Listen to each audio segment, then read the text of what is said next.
Yo! Smash that like button. Let's go. Let's go. Let's go. Smash that like button, man. We got some good stories, funny stories. We talking about it all, man. Shout out to Dro the Mob, man. Make sure y'all go and follow all my riches. Shout out to Dustin Turner, man. Shout out to Dustin Turner. Hold on, y'all. Like, what the man? Come on, bro. Hold on.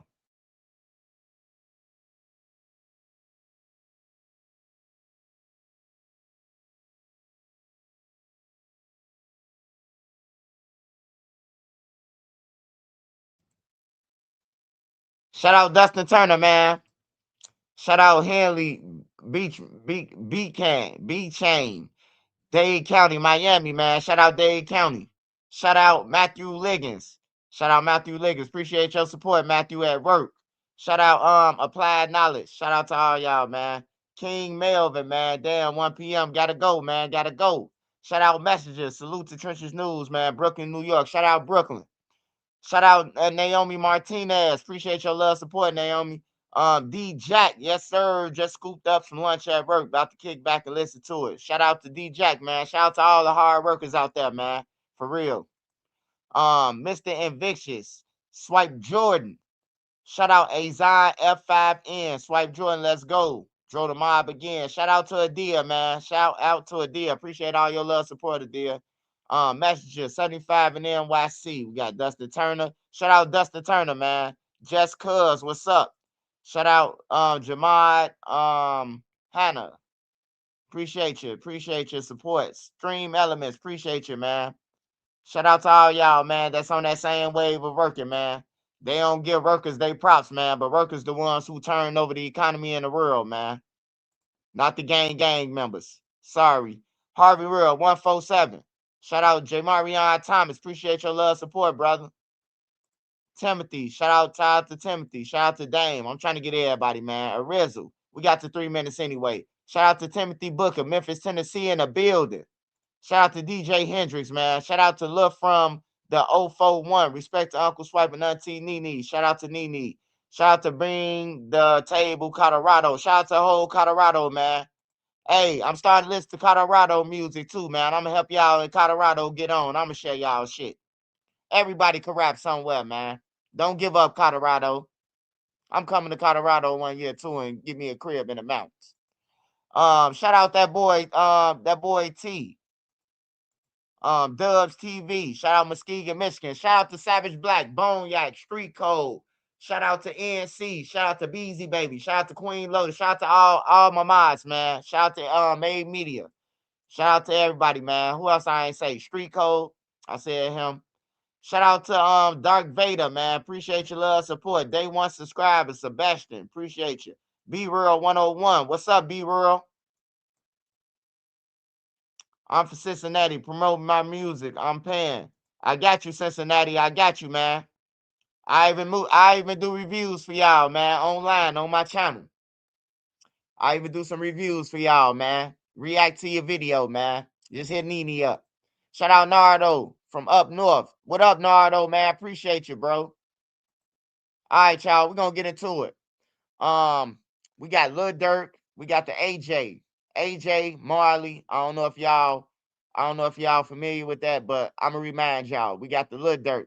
Now, AJ, he was saying that he said that he not guilty. He was saying that he was trying to get the phone throughout and all that shit. And then yesterday, he changing his plea now. So we got to talk about what that means for Lil Durk. That the killer of Stephon Mack saying that he finna change his plea from not guilty to guilty. That you know what I'm talking about. We're gonna get into that. We talking about Pooh Shiesty. We finna watch the video, talk about Pooh Shiesty. The feds have ran in his father's house or his relative's house. So we're gonna check on that. We're gonna talk about THF Billa. They said THF Billa is a night strangler.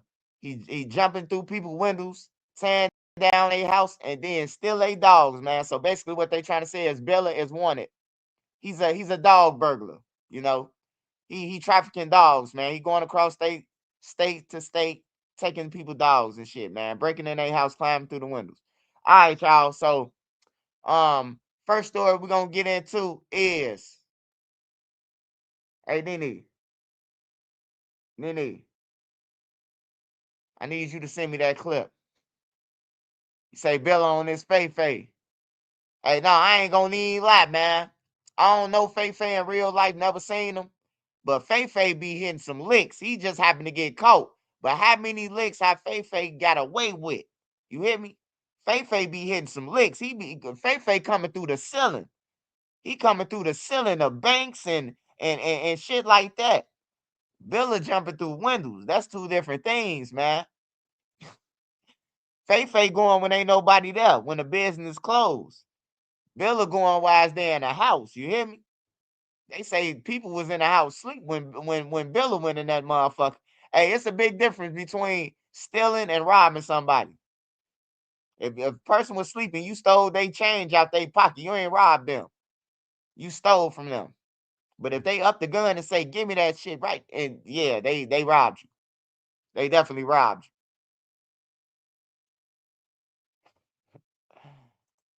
I'm trying to get this video real quick. Hey Nene, can you send me the video? Can you send me the video of Billa?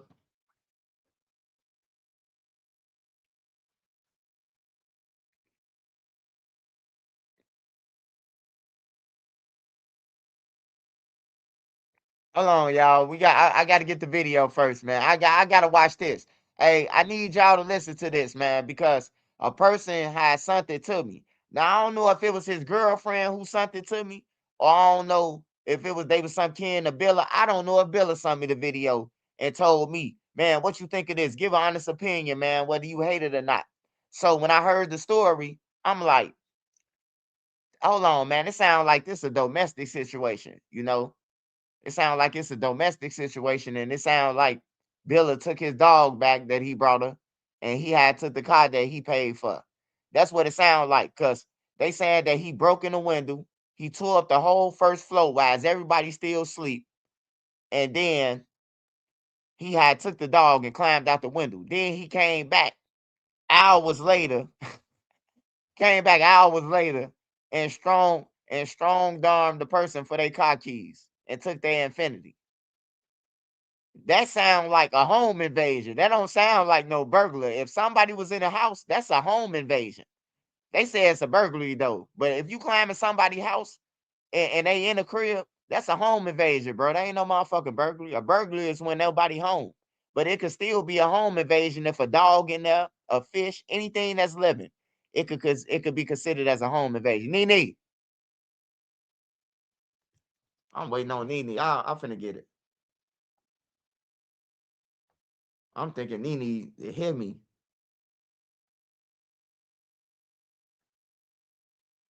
Hold on, y'all.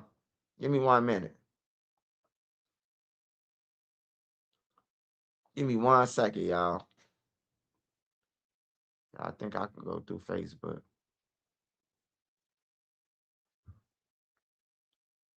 All right, I gotta send it to myself. So,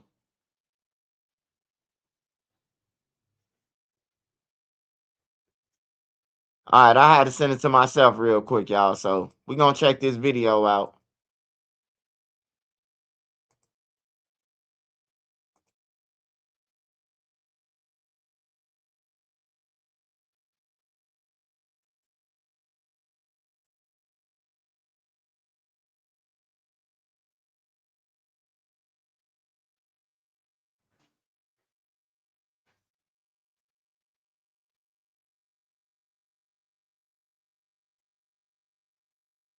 Police need your help finding a man who broke into a home, trashed it, and ran off.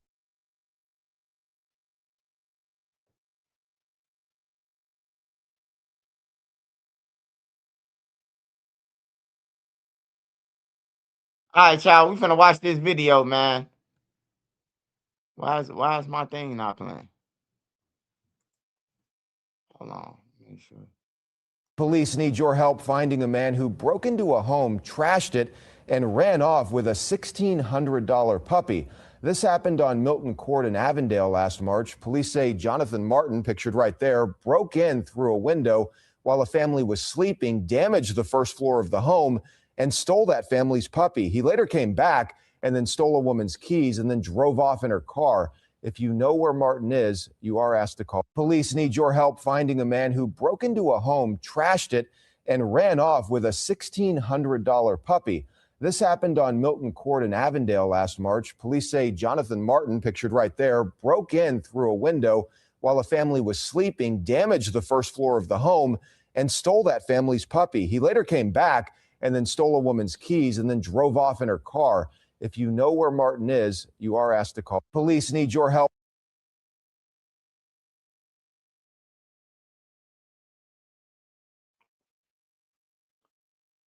Yeah, he doubled back. That gotta be a domestic, man. That's all I'm saying, man. I just give my opinion on things, man. I don't care. I don't care, man. If what's going on, man. The people ask me though to react to it, man, and I'm just saying, man. It got if it ain't no, it got to be a domestic or something, bro. Like he got to know these people. He ain't. I know damn well that's he ain't just climbing. That shit sound all bad, man. Going off the gin, yeah. I don't know. He do drink gin though, so I don't know. He might have got a bad batch of that gin and was like, "Fuck it, I'm finna just climb through everybody shit." That's crazy, the motherfucker, man. It's getting all bad, man. That's why I say, man, motherfuckers might as well get a job, man. Even if the job consists of getting your tongue cut by licking envelopes. Shit. Ain't nobody that deep sleeper for the crib to get broke into twice the same night. Hey, I was thinking about that too. When they said he tore up the whole crib, I'm like, now Bill ain't no little motherfucker. So if Bill climbed through your window, I know somebody heard some boom, boom, boom, cause he a big motherfucker. He ain't no little person. He ain't my size. Well, I could climb through your window, close your screen and your window, and you ain't gonna know. You know, like I don't think he that weight where he can be incognito. I don't think he that weight. I don't know no big motherfucker who went no crib and without making no noise. You hear me? That's all I'm saying, man. I keep it fair, man. My life is cool. I'm cool with my truth and whatever you want to call me, and I'm cool with it. But I ain't just going I ain't just going, I ain't gonna be the one, man. But hey, he a cat burglar right now to the news, man. Yeah, I hope that dog okay, man. Hey Billy, if you listening, man, I hope you ain't harm that dog, man. They said you wanted, man, kidnapping a dog, man. Let us know something, brother. Everybody pray for the dog, y'all. That's who we really should be concerned about the dog, man. What's up with these drill rappers and dogs, man? We seen Aspen.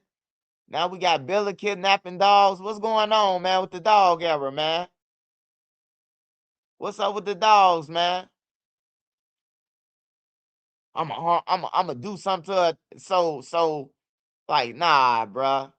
You gonna try to harm the little pup for, cause y'all broke up? Like, nah, bruh. Call the police. Drop the dog off at a fire department, Bill. Even if you don't want to turn yourself in, man, just drop the dog off at a fire department, a local library. You know, just have somebody walk in and say that they lost it, man. Don't hurt the puppy, Bella. Hey, I gotta play it one more time, man, to make sure I heard it right though, man. Cause that last night when they sent it to me, shout out Cincinnati, Ohio, man. I appreciate y'all rocking out with me, man. The people who sent it to me, or they said a couple people they know rock out with me, and they sent me this news clip, and I couldn't believe it, man. I say he done went from the internet to drinking gin to hands TV boxing to breaking in windows, man. That's a motherfucker big. And then I ain't know he was 39, man. Hey, look, I ain't climbing through nobody window at 40 years old. If I can't get through the front door by knocking, I'm gone. Matter of fact, if I pull up and your door ain't open already, I'm pulling off. That's the type of time I'm on. I'm on my life safety shit right now, you know? But yeah, I ain't climbing through no motherfucking window. That's some little kid shit. You got to climb through the window. You ain't want it. She don't want you no more. It's over with, pal. Smash that like button for me, y'all. Smash that like button. I got to hit this shit one more time, man. One more time. Just one more time. Police need your help finding a man who broke into a home, trashed it, and ran off with a $1,600 puppy. This happened on Milton Court in Avondale last March. Police say Jonathan Martin, pictured right. All right, child. Now, it's a warrant for a burglary and robbery. Now, I think they mean home invasion, because that'll be a home invasion and not a robbery. But they said burglary, so it's better for him if he do get caught. But I don't know. A robbery is bad. 1,600 plus, that's a felon off top. And then felony stolen the car. So I'm saying he been gone for a whole year and the car still gone. They reported about it yesterday, and the car is the car still gone? Like what's going on, man? I got questions now. Like, is the car still gone? Does he still have possession of the car, riding around in it? We need to know, man, just in case he jumped through any more windows in a different state. We need to know what color the car is and everything, man. We need to find out. Matter of fact, I need to call that number right there and see what's going on. Cause this sounds like some bullshit. It could sound like that's his girl, but then it sounds like, he looked like he was high on this picture. He looked like he was high. $1,600 dog could get you a couple ounces of meth.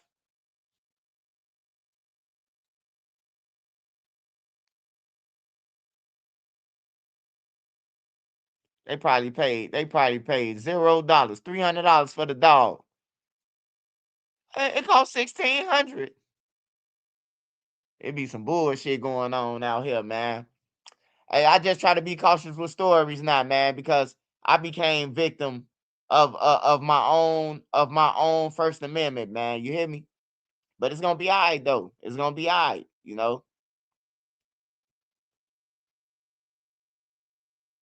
Hey, man. Hey, look, man. Hey, hey, people sell dogs every day for ice and crack and shit. What you mean now? Jamarion, hey, people sell this shit all day. People break in, sell VCRs, TVs, everything. I'm surprised he ain't get the flat screens off the wall. They talking about a dog. That's all he took. And y'all got flat screens and I'm just saying, man, if a motherfucker gonna risk it for a biscuit, they breaking in there and take everything. A nigga ain't just taking a dog, man. You ain't just taking no dog if you done went to somebody's crib and like, unless that's what you came for, that was the order. Like, you've been watching these people. I ain't gonna lie, one witness told me, man, that they seen Billa in Ohio before this happened last year. They said they seen him in Ohio and he was by a dog park. And he was walking around scanning his phone. Like, you could scan a dog with your phone. I never knew that. You could scan a dog with your phone to tell the breed of the dog. They say he was walking around the dog park, scanning the dogs and trying to see which one worth the money. Now, I ain't gonna lie now. If that's true, what the person said, that's some crackhead shit right there. You going to a dog park asking people, can you take pictures of their dogs or just scanning their dogs? That's a nice puppy. And then you scan their dogs and then you following them to the crib and shit, you know, or you scanning the tag to see where the dog live at. I don't know.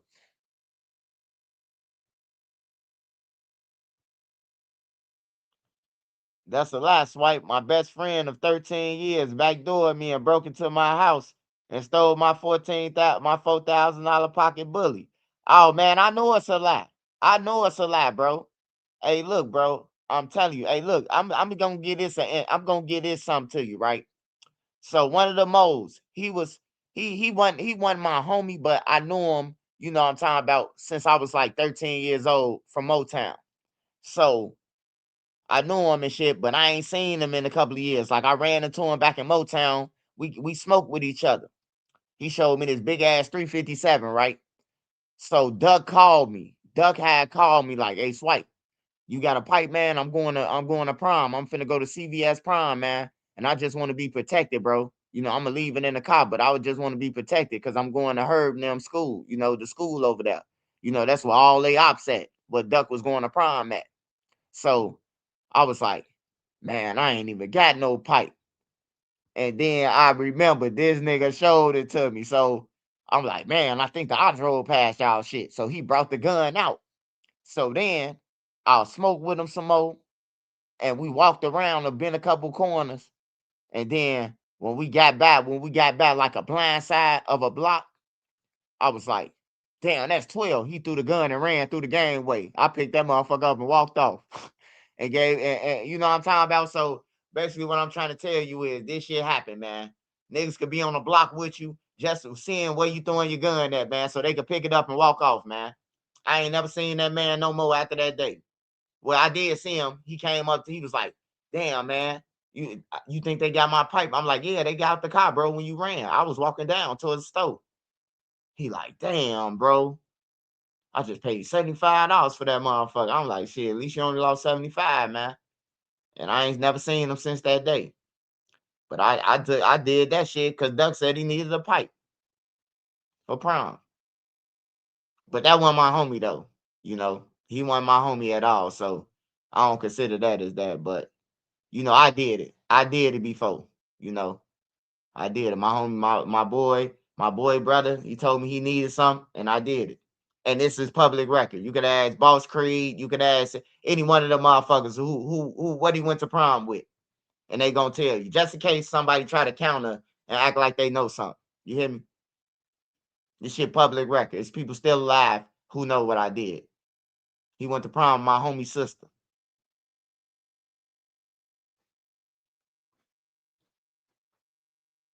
People be trying to discredit motherfuckers. Hey, they still alive. Before you say something, you don't know. Hey, yeah, man, but we about to get off Billa, man. We about to get off Billa, man. That's enough of Billa, man. One more time. They say one more time, Swipe. One more time. We got to play it one more time. Hey, Billa, if you listening, Billa, if you listening, my boy, don't hurt the puppy. Put the puppy down. Put the puppy down, my boy. Billa probably sold that motherfucker. He put that bitch on Facebook Market. Police need your help finding a man who broke into a home, trashed it, and ran off with a $1,600 puppy. This happened on Milton Court in Avondale last March. Police say Jonathan Martin, pictured right there, broke in through a window while a family was sleeping, damaged the first floor of the home, and stole that family's puppy. He later came back and then stole a woman's keys and then drove off in her car. If you know where Martin is, you are asked to call. Police need your help finding a man who broke into a home, trashed it, and ran off with a $1,600 puppy. This happened on Milton Court in Avondale.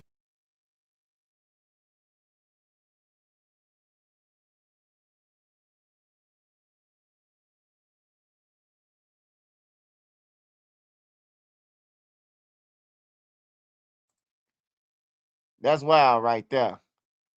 They not helping Dirk case. All right, Nene, can you send me the what's the name to the send it to Twitter.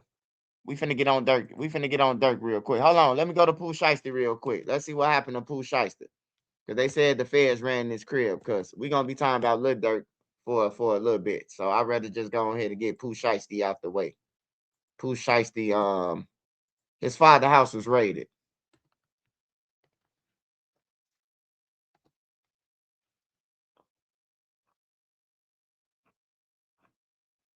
Wasn't it on the news?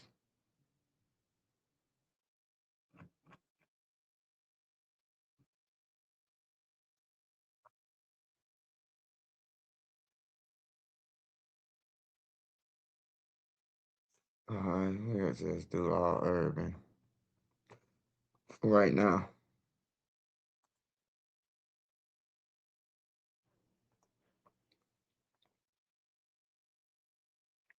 Yeah, when you 40 years old, you gotta stay out the way, man. You can't be in the way still 40 climbing through windows, man. We got keys, bro. If you ain't got no keys to the crib, bro, That mean they don't trust you if you live in the crib and you ain't got no keys. Like that's just all bad anyway. You grown, you 39 years old and ain't got no keys to the crib. But then again, hey, if I paid for a $1,600 dog and she told me to get out, I'm getting my dog. But I don't think that's the case with Bill. I don't think he ever owned the $1,600 dog. I think he appraised that motherfucker when he was having a relationship with the girl. He was looking at the dog like, man, I could get 1,600 for it in a rack. I break over with her, I'm getting a dog. I'm finna get her to put the infinity in my name. He ain't no dumb nigga. He's smart now.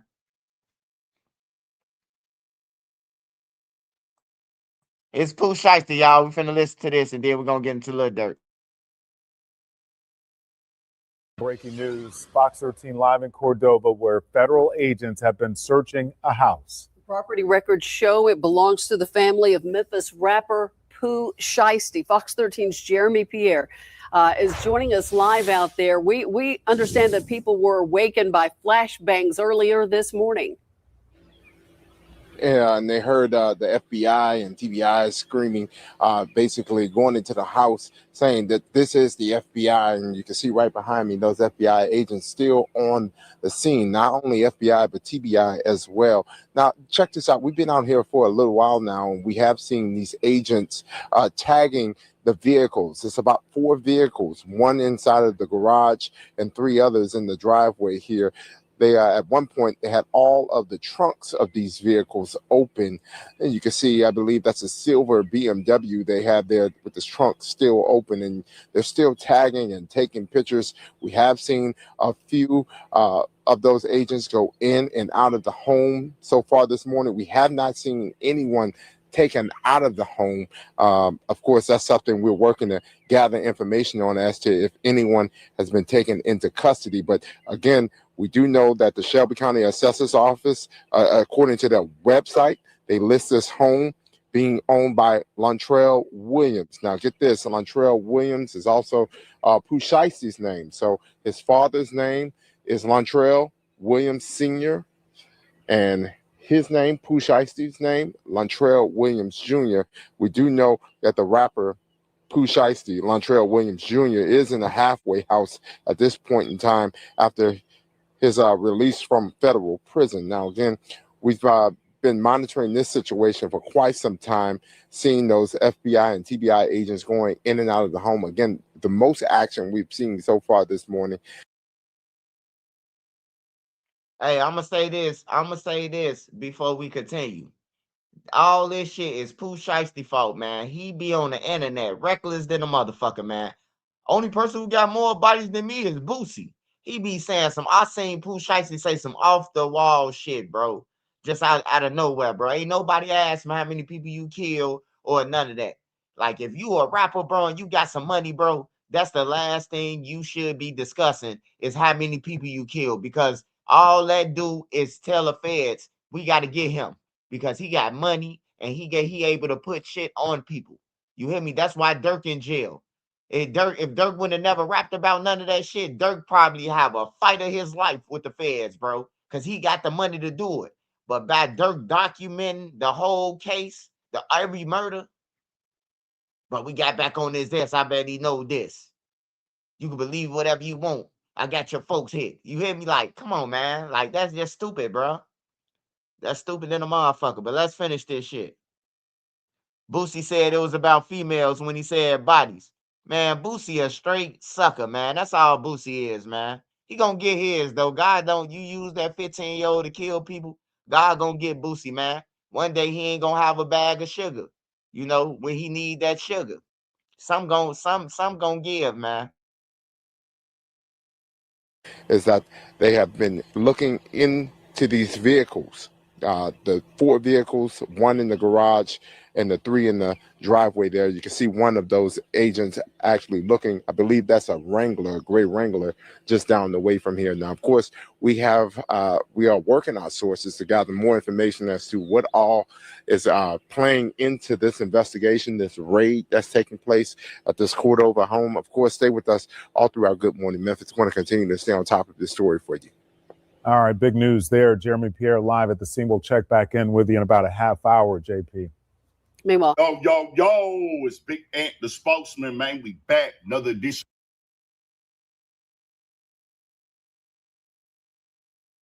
Shout out to you all, Urban Central, man. But I got it from here. Yo! It's your boy Trenches News. Hey, look. Yeah, Pooh Shiesty, man. He still, they still think it's 2014 and all that shit, bro. Motherfuckers ain't playing no more, man. Like, for real, man. If you ever got an opportunity, bro, and I'm talking to anybody who on here listening, man, if you got an opportunity, bro, to change your life, I don't give a fuck how you do it. Run. You hear me? Run. You're gonna die in your own hood. Your own homies gonna kill you. They never wanted to see you make it. Cause before you even make it, they count your pockets. For real, bro. Like, for real. If you don't believe me, just look around and see all the murders, man. People got killed in their own fucking hood who don't leave. Everybody with the money, all the big timers, drug dealers. See where they got killed at. I bet you 9 out of 10 times they got killed in their own fucking hood or they city. On everything, man. It's just proven fact, man. Niggas will clap for you. Like, damn, he made it. They clap for you, but they still biting their teeth like, fuck. But they if they don't clap, everybody gonna know they was hating. So, but yeah, it be like that. All right, we finna go to Lil Durk, man. But yeah, Pooh Shiesty, his family and them and that bullshit because of him. He put that the feds gonna get on your father. He got the same last name as you. And you on bull, you got him in the bullshit with you. All right, so we gotta go to this one so y'all can know what I'm talking about. Lil Durk. What was the title? Lil Durk, the news thing.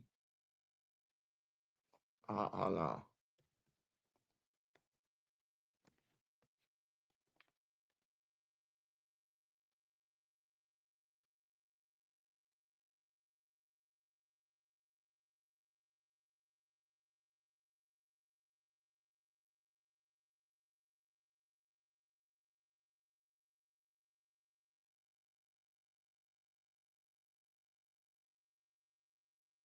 That's Quando, Rondo, and them shit. Hold on, y'all. I gotta find this first.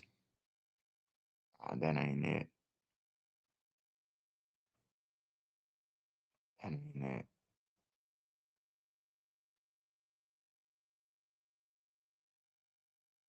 All right, here it goes. So I'ma pause this, pause it, play it, but or should I show the what's the name first and then no, I should do it like this. It'll make more sense to y'all.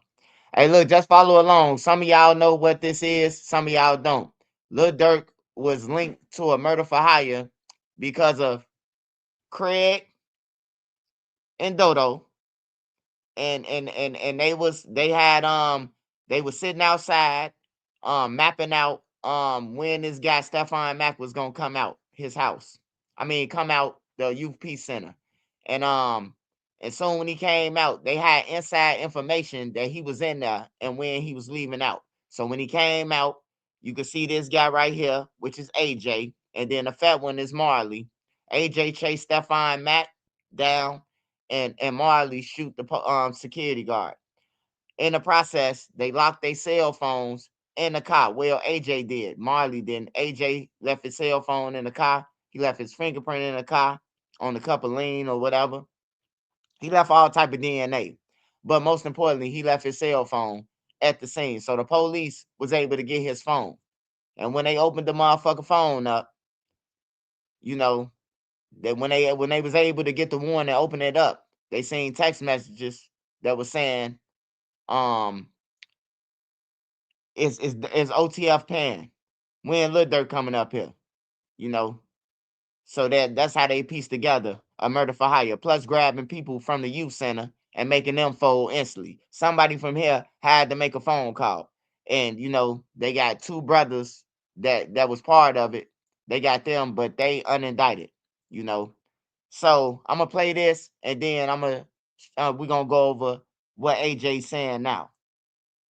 Smash that like button, y'all. Smash that like button. Smash that like button. Super chats, Cash App. Support the channel. It's so easy to become a podcaster with Riverside. You just need a concept and a way to record it. CH1 has reported that Lil Durk was and is still offering money for people to kill those responsible for his brother's murder, and more specifically offering to pay money for any gangster disciple that is killed. Shooter A fled eastbound away from YPC. As he did so, the ring footage captured Shooter A yelling something to the effect of, "Marley, yo, come on Marley, you killed someone," and you're screaming names out loud to your friend. Uses the nickname JB Marley, which is the same name Shooter A yelled out minutes after the murder of Mac, as depicted on the ring camera footage. I can't believe how stupid some people are that murder people. How to Montgomery, did Durk gave you that money? They named Durk after killing someone 2 weeks prior. Lil Durk has now been linked to another murder for hire. This is about the murder of Stefan Mack from January of 2022. The feds are saying this was in response of Lil Durk's brother being killed. So just like they're alleging he slid for King Von, they're saying he slid for his brother as well. This ain't looking good, boys. I'm going to read it all. It's a lot. Hit subscribe. Here we go, boys. First thing we got here is one of Durk's co-defendants, Kayvon London Grant's protective order request. I'm pretty sure people are already just saying this guy's snitching then. I don't know if it's true though. The government represents that based on its understanding of the discovery in this case, a protective order is necessary in this case. Based on the allegations in the first superseding indictment and the government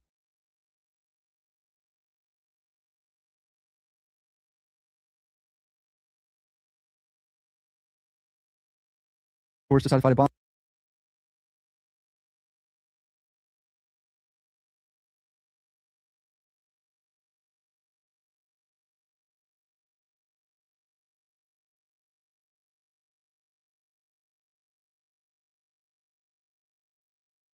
Someone. How brain dead. Background on the Smashville gangster disciples.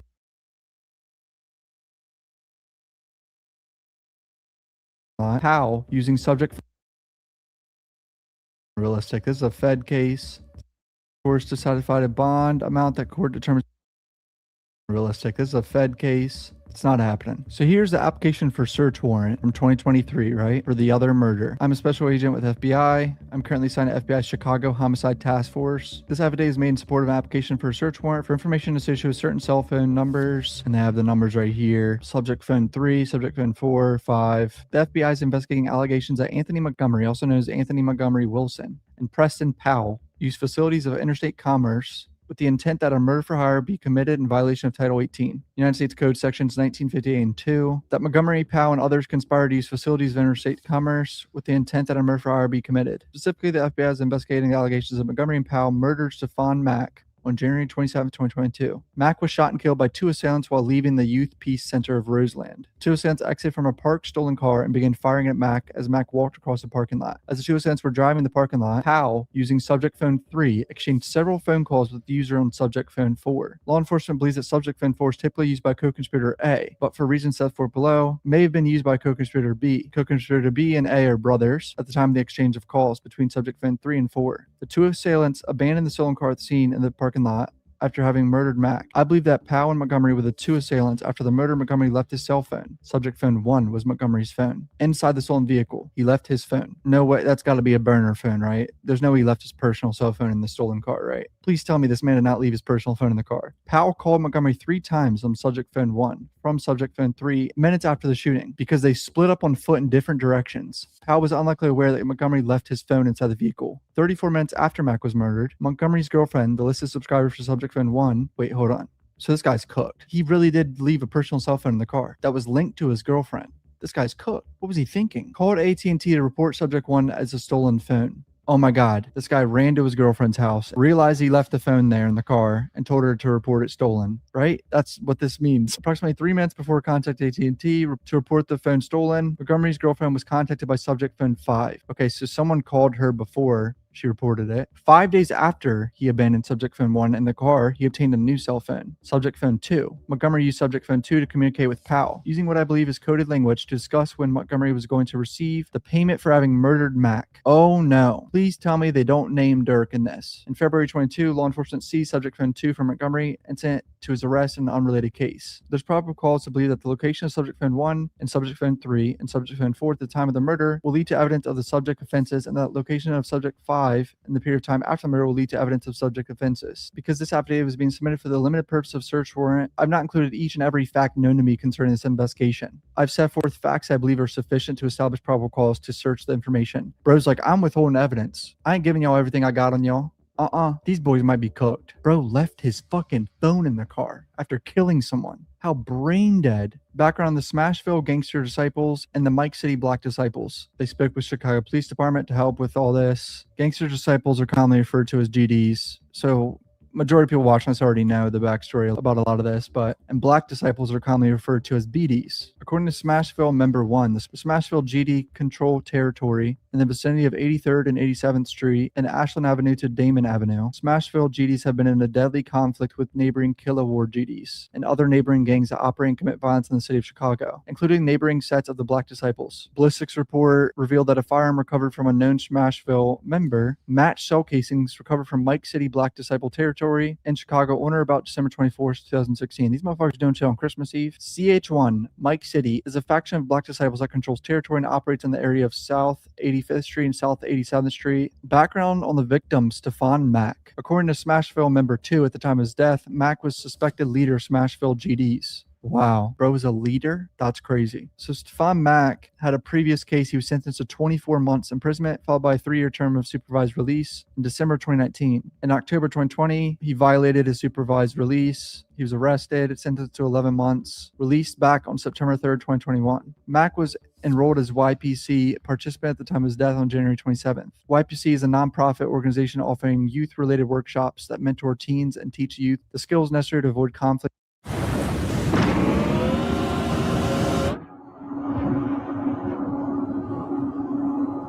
and violence.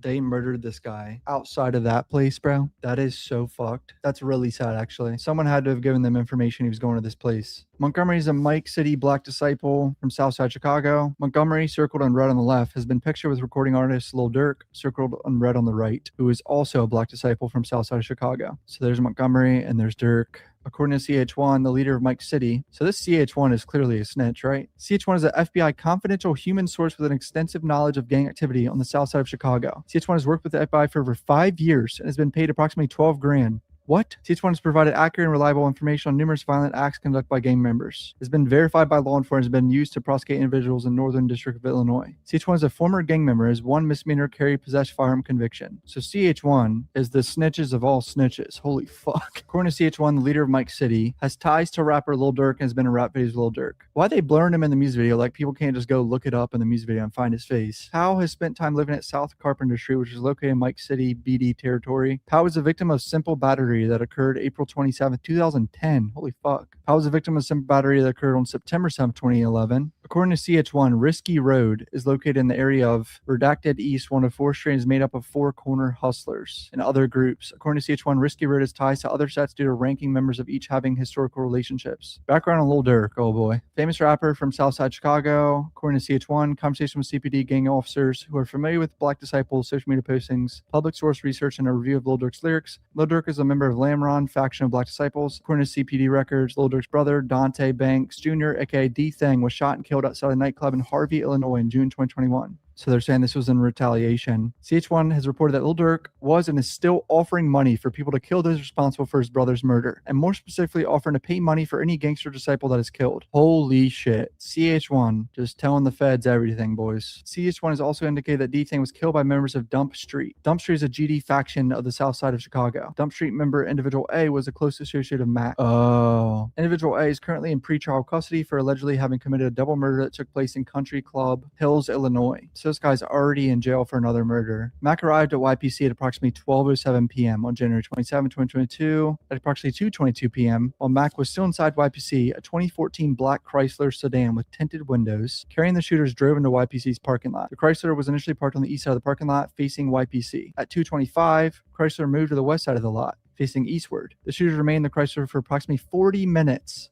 These boys were in the car for 40 minutes, lurking, waiting in the shadows. There they are right there. Those windows are tinted as fuck. Mac exited YPC and began walking across the parking lot at 2:59. As he walked toward his car, two masked individuals emerged from the Chrysler, one from the driver's side door, shooter A, and the other from the front passenger side door, shooter B. They began shooting at Mac, who fled eastbound away from the shooters. Concerning Mac's autopsy and the record of evidence at the crime scene, shooter A pursued Mac on foot and shot him to death with a Ruger AR-556 rifle. Ran up on him with a rifle, man. Ring camera footage in an alleyway. After killing Mac, shooter A fled eastbound away from YPC. As he did so, the ring footage captured shooter A yelling something to the effect of, "Marley, yo, come on, Marley." You killed someone and you're screaming names out loud to your friend. Is that someone's name? Don't tell me shooter B's name is Marley and he was calling for him. A Ruger AR.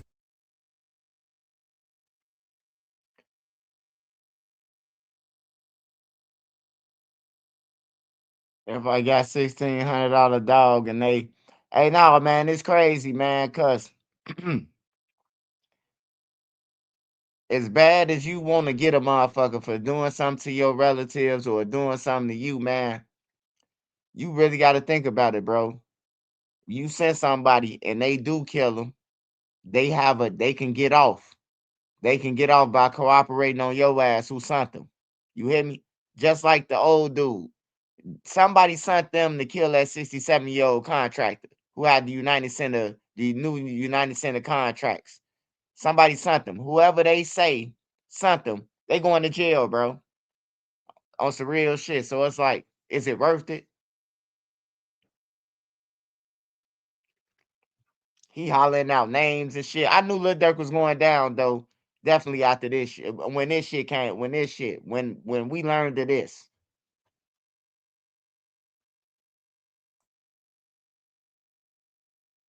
AR-556, bearing serial number, blah, blah, blah, was recovered in the backyard of a vacant residence. Rode through the AR in someone's backyard, only 0.1 miles east. Not even that far. Literally right down the damn street, bro. You got to do better than that, disposing of a murder weapon, bro. FBI is awaiting analysis to determine whether if there was a rifle to use to shoot and kill Mac. The Ruger AR-556 rifle was purchased by individual B at a federal firearms license located in Atlanta on October 1st, 2020. Wait, what? Shooter B purchased the weapon? It's not a stolen weapon? Why would they kill someone with that? What were these boys thinking? Information provided by victim 1, who was YPC's security guard, stepped outside the parking lot and was shot in the left leg by shooter B. After shooting victim 1, shooter B fled westbound on YPC on foot. The shooters abandoned the Chrysler in the parking lot with one of their fucking phones in the car.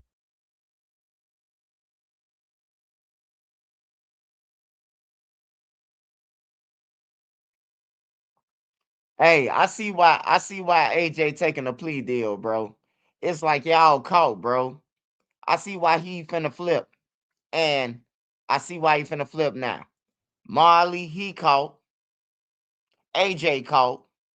The girl whose cell phone, she got to testify that that's her cell phone and who she gave it to.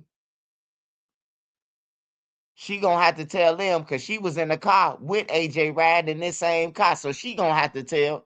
So yeah, it's like they got you on video, they got your phone records, they got everything. They got you on phone time about it. Like this nigga ain't finna go to trial. Everybody ain't finna go to trial, bro, when you know you fucked. You ain't going to trial. Everybody ain't.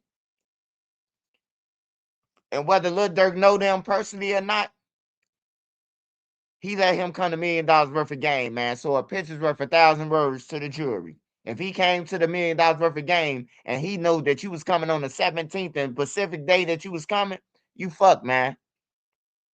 Let's finish watching it, then I'm gonna show the other shit.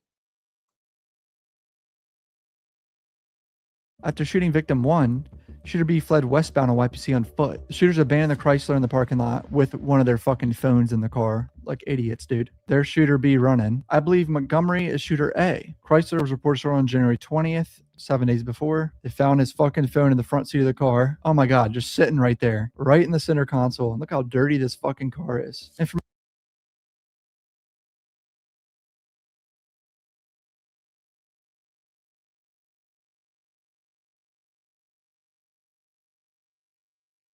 This what I'm talking about, man. And this what pissed me off, that Lil Durk involved with this bullshit, man.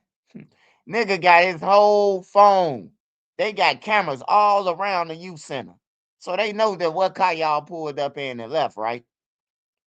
His phone right there for the police. They ain't got a search or none of that. All the police did had to break the window or open the car door and take their shit off the charger as if they left it there. Yeah, the phone on the charger. The car keys right there. The car thing right there on the thing. They left everything in that motherfucker. That's how they got locked out. They left it in the car. Everything right there. Hold on. Hold on. This fucking car is. Information provided by Apple. Subject phone 1 belongs to Montgomery with the email address and everything, bro. There's DNA match between biological material recovered from subject phone 1 and Montgomery. This guy's cooked, bro. Member subject phone 5 placed a call to individual C's phone. 3 minutes later, approximately 3:45, 45 minutes after the Mac was murdered, individual C contacted the AT&T using cell phone number blah blah blah and reported subject phone stolen. Individual C, is that the girlfriend that was reporting the phone stolen, right? From earlier? Or am I tripping? Law enforcement interviewed individual C. Oh no. Identified herself as Montgomery's girlfriend. Okay, I wasn't tripping. Verified her phone number and had been her telephone number for years. She related that AJ, a nickname for Montgomery, is a criminal and a felon. She related that she knows AJ has been convicted of a felony before unlawful use of a weapons. She's never been present for any of Montgomery's arrests. And they have her on camera walking into a Walgreens and then walking out and going into the stolen vehicle. Clearly she was with her boyfriend who was driving it, the stolen vehicle of a car that murdered someone. These people are fucking cooked. If you've got an old fence that you've been thinking of replacing, or you're just looking to add a new fence to your property, we're one of the Identified herself as a woman in surveillance footage from Walgreens and Jimmy's Burgers. Individual C said that individual X drove individual C to Walgreens and Jimmy Burgers. They found her Facebook. Shows a picture of her with Montgomery. Preston Powell is shooter B, he believes. Plastic cup with Rise and Grind written on it. Rise and Grind, let's go fucking kill someone. Was recovered in the front seat of a Chrysler, where shooter B was located. And they found his fingerprints on the cup. He's cooked. And there it is. Uses the nickname JB Marley, which is the same name Shooter A yelled out minutes after the murder of Mac, as depicted on the Ring camera footage. I can't believe how stupid some people are that murder people. You got to be cleaner than this. You can't make mistakes like this if you want to be free, dude. How do you think you were going to get away with this? You yelled your boy's name, running away from a murder. Subject phone 1 that was left in the car received 3 incoming calls from subject phone 3 on the day of the murder. I believe that subject phone 3 was used by Powell on that day of the shooting to call Montgomery. These 3 calls were made at 3:02, 3:03, and 3:06. Which were minutes after Mac was killed. None of the calls were answered because it was left in the Chrysler. Subject phone 3 is registered to blah blah blah, which is the same address listed as Powell's home. I believe these 3 calls were made from Powell to Montgomery in an attempt to find out where Montgomery was, because they left in separate directions. We know all that. Lil Durk released a song called Aha after Mac was murdered. So on February 22nd, almost a month after the murder, he releases a song. I believe the song can be reasonably interpreted to be references to Durk having people killed. We be sliding through they blocks and they don't know we have. Buddy ass got shot and we ain't claim it, but I can show his ass. I mean, that's kind of vague. See, lyrics is bullshit. I need more specific lyrics with a nexus. This is horse shit. That's vague lyrics, bro. That doesn't mean shit. What else they got on Durk, bro? I believe these lyrics can be reasonably interpreted to be a reference to Mac's murder. After Mac was murdered, an unknown individual recorded YPC surveillance video of the murder on what appears to have been a separate video recording device, possibly a cell phone, and distributed the phone to others. Additional lyrics from the same song. My brother D thing just got killed and I've been slow since, but we got back on they ass. I bet they know this. It's a reference to Mac's murder for reasons stated further below in sections describing law enforcement's review of jail calls and social media posts. So here's where things get dicey, boys. Montgomery and Powell have been... My cat is sitting on me, by the way, and she's so fucking fat. She's 15 pounds. I want to kill myself. On February 19, 2022, Montgomery was arrested by Illinois State Police after fleeing from a stolen vehicle. The phone he had on him revealed the device used cell phone number and was activated after the killing. They discovered a series of texts. Oh, no, man. Here we go. Between Montgomery and Powell, the 2 shooters, boys. So this is like 2 weeks after the murder. From Powell to Montgomery. What's up with OTF? Montgomery to Powell. Nothing. Powell to Montgomery again. What do you mean they're not paying? Montgomery to Powell. We wait and he comes up here on the 17th. Powell to Montgomery. Stand on that. Why are you with Durk and them? Powell to Montgomery. Did Durk gave you that money? Not a good look. They named Durk. after killing someone 2 weeks prior, wondering where the money is. Is that all the evidence they have on him? I wonder, they probably have more. This exchange of messages 14 days after Mac was murdered, when the user of Pal Phone 2 asked his user of Subject Phone 2, what's up with OTF? These two were discussing Lil Durk and his affiliates. Well, fucking clearly. Lil Durk's record label is OTF. Subject Phone 2 and Pal exchanged nothing. What do you mean they not paying? Subject Phone 2 was indicating they had not been paid when user of Subject Phone 2 wrote nothing, prompting user of Pal Phone 2 to question whether there was an issue with them being paid for Mac's murder. This is just not good for Durk, boys. We wait and he come up here on the 17th. He was indicating that he was waiting for Durk to come into town on February 17th. Paid them for having murdered Mac. Stand on that. Why you with Durk and them? The user of Pal Phone 2 was user of Subject Phone 2 who insists on getting paid when he saw Durk on the 17th. The next day, when the user of Pal Phone 2 wrote, did Durk give you that money? Fucking obviously, he's confirming if he got the money. Yeah, whatever. Review the Facebook page for user with public display name redacted. I know that Lil Durk was interviewed on blank podcast February 22nd. On February 18th, the user of Facebook page displayed name made the following post claiming to have been in an interview with Lil Durk. Based on my review of the music video, the video appears to have been filmed in Chicago. On May 5th, 2022, a former employee 1 of YPC, was interviewed by law enforcement. Employee 1 said he was present at YPC when Mac was murdered. He recalled 2 participants who were present at YPC, but should not have been there. And what did I say? I knew someone gave someone information that he was there. According to Employee 1, the participants, co-conspirator A and B, were former participants at YPC, but were kicked out approximately 6 months before they were too high risk. They were brothers and were members of gang Risky Road. Co-conspirator A leaving in an Uber prior to Mac being murdered, but co-conspirator B was at YPC when Mac was murdered. B left immediately after the shooting, before law enforcement arrived. These are definitely the guys that gave up that boy's location, man. Employee 1 identified B in CPD dash cam footage exiting YPC after law enforcement arrived at the scene. Employee 2 told law enforcement employee 2 drove conspirator B and approximately 3 other YPC participants home after the shooting. Employee 1 said to law enforcement that he heard that after Mac was murdered, there was anywhere from $50,000 to $500,000 being offered for someone to kill Mac. $50,000 to $500,000 being offered to kill him. So that's what they're going to say is how much Durk was willing to pay. So co-conspirator A's phone, subject 4, and co-conspirator B's phone, there were 7 calls and an attempted call between subject 3 and the phone number used by Powell on the day of their murder. And there it is. They were communicating with Powell. That's how they got the location of him. 7 different calls right here before the murder. Montgomery was flexing on Facebook. Picture of him holding up money with Lil Durk's song playing in the background. This is just, it keeps connecting Durk to it, bro. Literally the guy that just murdered someone, allegedly, being paid for it by Durk, putting Durk's song on an Instagram post with the money. But he wasn't paid for it yet then anyway, but either way, it's bad. Montgomery made the above Facebook post to brag and take credit for the murder of Mac, playing Lil Durk's music and hold a large amount of cash to bring the fact that he was paid by Durk to kill Mac. And of course, jail calls, they're self-snitching. What did Montgomery say on the jail call, bro? On February 1st, 2022, individual I stated to unknown individual in summary, the individual I heard Lil Durk said that's for D-Thing. Individual I then said, he woofing like Tay-Town, and that's for D-Thing. Then check in, bitch. That shit ain't free. I believe individual I is referring to Mac homicide. Individual I is saying Mac was killed for D-Thing. And then Lil Durk needs to pay out because it wasn't done for free. This is not fucking good, man. Every time I read it gets worse. Individual I to an unknown individual on January 31st stated that they need to create a song and add Snowman to it. Calls dumbass in the snow. Now his dumbass stretched. Clearly, Mac was murdered in the snow. This is just insane, bro. And talking about the cell towers, their phones were probably in the general area of the murder. Shout out Durk's imaginary manager on Twitter for these documents, by the way. Request for pretrial release denied. And shout out I'm Not a Lawyer for reporting this as well. Told you guys. This all happened while I was recording because I just recorded for an hour and 25 minutes reading all this shit. Now my eyes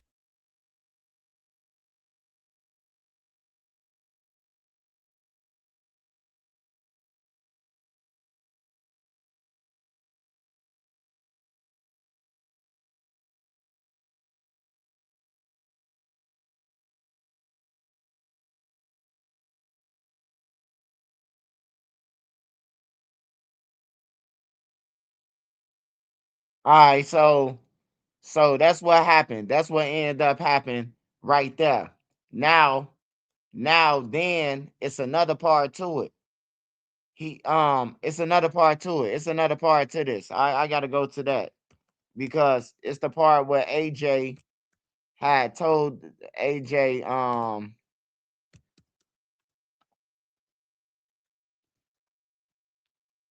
AJ went in the cell with a Sally. Hold on, let me see if this it. Oh, that's Wilson and Pal.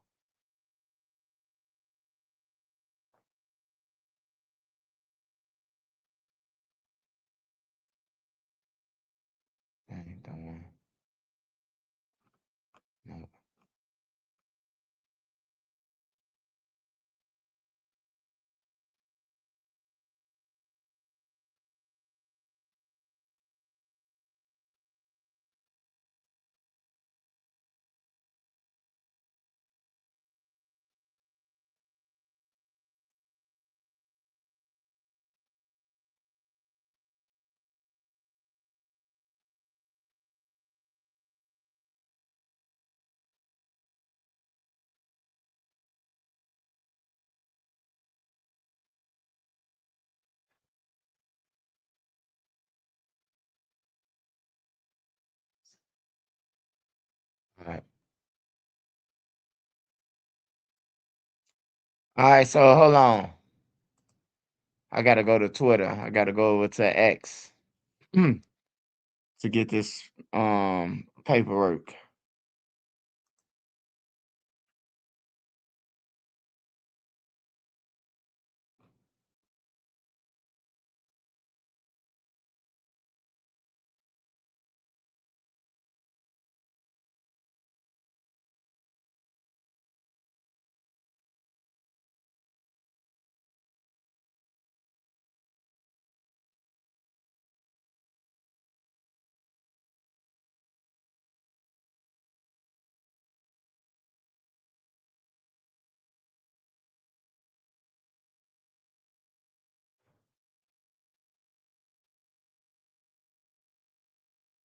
All right, okay.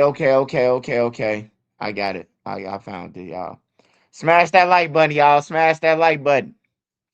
797 people in the building. Smash that like button. Support the channel. Cash App Nene 3837 or Super Chat. Smash that like button. All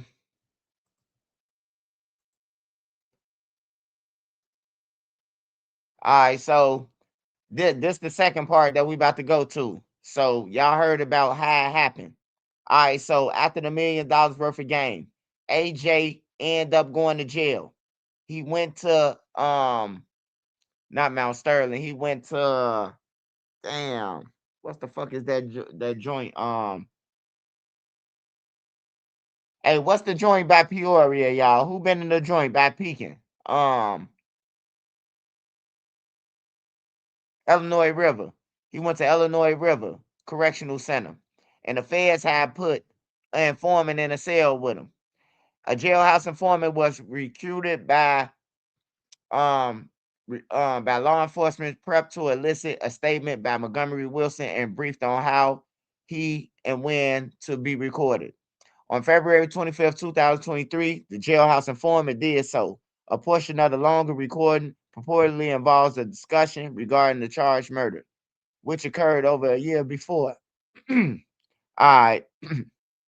Montgomery Wilson repeatedly names and referenced the nickname Marley, which is alias government associated with Mr. Powell, and charged him. All right, so I got to go to this next one. Hold on, let me see. Because this ain't the one.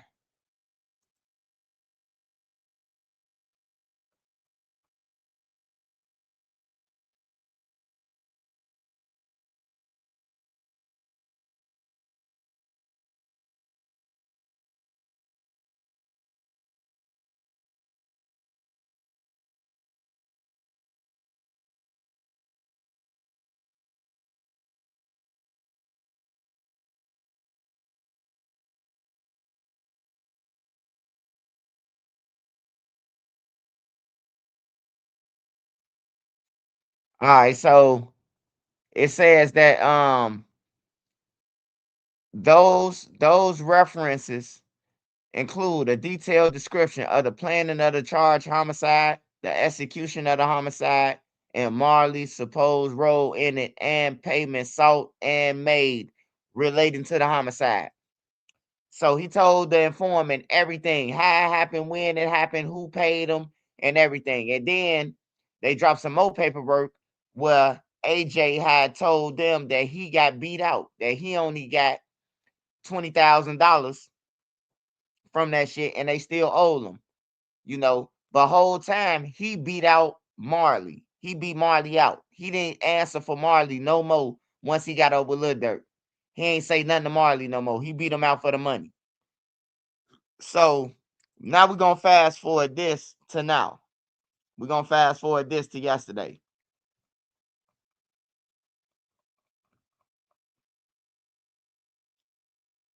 And this is why I say Lil Durk is done. Lil Durk is done. He done after this. Okay, so this is United States of America versus Anthony Montgomery Wilson, defendant. Notification of docket entry. This docket entry was made by the clerk on Tuesday, March 31st, 2026. Minute entry before the Honorable Thomas M. Durkin as to Anthony Montgomery Wilson change of plea. Hearing is set for 4/16/2026 at 10 a.m. in courtroom 144. Lil Durk might as well put his head between his legs and kiss his goodbye. He might as well go ahead, man.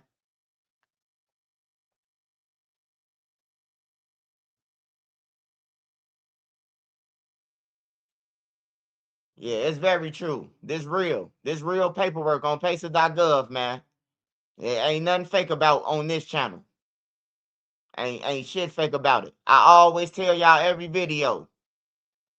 That's why I can't believe that people be like, this is all true, man. The man is changing his motherfucking plea. He already saying that he's not guilty. What you change your plea to? You can't change it to nothing because it's a murder for hire. You can't change it nothing but to guilty. And when you turn it to guilty, you just can't say, yeah, I murdered dude. You gotta say, I murdered him. Marley helped me. Durk and them paid me. That's why I went to $1 million worth of game. The feds want Lil Durk, man. They don't want nobody else, bro. They wouldn't get all them niggas 20 years just to nail Lil Durk, man. If y'all can't see that shit, then y'all blind, man. They want Lil Durk. Lil Durk been running around this motherfucker bragging about it, taunting the feds. If the feds listening, just it's props. You know, every song, man, it was about some feds, man. Some federal shit. They grabbed me for the body's red, man. They asked me why I'm gonna be in the next 10 years. I'm gonna say the feds. You know.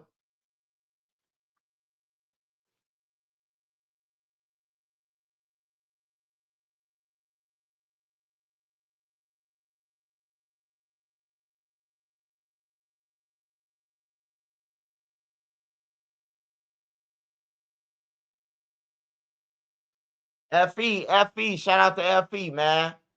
Hey, FE, I just did an interview and shouted you out, man. Everybody be acting like they was there when motherfuckers was in jail for them 13 years. I told them, man, I don't know who was there, but I know FE was there on everything. Everywhere I was with Lil Sam on the deck with Lil Sam them, across from Lil Sam them, on the deck with Mikey them.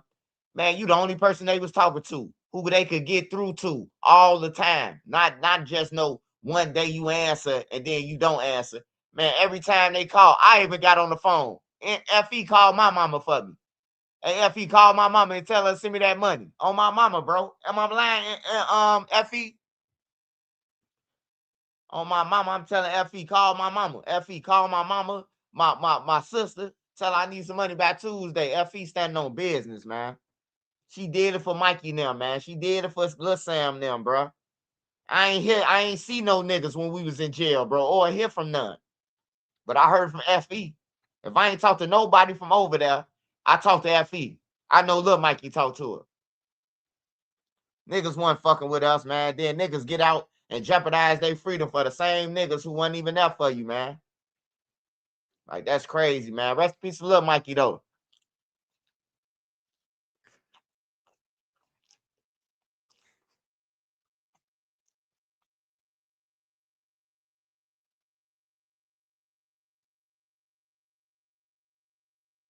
Hey, I appreciate you. I appreciate you, Shakita.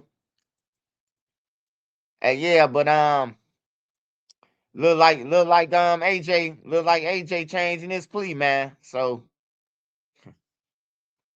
in order for AJ to take a plea, he got to tell them that Durk was involved, man. He got to tell them who gave up the money, where the money came from, what made him go to $1 million worth of game.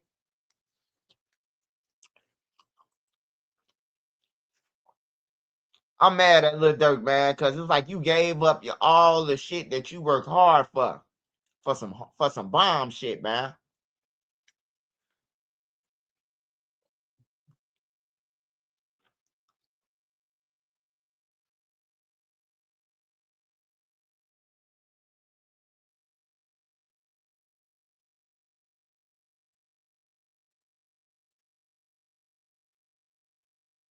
Hell yeah, bro. And yeah, and $1 million in cash, bro. That's the thing about it, bro.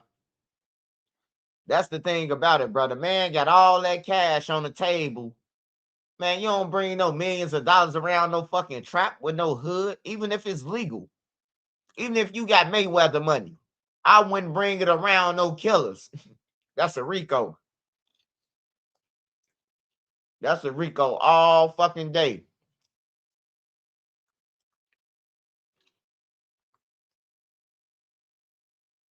Yeah. D-Thing was sleeping with D-Thing was sleeping with Stephon Mack girl. They were sleeping with the same girl. Yeah, well, D-Thing was sleeping with Stephon Mack girl. I'm just gonna say that. That's why I say don't be mad at Money Duke. Everybody sleep with everybody in Chicago, so don't be mad at Money Duke for sleeping with his girl. Shit, D-Thing and Durk probably ran the train on Money Duke girl. Von took Money Duke girl. King Von took Money Duke girl, bro. The girl who I knew Money Duke was with since he was a kid. Von took her. When I got out, Von had her. Ain't no respect in that shit, man. Niggas don't get no fuck. She don't even fuck with you no more, bro. Hey, bro, I've been with this girl for 10 years. You telling me just because we broke up, bro, you finna try to holler at my girl? Like, that's crazy. That's crazy. Y'all been together. Y'all damn near look like twins. The gang members don't care. They been waiting on you to get kicked out.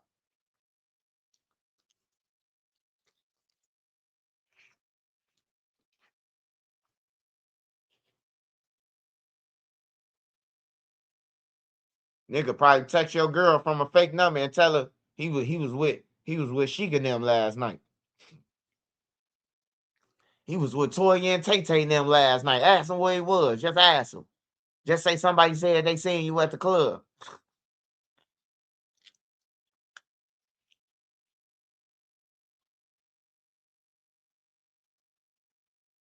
Yeah, I do feel bad for Lil Durk though, man. Cause I ain't never had that much money what he got. I ain't even ever had enough money to pay for a lawyer, bro. To bond out of shit. So I ain't gonna get my money when I do get it and have to pay for a lawyer for some real shit. When I know I just couldn't pay for no lawyer for fucking for a little case.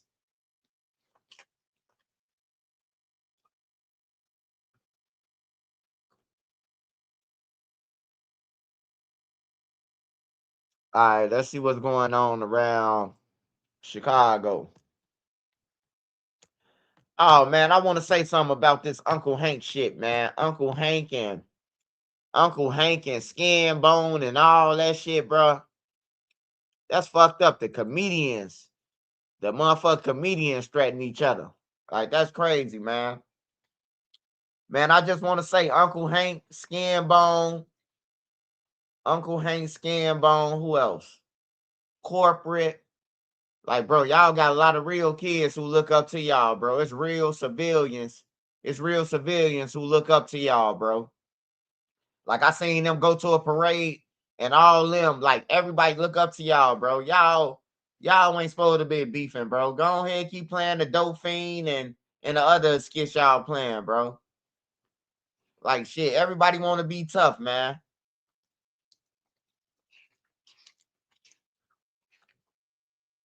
Everybody want to be tough. I be that reindeer. I'll be that reindeer, goddamn it. I'm gonna stay alive a long time.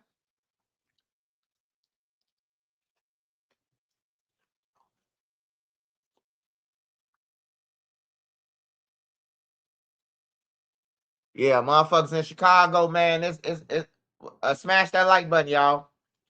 Motherfuckers in Chicago be blowing me, bro. Our city just fucked up, man. It's just a bunch of haters, bro. And then y'all hating and broke. Y'all hating and broke, bro. Like, the fuck on. Niggas be want to see something, man. See something going on. They want to see motherfuckers kill each other. But when you talk about, like, not killing your brother and shit, you a lame, you a goofy and all that shit. Some people love this shit to continue. a lot of people encourage the shit to go on, but they ain't in the streets. Because if they get caught somewhere, you know, by they ops or something, they don't even be ready, man. They be doing all this trolling the dead people and shit, man. Like, it'd be crazy.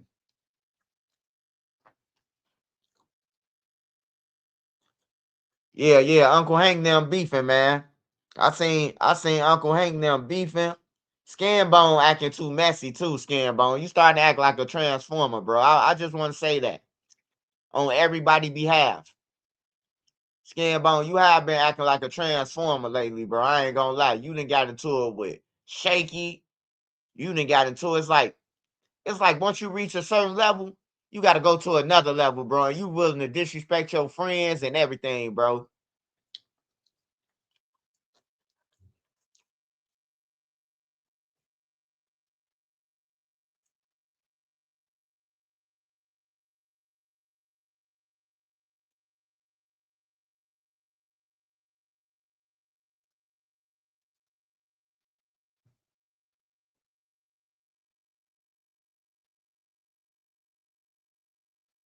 Hey, Swipe, they coming like Skinbone, part of the Skinbone starting to act like a transformer to me though. I ain't gonna lie. He always in some messy shit, bro. He arguing with females.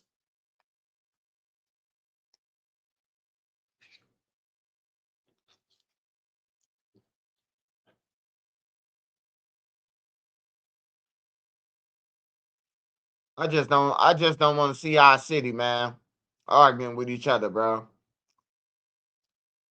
Y'all arguing with each other, killing each other, and fighting each other. While motherfuckers who ain't never been to our city, never been in the trenches, none of that shit. They reporting about our city. They reporting about our city. Ain't never been through this bitch. Ain't never sat outside. Ain't never lost a friend. But they know more about our city than we do. That's crazy.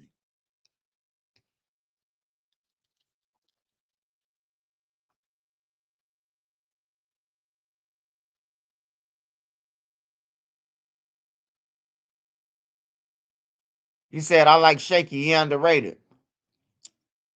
Man, all of them funny to me, man. I ain't gonna lie. And threatening to destroy Iran's energy infrastructure if the Strait of Hormuz is not. Man, what the fuck, man?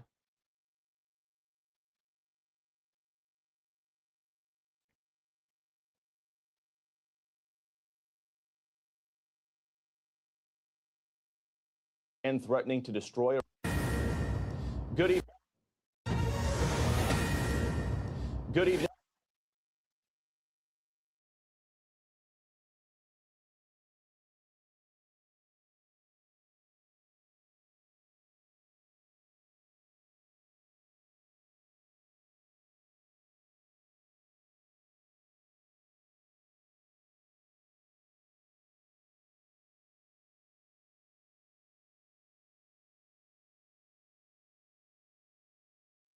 All right, I'm back, y'all. I'm back.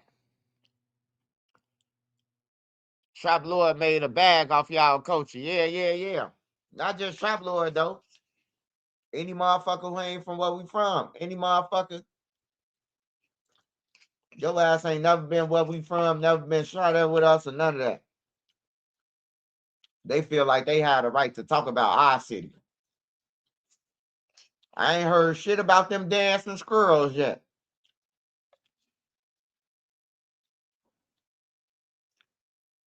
You know, it's okay to talk about the trailer park and, you know, because we understand that the trailer park is y'all trenches. Especially if you ever been out to like Danville, Decatur, Springfield. They got trailer parks down there. And you know, that's the trenches. Like if you ask if most places with trailer parks, that's where the weed at. That's where you get the shit at that you would get in the city. So, you know, I can relate to, you know, the whites got their own ghetto, you know, but just report about y'all shit sometimes, man. Y'all be wanting, then you got these black motherfuckers talking about some black, we need to stick together. Like, get the fuck out of here. That's why I don't be too too mindful of helping people no more.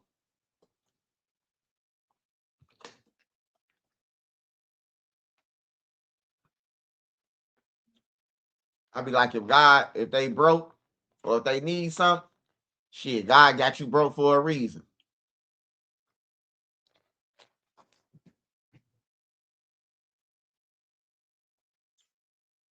As long as you ain't outside and got to stay outside, I'm helping them people. I don't give a fuck at all costs.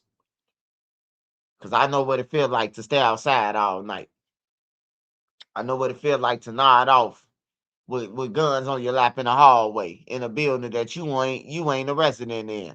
I know how it feel. So I'm always help them people. But if you got 2 good legs and 2 good arms, a good heart, you know what I'm talking about? You can motherfucker work. It's called get a job.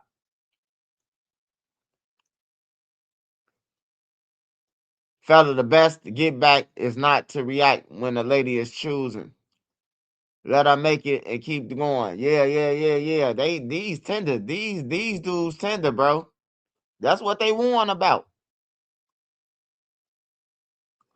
That's what they warn about, man. Females. They all sleeping with the same females, and then they killing each other. That's why I say this shit ain't about no. This shit ain't about no gang shit. This shit over females, man. Everybody who got killed, then died, goddamn it, or almost got killed. It be female shit.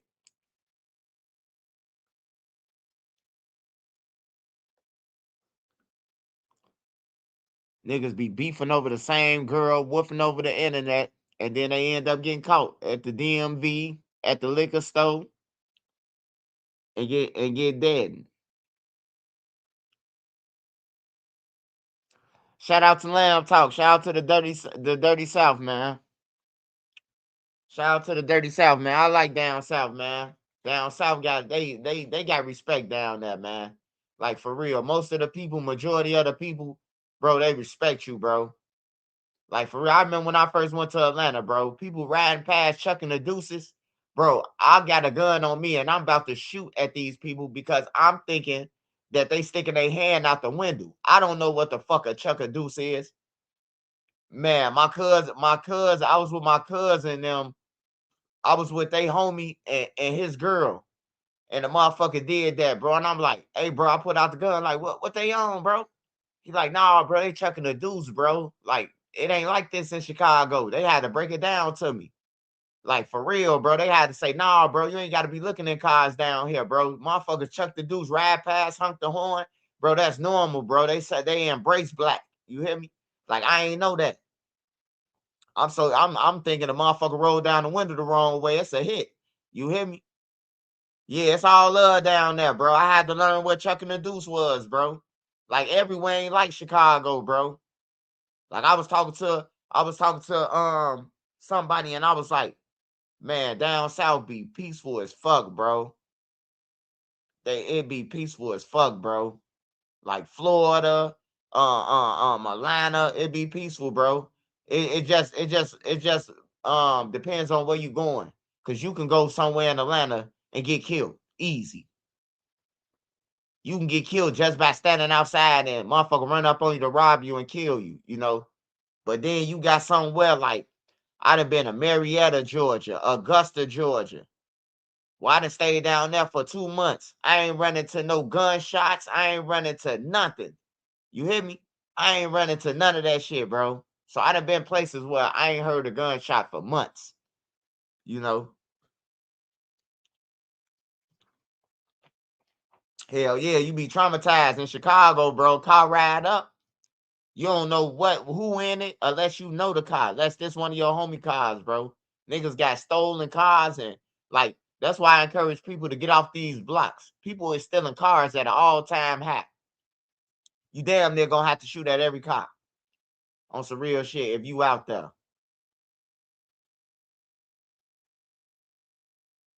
So don't nobody speak up there in Chicago. Man, don't nobody speak up, motherfucker. Everybody turn their heads to shit, man. Motherfucker could get killed right in front of us, man. Everybody could see who did it. Motherfucker, I don't know, you know what I'm talking about. But if it's state people, you could be on the same block And if you kill one of they people, your ass going to jail on everything, bro. But it be like that though, you know. I know people don't really want to be involved or no going to court and all that shit, bro. But it got to come to a point where like we got to analyze this shit. Man, they just killed this man over a honey bun, $2, you know, a game card, like some shit like that. Like the community got to speak up, bro. Like it got to be a point where the community be like, nah, fuck nah, man. Like this nigga just killed his uncle over a honey bun. His ass going to jail. You hear me? They killing people for shit, man. It used to be like some type of gang war, money, territory, you know, shit like that. But if you ask me, man, I still look at the old gang members as like they was killing for shit either. They killing over some blocks and buildings that ain't even theirs. And then they getting all the money from the drugs and they kicking it back to the community. You know, I ain't heard nobody except Marvell and probably a couple more people who paid for people colleges, who paid for college for people, who paid for people books in school. Like I ain't heard too many gang members, man. I hear them bragging about, you know, the buildings was doing 300,000 a night, but I ain't seen nobody getting paid for college or none of that shit. So, you know, the money wasn't never for the community. They always talking about the community and all that. It wasn't for no community because it was only certain people who was riding around with rims and Range Rovers and you know what I'm talking about. They kids don't stay in the projects, they stay in the suburbs. You hear me? Like for real.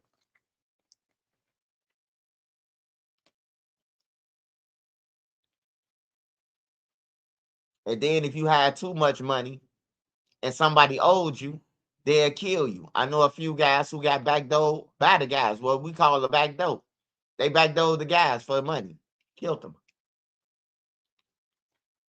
Somebody else do it, come off the railroad, try to kill a nigga, and then say, "Oh man, that was the G boy and them." Same shit with Tukaville, what Gyro, what they used to say. Motherfucker come over there, shoot at us, and then you got these niggas coming around the corner after the gunshots go off. They hit around the corner. Hey, that was old block. We just seen, nah, that one old block, nigga. We seen that band that you was in, and you was in, nigga. Don't try to play us like we some goofies on everything. I remember that day when Taekwon got killed, man. Crack hit the corner, man. Rest in peace, Crack. Crack hit the corner, man. And Crack was like, man, they just said that was old block. Man, I flip. I say, hey, Crack. Hey, I respect you, bro. I fuck with you. And you quiet, you always on your grind and everything. But don't try to hit us with this old block shit, man. We seen who the fuck Van pulled off, bro. That shit was sad, man. That shit was sad than a motherfucker, man, when Taekwon got killed, bro. Like, we thinking he playing, he on the ground dead. We like, get up. Me and Brick like, get up, Taekwon. Motherfucker shit going on out here, man. Why is you playing? He was really hitting his chest, bro. He collapsed. He took about 3 steps and collapsed, bro. Like, for real. So I already know. So that's why I encourage people just to get off the streets, man. Like, get off the blocks. Go somewhere, bro. Try working. Try chilling in the crib with your girl and your kids, bro. Go out, barbecue. Take a grill and barbecue. Go to Starve Rock or something. Go outside the city. You know, man, once you see something outside the city, bro, where it's peace. And some of y'all females, y'all living in convenience for the nigga instead of your kids. The kids are dying out here. They 13, 14, 15, they getting killed. And if you love your kid more than you love some dick, then you'll get your kid out of there. You'll get your kid to safety. Section 8 can be used anywhere. Low income can be used anywhere. You can take your Section 8 and go to Minnesota. You can take your Section 8 and go to California. You can take your Section 8 and go to Arizona, New York, anywhere. You can take it anywhere, just like low income. If you're on low income in Chicago, you can go low income in Atlanta. They connected. It's all the government, man. It's just they probably call it something else in their state, but it's all the same, man. They gonna look and see that you was on low income and get you hooked up. Yeah, get your girl and take a walk. Me and my wife took a walk yesterday. Shit, we took a nice walk. Walked along the beach. You hear me? Like shit, took a nice. I mean, the beach. Everywhere ain't no beach, Nene. I need to stop saying that. I said that in Florida. That shit was embarrassing. I was like, this beach cold. Everybody was looking at me like the white people was looking at me like a beach. Shit, hey, where we come from, man? Hey, this like Chicago, Lake Michigan. I look at Lake Michigan like an ocean. Like I look at it's big, bro. Like I look at it as like an ocean, but it's really a lake. It's a beach.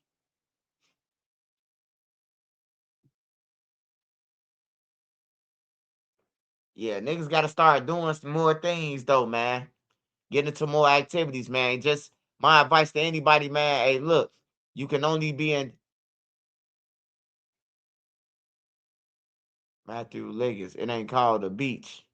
No, no, no. I don't know. I don't know. I said it's a beach, and they was looking at me like shit. This ain't no beach. This a motherfucker. I'm like that. I'm crazy. I was like, this beach cold as hell. They was looking like I thought it was a beach, even though it was the ocean. Shit, you know. But yeah, the ocean, man, it be so the water clear. You seeing the little jellyfish trying to lurk and sting a motherfucker. You know, the sand is clear. Man, pretty, man. Pretty, pretty, pretty.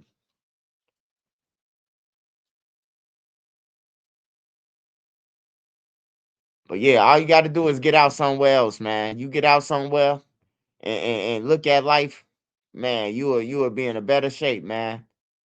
Hey, you can always go back to your city, man, but you can't always come back from the grave, man. So leave your city.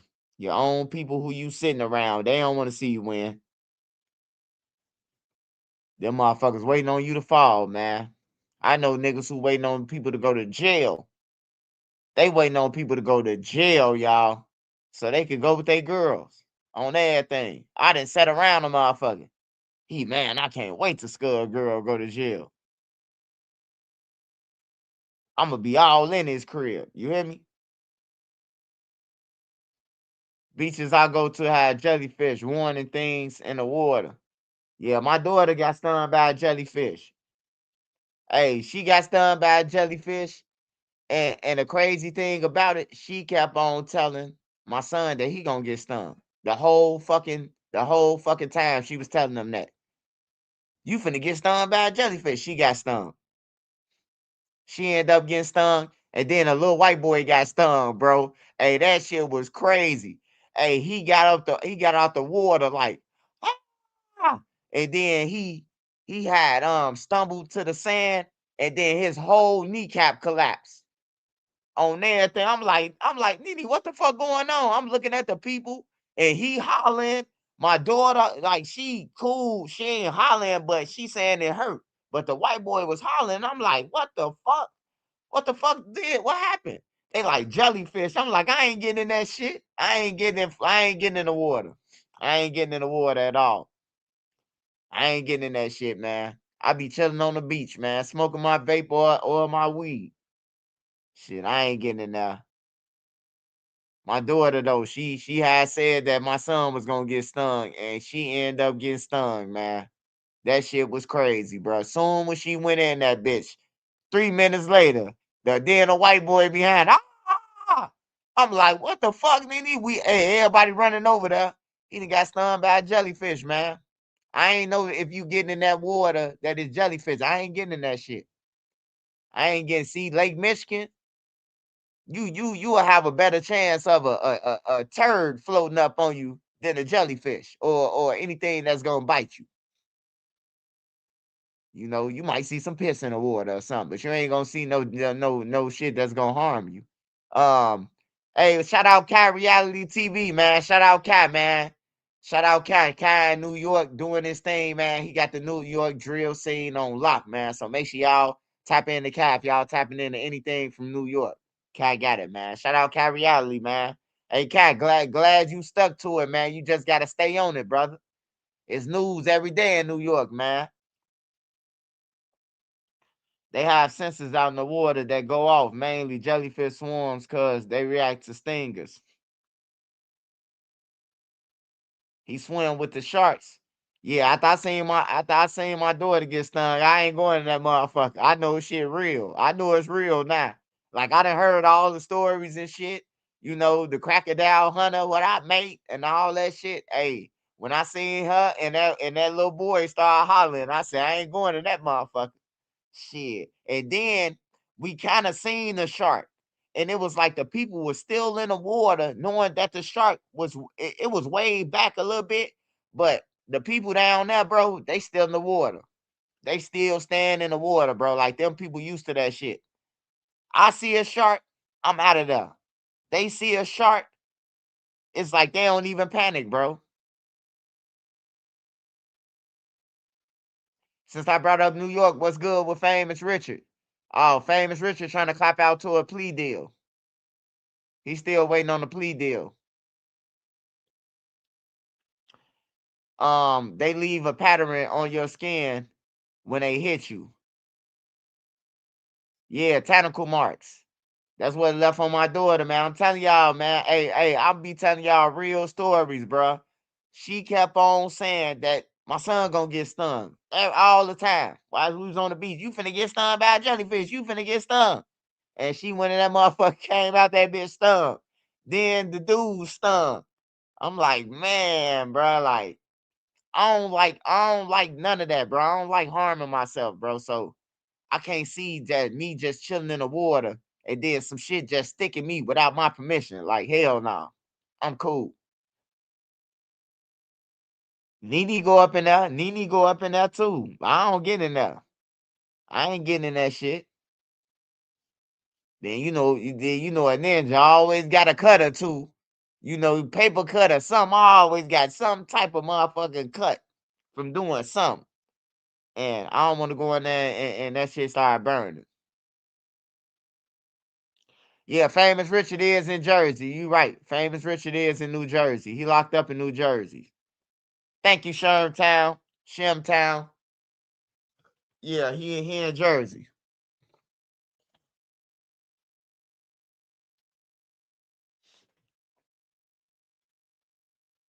Man, I called down there. I called down there for Famous Richard so much, they probably put him in the hole. I was calling down there because they was mistreating him, man. Like, I don't care who you is and none of that, bro. Like, if you get done dirty, like, he in there for a gun, bro. Like, you shouldn't be you shouldn't be having him in a turtle suit and all that shit, bro. Like, nah, man. Some people need to be in jail though. Some people need to be in jail for the rest of their life. It just is what it is. I don't view Famous Richard as no threat. All Famous Richard do is he run up on people until he either get killed or go to jail for it. That's all he do. He do skits and be playing too much. Like he say he hate 12, he need to stop playing with them, bro. He be telling the police, I should take your pipe and all that shit, bro. Like that's playing with a government official, threatening a government official. Like shit he be doing is just it's funny though. It be funny though, but I knew he was gonna get in trouble for messing with the Jews. When he kept on going in they little synagogue and all that shit, I knew he was finna get in trouble. I knew his ass was in trouble, bro. You can't mess with them people, bro. He tried to expose them for tunnels and shit. You can't like you can't do that, bro. I've been live for an hour and 39 minutes. This is one of my first time going live early. But I had to go live. I had to do it, man. Gotta keep tapping in with my people, man. Y'all support me, so I gotta tap in, man. If I can't go live, it's a reason why I ain't go live. It ain't no, oh, Swipe ain't going live. No. It's a reason why if I don't go live, trust me. It's always a reason. It's either I'm on another project or something else needed more attention than YouTube.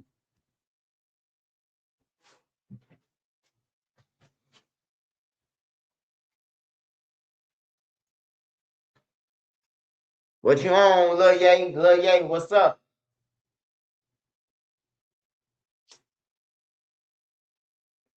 Swipe going live when everyone gotta be sober. You know damn right I am. I want y'all to be sober for this shit. Oh yeah, Chicago water is nasty. You don't want to go swim at the beach in Chicago. I guarantee you gonna get a turd in your mouth, some pee, all that. It's gonna flow to you. Hey, look, I went swim at a pool in Chicago. Motherfuckers so lazy, they'll be talking to you peeing in the pool, man. They'll be talking to you pissing in the pool. Nene got it. Nene got the Vonnie did it, man. Hey, y'all support me, man. You want to support me, man? Go and buy a Vonnie did it hoodie from Nene, man. Go and buy a Vonnie did it from Nene, man. It'll help support my court case. I gotta go to trial for them. They said that CPD, they said CPD can't save you, mean that I'm threatening somebody. They only took out that little thing. CPD can't save you. They saying that he threatened. You know what I'm talking about? When I ain't saying that. If you listen to the whole video, I clearly say, let's say the women, the kids, the elderly, the neutrons, and the civilians. Before I say, remember CPD can't save you, but they didn't take it. They edited out all that and just put CPD can't save you, and they saying that I was talking about them. So they violated my freedom of speech. Big time. The court system, they violated my freedom of speech.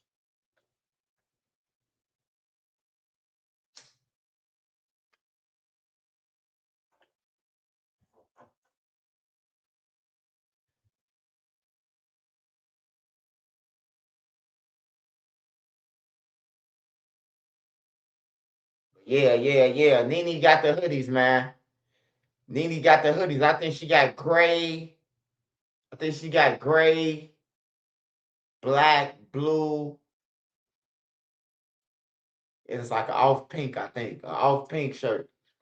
But yeah, Nene got the hoodies. Vonnie did it, man. Vonnie did it. He actually did do it, though. He did do it. Lil Durk just part of the conspiracy because his stupid ass let them use his credit cards and fly on the plane with him.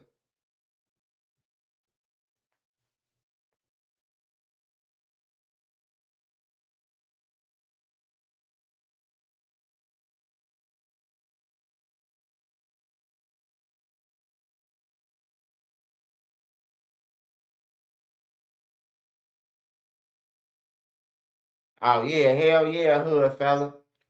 Adia, what's up, Adia? How you feeling? So I feel away hitting Nene in the DM without you knowing. Oh yeah, it's all good. It's all good, hood fella. Huh? Yeah, it's all good, hood fella. That's half of me, man. That's why she gonna always get paid like she wrote for me. When Wayne say that, and I just hope she know that she get paid like she wrote for me on everything. Yeah, but that's how you can support me, man. I got to go to trial for them. I got to pay for a lawyer now. But I just want you to know in the end, I'm asking for jail time.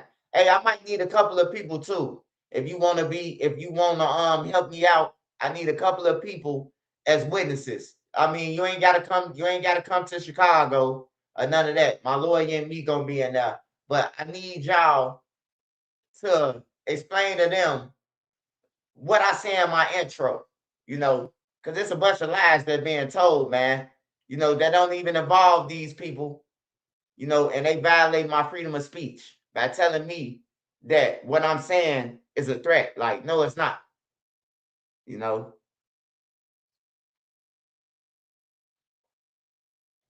Yeah, you can do it from a phone call. You can do it from a phone call. I put all this shit about documentary, man. Everything going to them.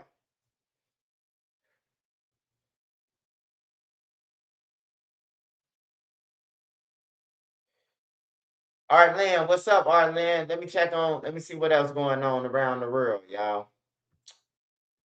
Let me see what else going on around the world.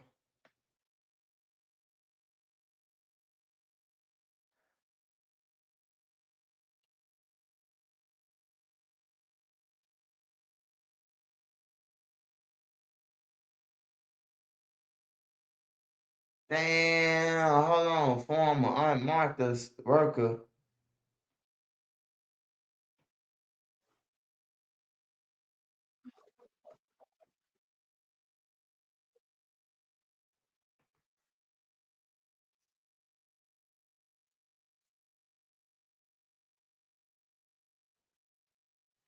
Niggas be weird as fuck, man.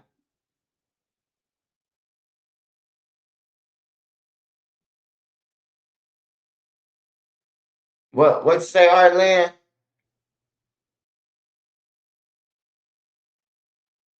All right, Arlen. Good looking, Arlen. I traced your videos back. I traced your videos back at the first time you started saying TPD was a little bit a year ago over back. Hey, now, Anis, you forgot that I got other videos. I got videos that say members only. I got like 100 and some videos in members only. So you might see them videos, but it's a lot of videos missing. Did you go through members only? I'm glad the Sweet 16 games had no reported incidents, allowing folks, schools, fans enjoy being in Chicago, letting them see it's really beautiful. Hey, yeah, I'm glad that happened for y'all, man. I'm glad that happened. They really suing you for that. Nah. They ain't suing nothing. I finna sue after this shit over with. I'm suing. And I want the person who testified and I want them in jail. You can't do this. Females shouldn't be allowed to do this. You shouldn't be able to go to a police or a court and say something happened to you that didn't. And that's playing with people's lives. You know what I'm talking about. So this is gonna be a lesson learned from everybody. They going to jail for sure. This is gonna be their first time being a felon ever. And then I'm suing for defamation and all that shit after that. You ain't nobody getting away with this. I ain't broke. A person when you don't have you cop out. When you indigent and don't have any money, you cop out to everything. See, they look at you copping out to every case that you got. People look at that like you did it. No, that don't mean I did shit. That mean I ain't had no money to fight. They go, I wanted to go home. You hear me? I tell every judge that. Every judge, oh, you got this case, this case, this case. Hey, Your Honor, I ain't got no money to fight it. If I go to trial and lose, they telling me I'm gonna get 10 years for some shit I ain't do. So, hey, look, I gotta take the probation, right? I know most of the people I know, they cop out just to go home or just to get up out of there, knowing that they gonna fuck up when they get out on probation or whatever. But if you ain't got no money, of course, if you see, hey, you go home today, if you sign these papers saying that, you gonna sign them papers, man. Anybody, whether you know you gonna fuck up or not, you gonna sign them papers. You trying to go home, you know. So the case ain't about everybody did it because you got charged with it or any of that shit. It don't mean that. Yeah, they get you with you leave today on probation, 366 days, making a felony. Yeah, bro. They think everybody cause you got a mug shot or something. Oh, he did it. Nah, man. Most of the shit I did, I copped out. I had to cop out for because I wanted to go home. On everything, I wanted to be back on the streets.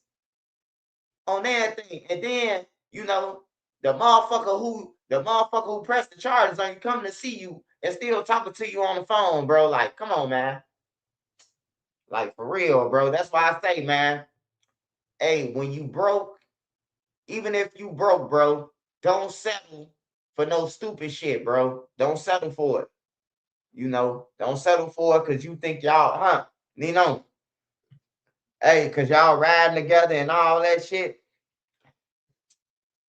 Hey, if motherfucker ain't down like four flat tires, you hear me? Go ahead on, bro. You wasting your time, man.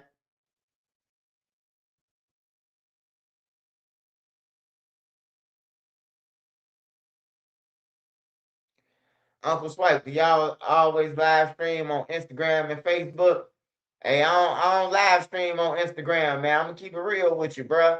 Instagram is the broke motherfucking Instagram is the broke. It's the broke part of the stream and shit. It's broke. Everybody on Instagram flexing. They flexing front and shit like that, man. Or they doing some entertainment shit, bro. Like ain't nothing on Instagram, bro. Only thing I do on Instagram is share a post or something.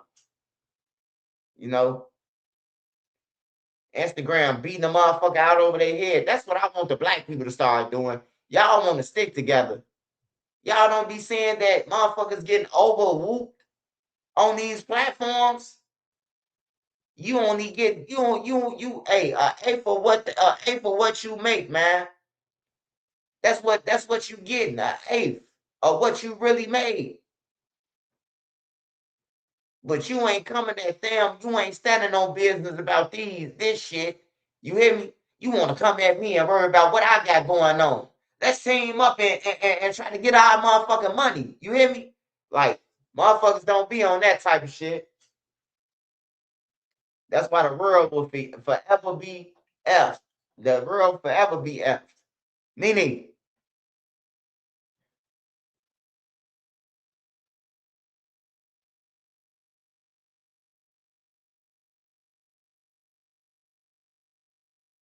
I don't like IG. I ain't gonna lie to you. Fuck IG. Like, only thing I do is post over there. I tell everybody who asks me, hey, Swipe, what's over the IG? It's for broke.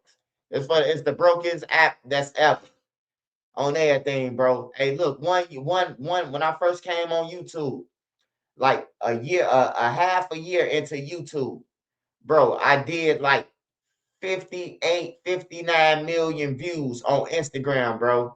They sent me a $25 check. They sent me a $25 check, man. I swear to God, bro. My channel, hey, look, I started my Instagram. My Instagram got started with my YouTube. You hear me? So I went from 1,000 to 3,000 to 10,000 to fucking 29,000. Like overnight. Overnight, I got like 10,000 on Instagram, people. But I got like 58 million views. And they only gave me $25. I say I will never go live over there. I will never do shit on Instagram. On everything, bro. We getting whooped over there. We getting whooped everywhere, bro. Ain't nobody paying attention to this shit, though. That's what I be wanting people to pay attention to. Fuck arguing with each other. Because we only got one life to live. When you see me, whatever you gonna do to me, do to me. That's what I tell anybody. But if you ain't gonna do nothing, then I advise you just go ahead, just leave it alone. You hear me? Just leave it alone. Because you wasting your time.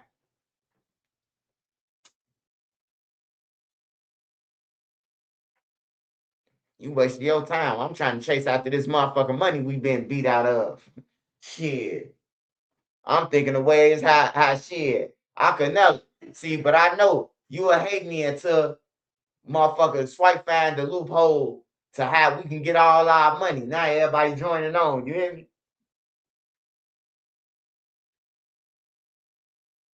Yeah, the motherfuckers greedy, bro. Facebook, all them greedy, bro. I ain't finna be no slave worker.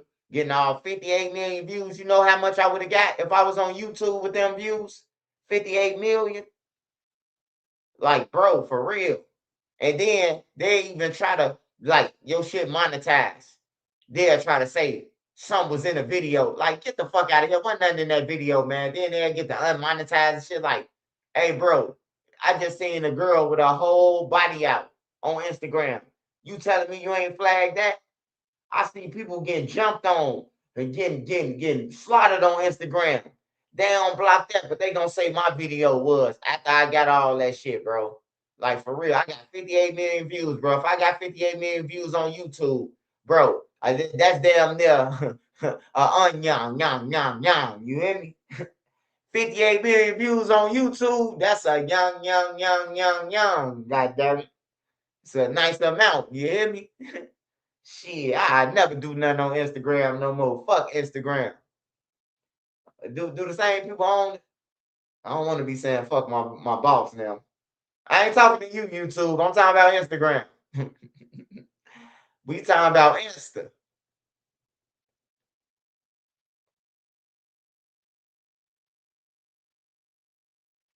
Generous splits. Kick always allows creators to retain 95% of subscription revenue for exceeding the standard 50-50 or 70-30. Yeah, they sticking us up then. Motherfuckers sticking us up. Motherfuckers getting 55%. You heard me? Like, for real, I'm telling you. Hey, Swipe, do you still have the Discord server? I been about it on the end of the videos, but I can't find the server anywhere. Cheers from Tennessee. Shout out Tennessee. Exalt Club BC. Yeah, man, if you want to get on any platform, bro, I say take your chances with TikTok over what's the name? I'd rather go TikTok than Instagram. At least TikTok is worldwide and people support you. Like, don't nobody support nobody on Instagram, man. Hey, look, you can drop. Hey, look, you could drop what I was gonna say. You could drop a reel saying some shit. I bet you don't none of the motherfuckers who you be ready to kill for like that motherfucker. Do it right now just to do a test. I want everybody to drop a reel later. And I'm gonna see if you drop it because I'm going live tonight. So don't try to fuck me over and play me and say y'all dropped it because I'm gonna see if you really dropped it. I need everybody to drop a reel. We just want to see who gonna like it. We gonna see who gonna like your shit. It's gonna be people with no heads like your shit. And trolls gonna like your shit before your own fucking people. On everything, bro. So when you work hard for your shit, you ain't entitled to get nobody your shit. You feel me? Cause you worked hard for it.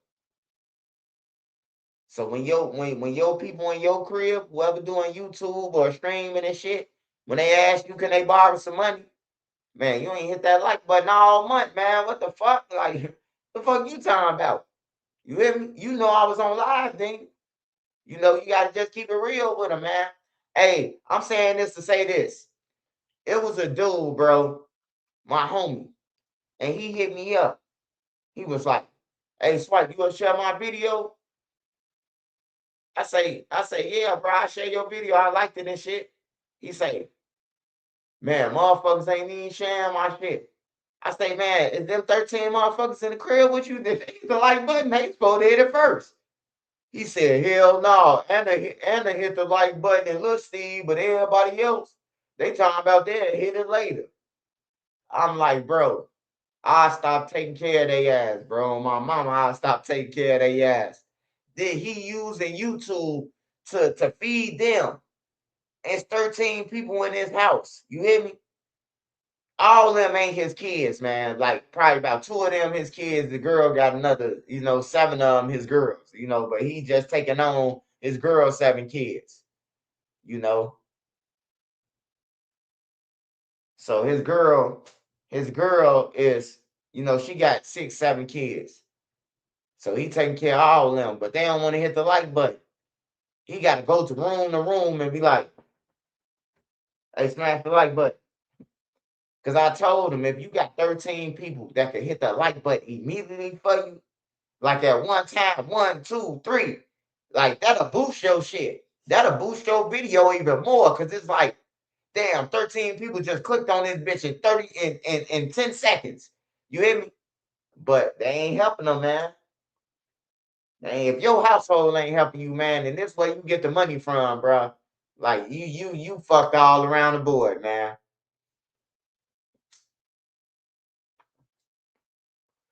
Oh, I forgot, man. I forgot to tell y'all the second part of that story. I hope he ended up getting kicked out.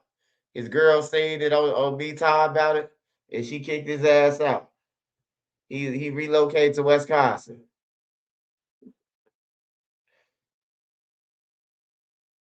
You telling motherfuckers we ain't hitting the like button? all on my channel, stalking it. Yeah, he got kicked out though. I'm talking about some real shit. He got kicked out. How you know he got kicked out, Swipe? Because I sent him the $90 that he said he needed for that motherfucker Greyhound ticket. Because I couldn't take him to Wisconsin. Shit, I couldn't drive him there.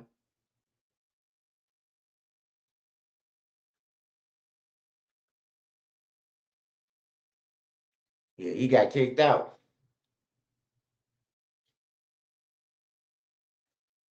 You know, you can't be telling your house problems on the internet. You know, you telling the public that we ain't smashing the like button. You know, that's a threat. That's a problem to some people. You know, if I tell y'all Nene don't hit the like button for me, Nene ain't gonna get no fuck about that shit to say get out. And then we both own this shit. So, you know what I'm talking about? We grown. We ain't telling each other to get out of our shit. This both our houses in our name. You know, so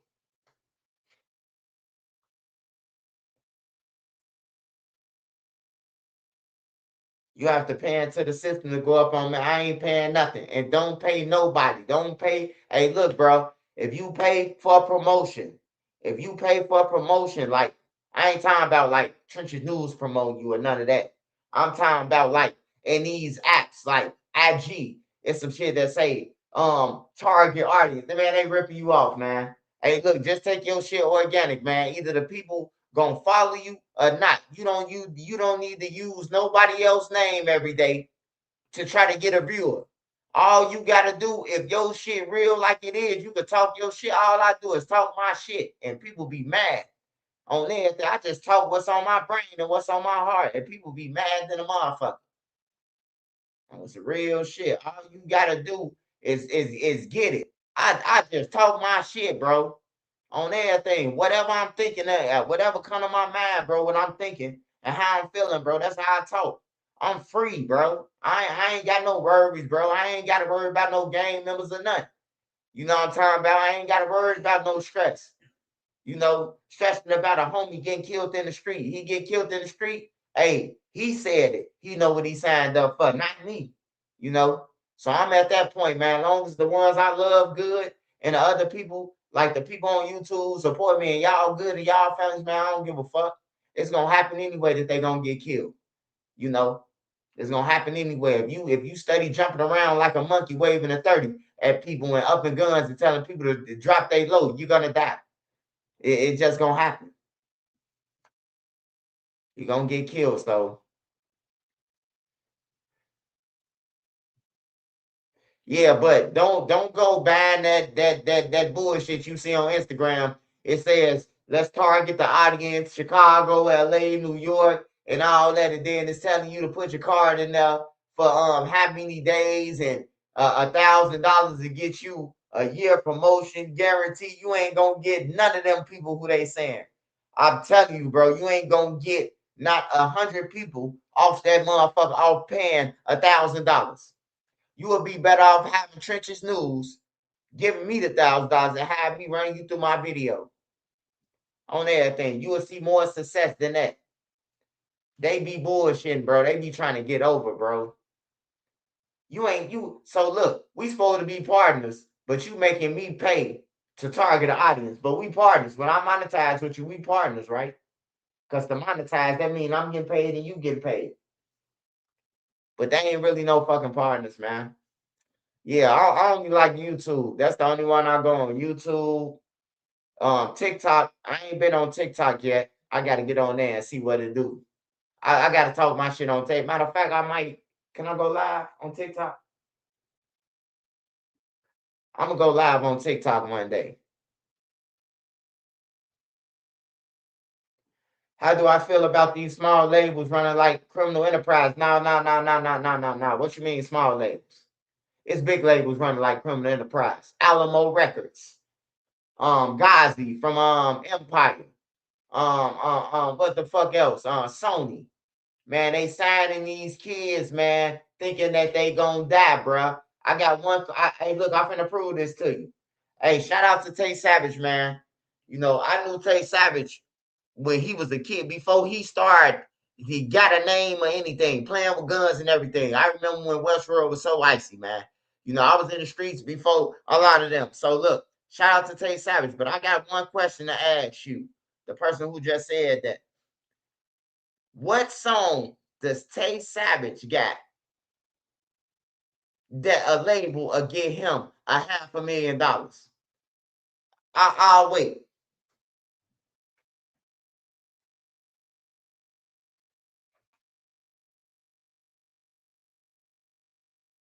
Hey, that's the only question I got right now. What song does Lil Nooney got to get $500,000? What song they got that's on the radio that a motherfucker say, huh, we're gonna give you 500,000? What song?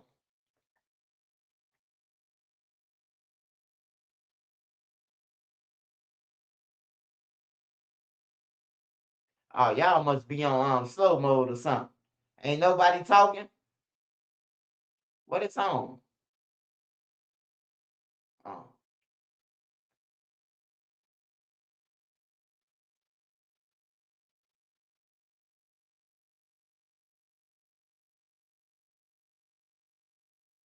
He said, I ain't no Tay Savage rap. I thought he did. No, Tay Savage side with motherfucking Empire.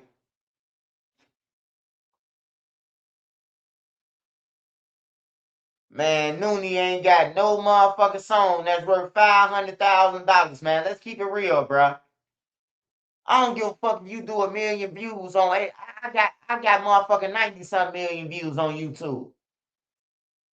I got 90 million views on YouTube. Well, I ain't gonna say. Hey, but look though, it's different. We talking about two different things.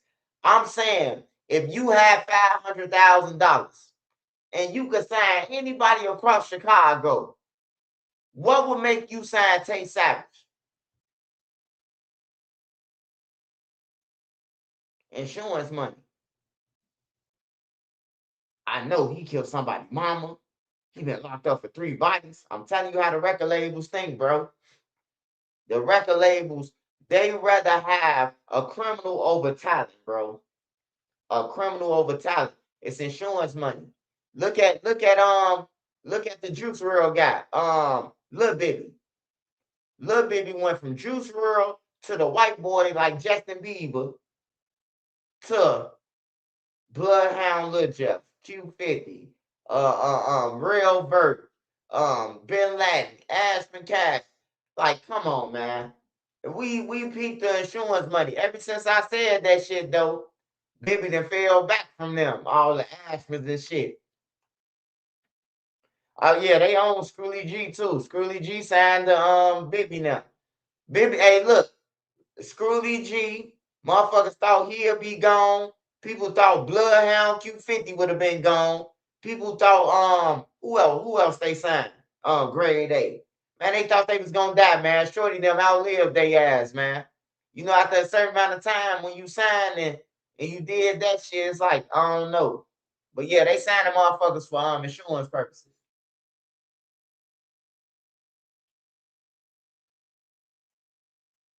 For real. Ain't none of them dudes got no songs that's worth $500,000, bro. Ain't none of them. Only people that I say from Chicago that could have signed for $500K or better. Or better. Keith, Durk, Duck, Pappy, Montana 300, Polo G, G Herbo. Who else? A couple of more people, bro, but there ain't too many more. I'm gonna say a couple of more people, bro, that I would have gave $500,000 to sign them, and not for insurance money. Cause these guys are talent. They got talent, bro. Yeah, you would never recruit. How can you get your money back on Real Bird getting 500,000? Besides him down, like y'all got to think about what I'm saying, bro. Y'all got to think it now. Trill ain't getting no 500,000. Hell, motherfucking no. Fuck you, he did. What's the name? Got hit in the head. Like, come on, man. That motherfucking ABC rap. I call what would it take? What next? See what they do what next? Neck. Little boy got hit in the neck, got hit in the head in the chest, with the best. Like, get that motherfucking milk and cookie ass rhymes out of here. I call that the Down syndrome rapper, man. That's what I call motherfucking Driller on everything, man. The syndrome rapper. He the motherfucking first rapper that came out, goddammit, that hit go that went platinum, goddammit. Yeah, that slow ass song by Driller. Driller definitely ain't getting no $500,000.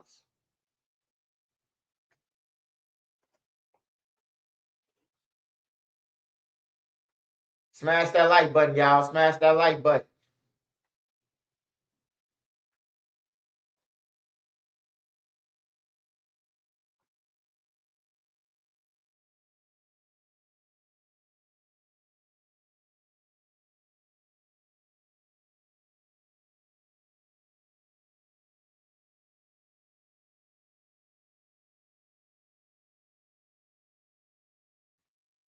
Oh yeah, I forgot about King Von. I forgot about King Von. Yeah, King Von. Hey, look, this one thing, man, about me, bro. I don't care if you hate me or if the opposite hate me or whoever hate me, bro. I'm gonna give you your flowers and tell the truth. Vaughn came up faster than anybody that I seen from Chicago who was struggling to come up, man. The man came home out of jail and came up, bro, and took the rap scene. On that, I ain't never seen nobody do it, man. Whether you hate King Von and you want me to hate him because you hate him, yeah, Von was evil. I've been around Von. I know him. I don't know him just because he was beefing with this side or that side. I really know him. Like, I lived over there with him. When he first moved in the old block, you know what I'm talking about? My big brother knew who his daddy was. Silk was in jail with my big brother. So my big brother know who he said, man, that Silk son, man, make sure he good, y'all. You know, and that's when Vaughn first moved in old block. You know what I'm talking about? So yeah, Vaughn came up faster than anybody, man. He came up faster than anybody. And he get that record in the Guinness Book of World Records. It took every month. I seen everybody else, man, sweat bloods and tears to get a motherfucker. Damn near died 15 times trying to get a deal. That nigga Vaughn came out of jail for some evil shit and then started counting millions after that. I still ain't seen half these rappers get a homies no money like Vaughn did. Bust it down. He bust down that shit. I ain't gonna lie, bro. Hey, you could call it evil, you could call it whatever. He cut his homies them in on everything. Period. That's how you gotta do it though. If y'all into all y'all killing people, you gotta you gotta motherfucking cut people in, bro. That'd be the best bet so they won't tell on you when everything is over. Cause Vaughn knew the feds was coming. Vaughn got on the internet with dude, and dude say, "What's up, Vaughn? What you on?" He said, "Shit, trying to run this shit up before the feds come." Vaughn wasn't playing, man. Vaughn knew they was going down. I swear to God, man. He knew Durk and them, they was gonna go down. He said, "I'm trying to run this shit up, man, before the feds come." He knew what was going on, bro. That's why I like Vaughn, because he like Trump. He gonna say whatever come to his mind, bro. He gonna say whatever the fuck on his mind. He don't give a fuck about nobody. Feelings and shit. And then he'll throw you off and say, "I was just playing." Like, no, then he wasn't just playing. Then he was dead motherfucking serious.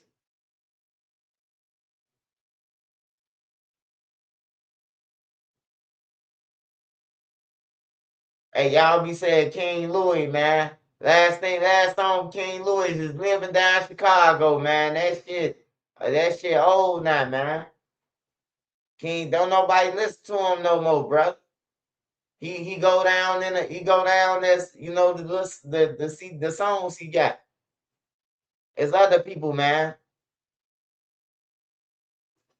That's just like Bum J. If you want to say who had the city, Bum J did. Bum J. It's only two people that I seen had a city without a deal and then with a deal. Bum J, he had the whole city behind him. Every gang was with him. That's when you say you got the city. Chief Keef, he had all the kids. All the kids, man. He had all the kids, bro. He had the city. And then Dirk just had Chicago, but he wanted to slide for a motherfucker who already been killing people. So shit, he in jail now. Lil Mark, nah, man. Lil Mark them ain't getting no motherfucking 500,000, man.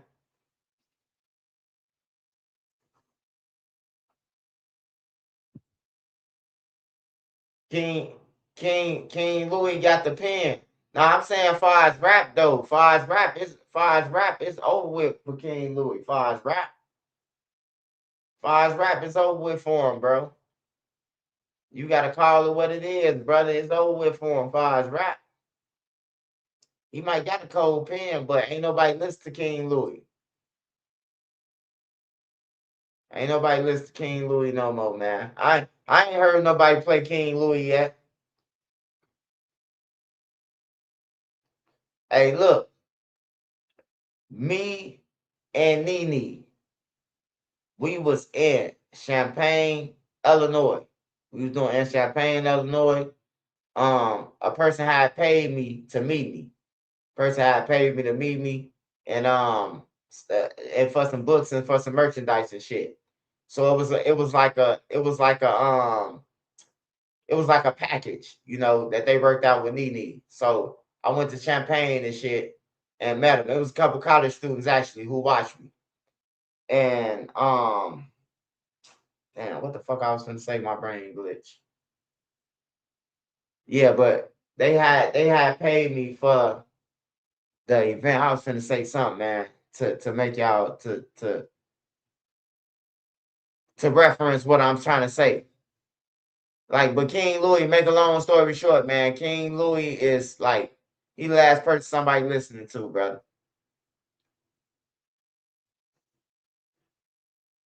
Oh yeah, they was being billionaire. That's what I meant. A white girl come down, riding her bike past us, past me and Nene, playing billionaire, man. Oh, so arrogant. And Lil J and billionaire. I call billionaire. Billionaire tell you, I call billionaire immediately. I say, I asked the white girl, my wife was right there. I asked her, I say, who you listening to? She said, Billionaire Black and FBG Duck. I said, you like billionaire? You like their music? She said, hell yeah. I said, I'm finna call her for you. She was like, you can't call them. You can't call billionaire Black. You hear me? A white girl telling me I can't call billionaire. Man, I call billionaire. What's up, Swipe? I say, man, she wanted to talk to you, man. She said, I ain't know y'all. Billionaire was talking to her. She was playing their music. Why is billionaire was on that motherfucker? I'm surprised. I made her day, though, man. I made her day, bro. A white girl, bro. I swear to God. Not no thug-looking white girl. I'm talking about a white girl who, I'm talking about that could blend in the community, bro. Like, for real, bro. She riding around beating, what's in that, on a motorbike, I think she was on, right? Yeah, she was on like a moped bike or some shit. Yeah, with a basket, with the speaker in there, playing billionaire now. Yeah, she ain't know, man. I made her day, though. She said, you can't call billionaire Black. I said, hell yeah, I can. He said, what's up, big bro? She said, oh my God, she damn near fell out. I say, damn, billionaire now. They could be making way more money. The white kids about to fall out over this shit. Now it's time to transform your music, bro. It's time. Look, we've already heard about all the dead people, all the packs, all the coons, all that shit. We need to hear about some money now. Now it's time to rap about, the success and you got to graduate sometime, some point, man. You can't be 50 years old still sliding through the trenches. Like, for real.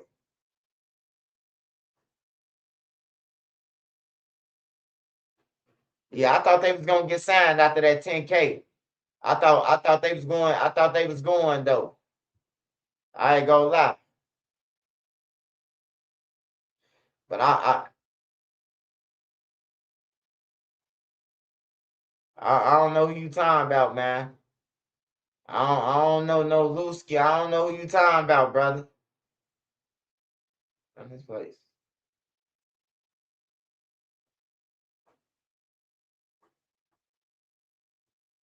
LA Capone, I would have gave LA 500,000, man. LA been rapping since he was young, bro. See, I don't know a lot of these guys to say they've been rapping. LA been rapping since he was a kid, bro. Anybody who really know LA, he wasn't just rapping doing the drill scene. LA been spitting shit since he was a kid, bro. Since he was 19 years old, 8 years old, he been rapping, bro. Like for real. I remember his uncle had him under the building with us. We standing under the building and shit with guns. He like, what's up, Sway? Woo woo. He wanted me to listen to his rhymes, bro. He was getting off. On my mama, this when he was wearing his glasses. Leonard, bro. Rest in peace to LA. Man, I hate that they all got into it, man, because I know LA and I know motherfucking them. You know? Like the Keita shit, bro. I used to be blue. I hear motherfuckers say, I'm smoking on Keita. Like, hey, look, hold on, bro. Like, I done got into it with so many people about the Keita shit, bro. Like, that's one person, bro. Like, hey, look, I can understand you smoking on Jay Money and him, they smoking on you. If y'all gonna play that game. But don't put this on no innocent girl, bro, who was going to college for track and was a smart girl, bro. Like, I don't get it. But these they don't care though. They smoking on anybody that'll make it hurt somebody. You hear me? Keita ain't never did nothing to nobody, bro. She didn't even die from no gang members. You hear me? And they still smoking on her, bro. It's just sad.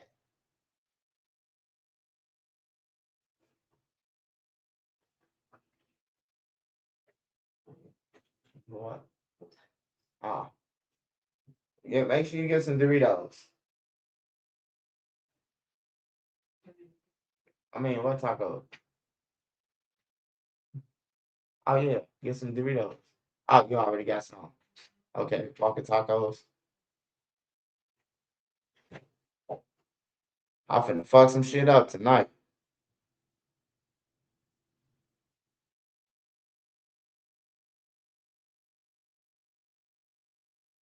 Shout out to everybody on here. Smash that like button, y'all. Smash that like button. Hey, you want to support me? Go to Nene Marie, man. Get the Bonnie Did shirts, man. You could be supporting me, and if you support Durk, you'll want to get a Bonnie Did shirt because he did it. If you want to say that Bonnie did it on that case, I can't say Bonnie did it on the other case. AJ saying that Durk did it now. I guess I don't know, but you know, if you want to support me, go to Nene, man. Go and get your Bonnie Did it hoodie. He did it.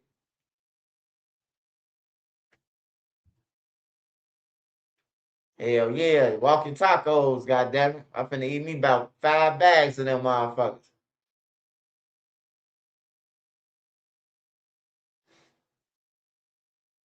Lil Mark brainstorming was a great rap with the old school style without resorting to distance. Yeah, yeah, Lil Mark had just started off, man. You know, he just came out, so I can't say that, you know, Lil Mark was worth 500,000.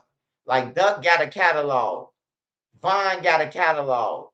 Um, Dirk got a catalog. Herb, Polo G, all them got catalogs. They worth $500,000. You would have made your money back. Out of all the music that Polo dropped, Dirk dropped, man, them motherfucking record labels made a lot of millions off they shit. They cashed out off Dirk all my life and all that shit, bro. Them record labels got paid. Dirk was bringing in them record labels millions and millions and millions. They ain't dumb. A lot of drill rappers ain't gonna do that from Chicago. Now, THF Lil Law, he ain't getting no $500,000. I get Lil Law 10,000 in a bag of Crunch Curls. Now I will. Now I take that back. I give Lil Law 10,000 dollars, a free 100 piece to Sharks. Yeah, and a bag of Crunch Curls. He said, man said, Lil Law, yeah. Lil Law getting the motherfucking $10,000, $10,000 and a bag of Crunch Curls, man, and a 50-cent juice. That's it. He ain't getting nothing else. That nigga garbage. Huh. THF snake them. Man, that shit garbage, man. Hey, he know how to do some ad libs though. I ain't gonna lie. He know how to do ad libs when it come to that time about like how the snake sound and all that. He cold with that shit. I ain't gonna lie, bro. But he cold by just saying like he said the other day. He was like, I can't say what I want to say. And he snapped though. Hey, my little cousin say he just snapped. I say, what he say? My little cousin say, you gotta listen to this. He said, I ain't gonna say what I want to say because the feds probably listen. And my little cousin said that he little long snap by saying, I say this generation fucked up, man. This generation is fucked up, man. If he went crazy to you by saying, this generation is lost on everything, bro. I told Nene I need to start rapping. Shit. I can kick out some better shit than that. Sound like he having a seizure.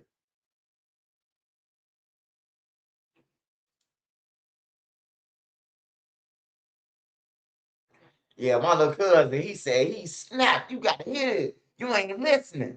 I said, bro, I ain't listening. The fuck you mean I ain't listening? He say, man, you ain't listening, bro. You just saying that because you like Duck Them music. I'm like, man, that nigga garbage, bro. It ain't about Duck. See, everybody who know me, they try to make something about Duck. You know what I'm talking about? Oh, you just saying that to Duck Them, man. Nah, bro, they garbage. Lil Law is garbage. What the fuck, nigga? I keep it real. I don't care. I don't care about nobody being mad. If your ass garbage, bro. For real. Like most of O Block, garbage. King Von, King Von, Prince Drake can really rap, but he just rapping about some gang banging shit that he ain't even involved in. You know, that's what pissed me off because you a good kid, bro. Go ahead and rap about some other shit, bro. He steady rapping about the same chopper. I be with a chopper like I'm Soldier Slim, like in every song now. You know? Like he a good kid. He stayed over me 2 floors. He was a kid.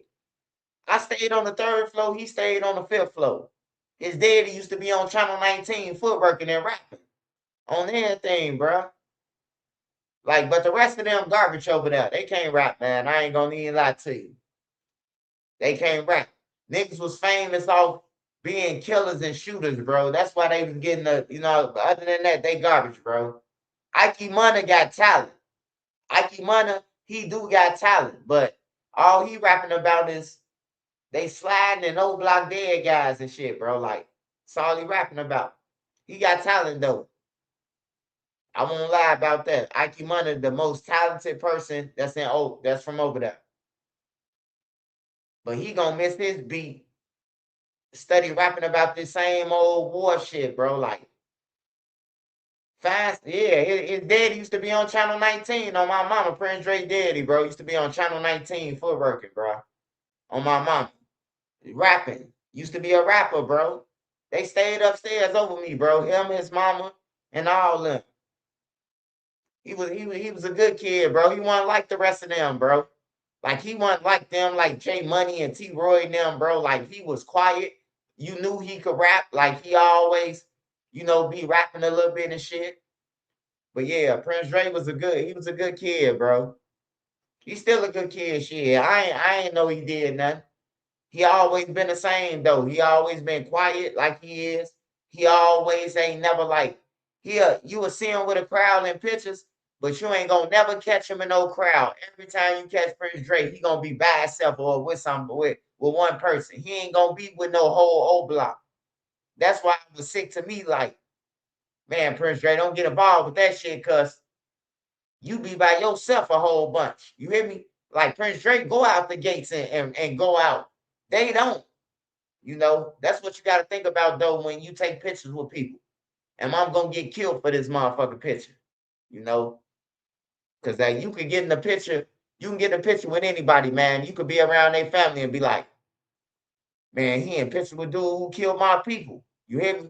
And now you don't even know you dead, bro, because you in a picture with a motherfucker. You don't even know half the motherfuckers in the picture.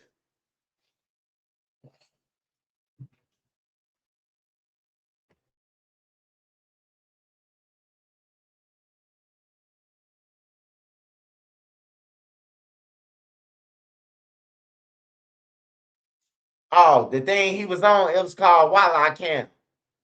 He used to be on Walla Cam. I don't know if y'all know what Walla Cam is. If you from Chicago, you should know what Walla Cam is.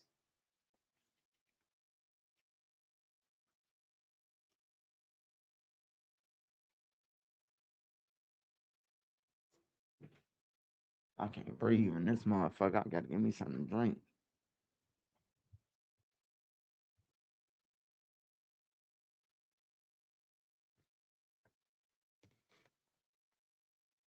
Smash that like button. Smash that like button, y'all.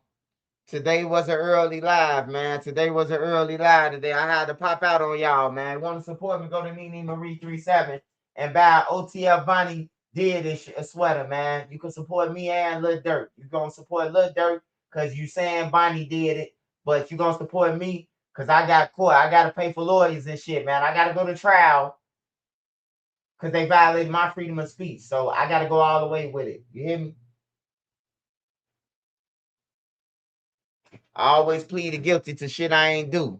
I ain't pleading guilty to this one. Y'all violated my civil rights. I got a freedom of speech. Just because Vonnie Daddy got on my channel, they ain't got shit to do with me. Vonnie Daddy got on here and said that not only did Vonnie do it, he said that he went with them to pay for King Von to get killed. What I got to do with this shit? His daddy said it. You hear me? Like Vonnie Daddy said this shit. He said that he not only him, but his son went to go and kill what's her name? Shit, Bonnie did it. Hey, Nene got hoodies, man. Putting y'all order. Nene got Bonnie did it hoodies. Putting y'all orders, man.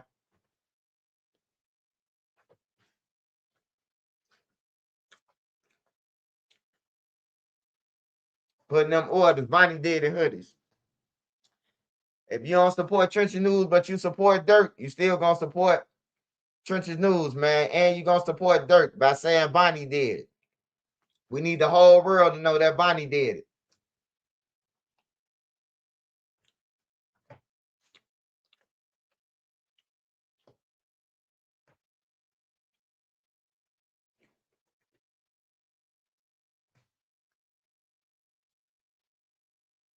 The crazy thing, if you on the come up, whether it's music, podcast, or whatever, you take a picture. Yup. It could kill everything. Oh yeah, he did steal from Vaughn the 200K. He did it.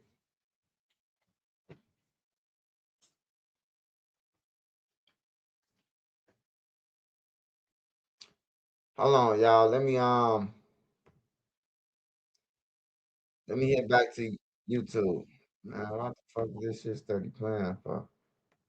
Shit pissing me off.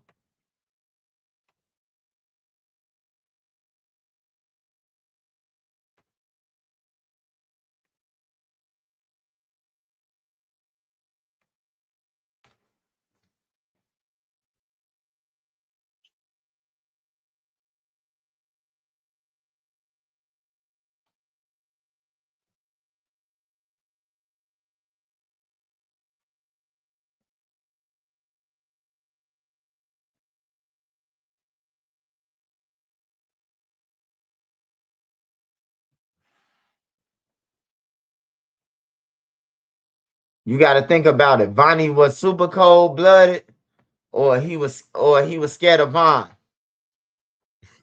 Now, hey, look, Vonnie knew that Chicago is slow. He knew this. His daddy told him.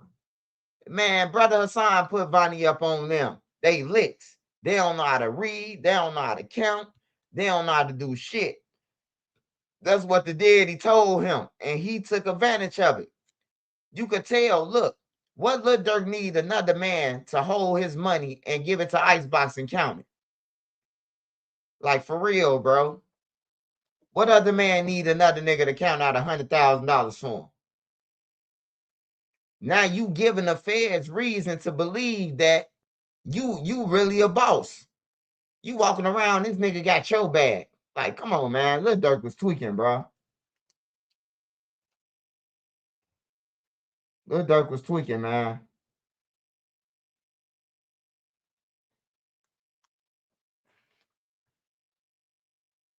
My boy really tweaked out this time.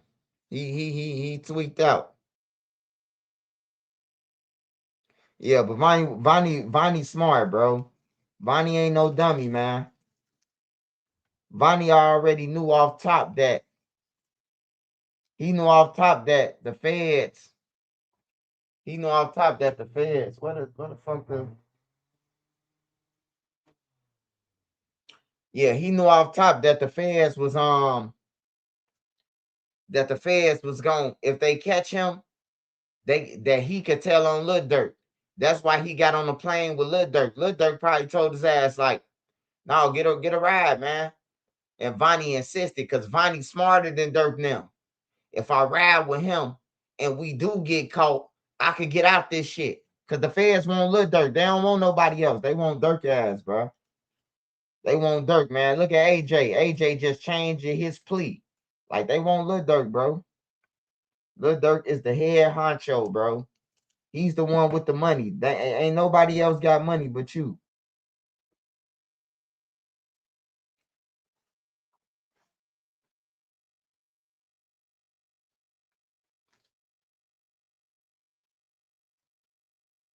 He said, wasn't he one of the ones with money? Yeah.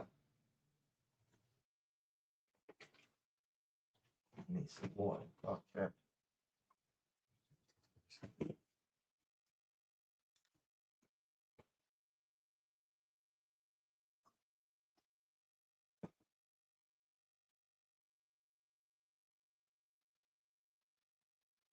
The smart person can play dumb.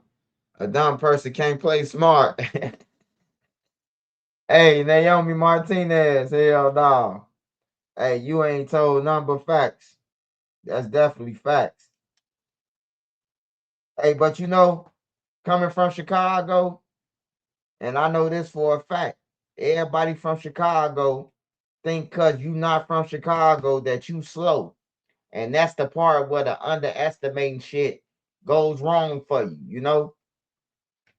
Because the whole time you thinking I'm slow. So you not already underestimated. We from Chicago. We 10 years ahead of niggas. Like, nah, bro, stop thinking that. It's motherfuckers who ain't from Chicago that's motherfucker really that swindle motherfuckers that'll swindle your whole lifestyle away. You hear me? That ain't from Chicago. It's some cold motherfuckers in this world. And it's just cause we from Chicago, we the big bad wolf, and everybody's supposed to be scared of us. I don't underestimate nobody, bro. Everywhere I've been, I seen somebody get killed. Everywhere, every state I've been to, Minnesota, Milwaukee, Wisconsin, period. Minnesota, Ohio, Iowa, Indiana, fucking Missouri, St. Louis, Memphis, Florida. Like everywhere I've been, I seen a motherfucker get stretched out, bro. Like it happens everywhere. So me being from Chicago don't mean shit when I'm in a town. So what I'm trying to tell my peers, just say that shit when you in somebody else's city. Save all that Chicago shit, man. You might stay alive longer, bro. Just say that Chicago shit, man. Tell the motherfucker you a lame from Des Plaines like I do. Motherfucker be like, where you from, bro? Des Plaines, Illinois. You don't know me. I'm from Des Plaines, bro. You ain't never been to Des Plaines. You don't know me.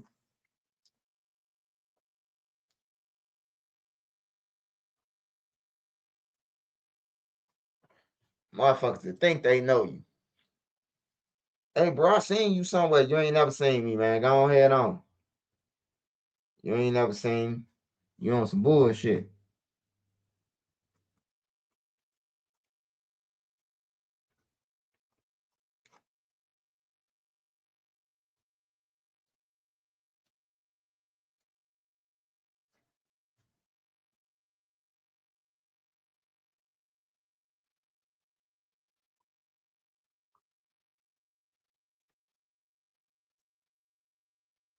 Yeah, it's a lot of Chicago dudes out of state, but like ain't nobody really trying to be on that type of timing though.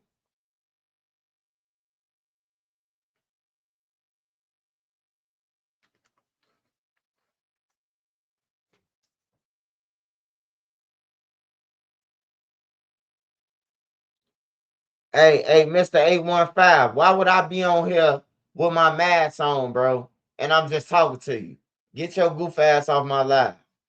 Yo goof ass. Get your ass upstairs for asking some dumb shit. And you got an 815 area code. So 9 out of 10 times, your parents have a real good marriage. Stupid ass off my line.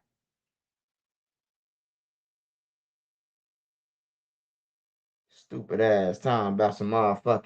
Do you wear your mask when you got that? You want to get unblocked? Send me $100. You want to get unblocked? Send me $100, nigga. Mask that. Mask off. I was just listening to Future the other day while you talking about a mask. You see how you want to troll me, Sparks?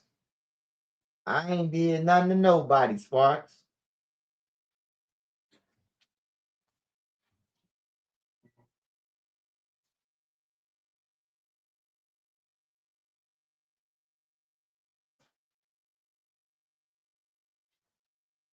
Hold on, y'all.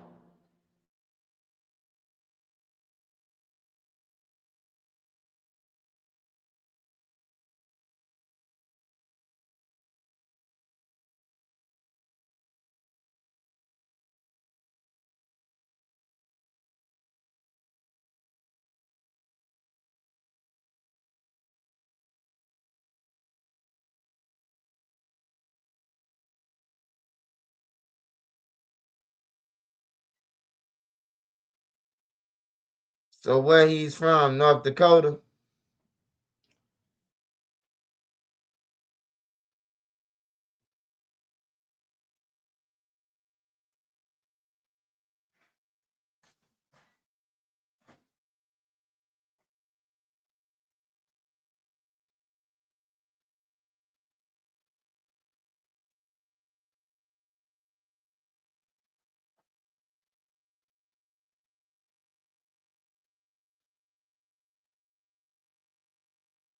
I'm burning.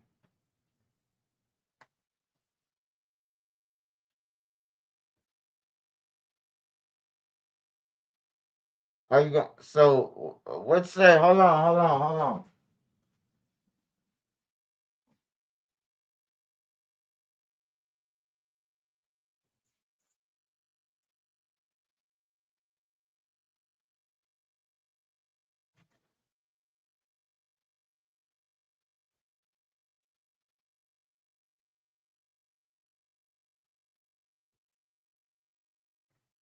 What's talking about? Play the Billa?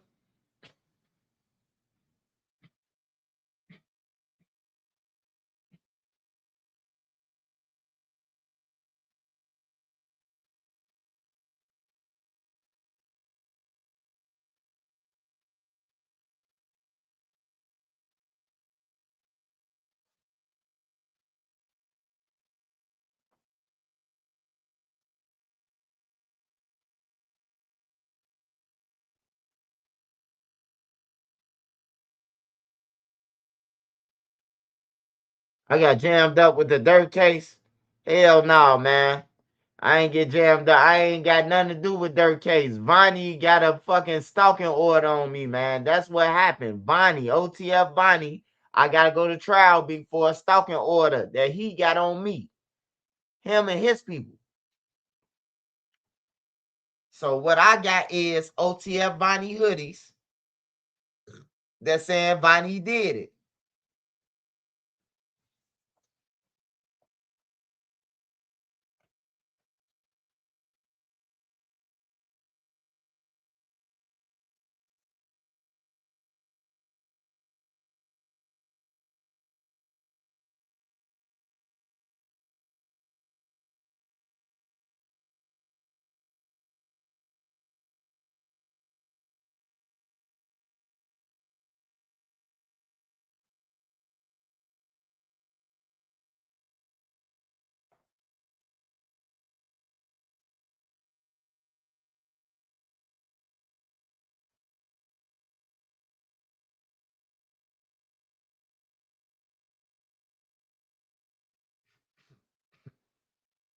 Yeah, they fucking with me, man.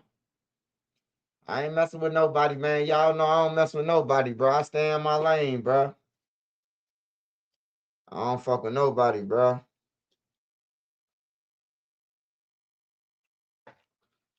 But I can tell you this. If you can make that shit happen from from federal custody, Durk ain't got no chance. They saying I'm stalking surveillance through the internet and all that. They saying that Durk flew on the airplane. So if they making me go to trial for stalking that I ain't even do, Durk ain't coming home. And my shit ain't no jail time unless you violate it. Durk shit is life. That's all I'm saying.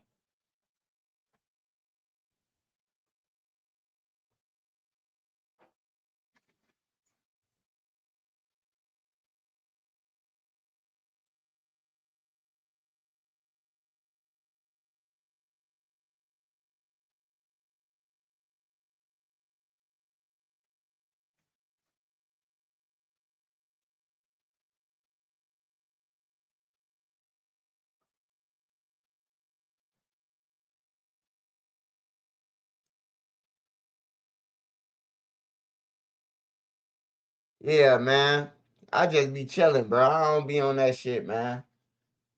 No, they just made up something though. When you get mad, cause they trying to figure out like, damn, how you getting this information? How you knew it? And then they get mad and then try to you gotta make up a lie. But for one thing, what I'm talking about. Good thing about the trial, right? You got to present the evidence in trial, right? After this trial over, they will be a felon. They will be a felon if they never was, because you can't lie on the oath. You can't lie on the oath. You can't swear under penalty. And they made sworn statements that it's true. So when we go to trial and the lawyer go up in there and do his thing, oh man, I'm pressing charges. I want everybody involved to get locked up. Everybody who plotted with them, everybody. The people who helped do it, I want them investigated. I'm telling you, bro. If this shit can happen to Trenches News, it can happen to anybody.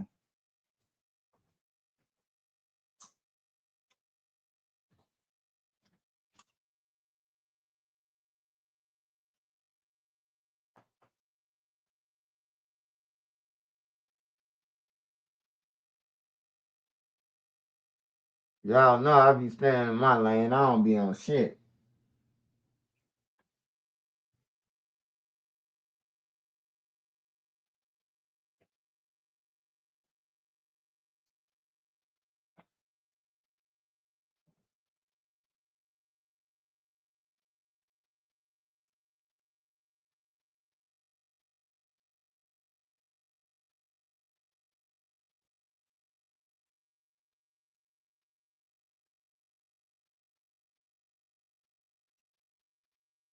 You say when I thought about Mikey, oh yeah, for sure. Hey, Swipe, you instantly thought about that dream when you heard about Mikey. Oh yeah, yeah, yeah. I inboxed Lil P soon when I had found out. I say, man, Lil P, I just told you and Mikey this shit, bro. That somebody from y'all hood gonna kill y'all, bro. I told Lil P that.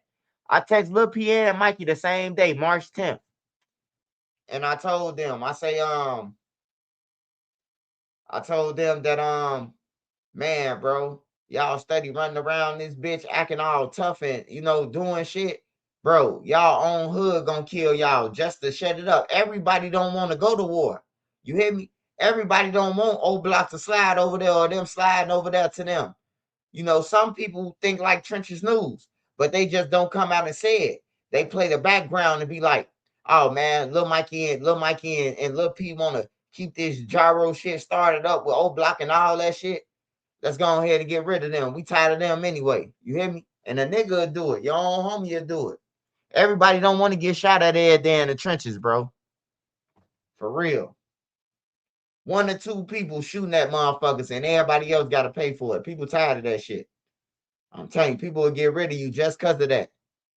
He think we finna be into it because of his ass. We finna nail him, And now you gone.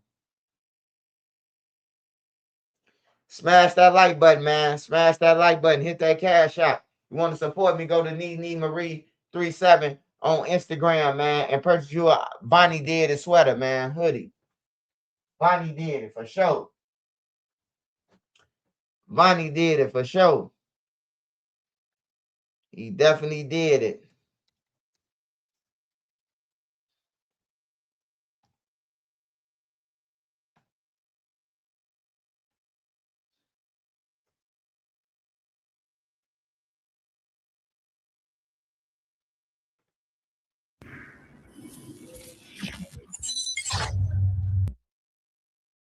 One gonna be ready on the other end.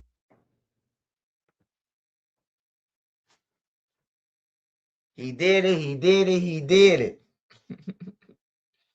Smash that like button, y'all. Smash that like button. Shout out to everybody who was at work on this live. Shout out to everybody who was at work doing their thing, man. Keep on supporting your family and everything. Just because you got a job, man, a job is official like Scott Tissue, man. It help you pay your bills and everything. So don't let no sucker or no broke motherfucker tell you that, man. You got a job? Hell yeah, I got a job. Hell yeah, and I ain't just standing around this motherfucker waiting like your broke ass. Waiting on your girl to get her motherfucking food stamp so you can go and sell $100 to get 50.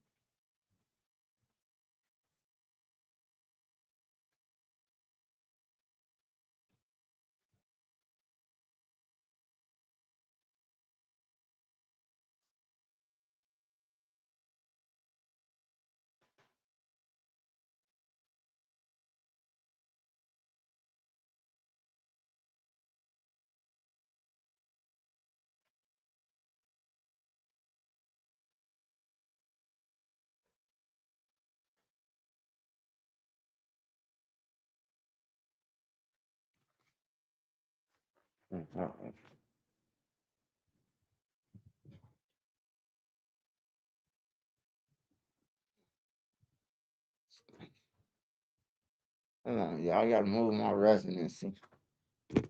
Smash that like button, y'all. Smash that like button.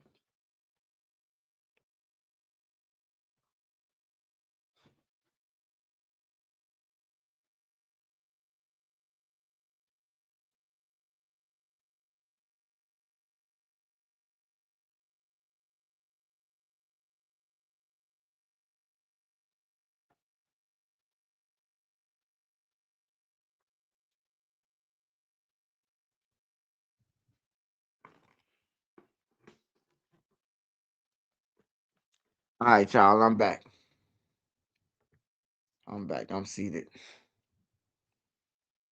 I'm at work now, about to leave my second one and head to my third one and final for today. Shout out Monty McCray, man. Appreciate you. Swipe, how you feel about Jaden Ivey comments? Hey, look, I'm gonna tell you this, man. I'm just gonna say this, man. Hey, look, it's your prerogative, like Bobby Brown, and you could do what you want to do. If that's what you want, that's the way you want to swing. You hear me?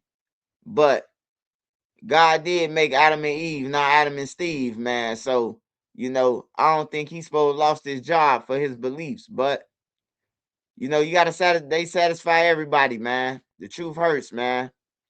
And you would get canceled for some shit like that, man. But I just think it's their prerogative at this point.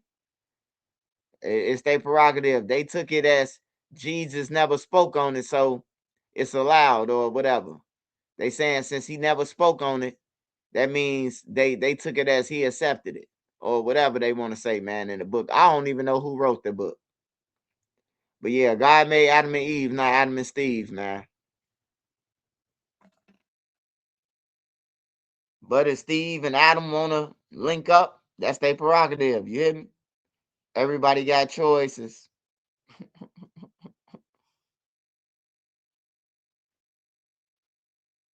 Yeah, hey, look.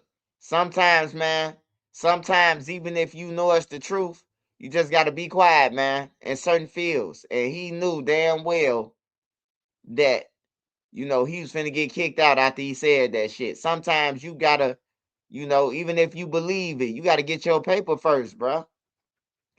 You got to get your money. You got to get your money first before some bullshit, bro.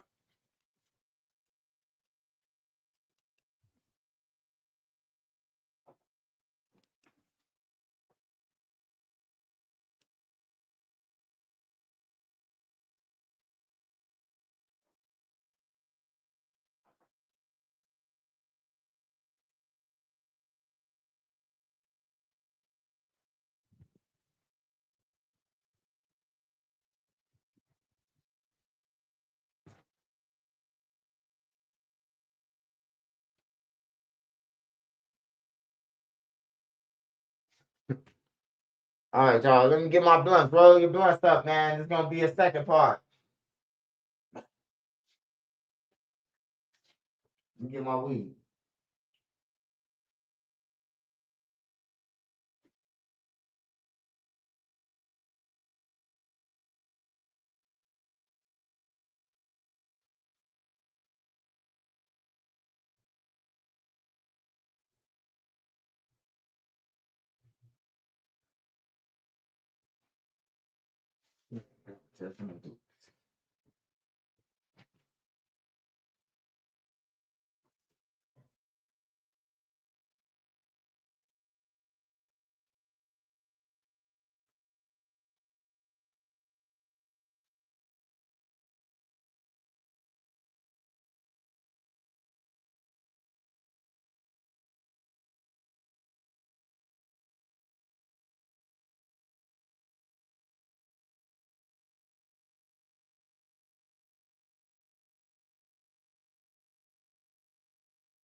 It's written and spoken about. Say, Jaden in his is in the entertainment industry. If he was a pastor and said it, he would still have a job. Rest in peace, Lil Jeff. He shouldn't have lost his job behind his beliefs. Hey, sometimes, man. Hey, look, bruh. Sometimes if you gotta get your money for you and your family and you work hard to get up there, man, fuck them beliefs sometimes, man. I'm saying sometimes you gotta push shit to the side, man. Cause what you saying, if you know it ain't gonna change, hey, look, you ain't even gotta speak on it, man, cause you gonna affect your family. You gonna affect your kids and shit on the beliefs that it don't mean shit but to you. You hear me? Like you got to get your paper first, man. Fuck all that belief shit. I believe in a lot of things. I be wanting to talk about a lot of things. But hey, it ain't gonna go the same way, man. On everything. Fuck his beliefs. It ain't gonna change nothing, man. Them people still gonna be rainbow and everything, bro. So it ain't gonna change. They still gonna be on the L, tonguing each other and all that shit, bro. It ain't gonna stop. He might as well kept that shit to himself, man. He went live about it too.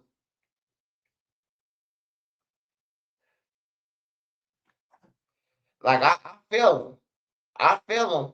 And a whole bunch of people, basketball players, they feel the same way. But they ain't stupid. They know if they say that shit, they ass gonna get kicked off their team, man. That shit gonna hurt your money.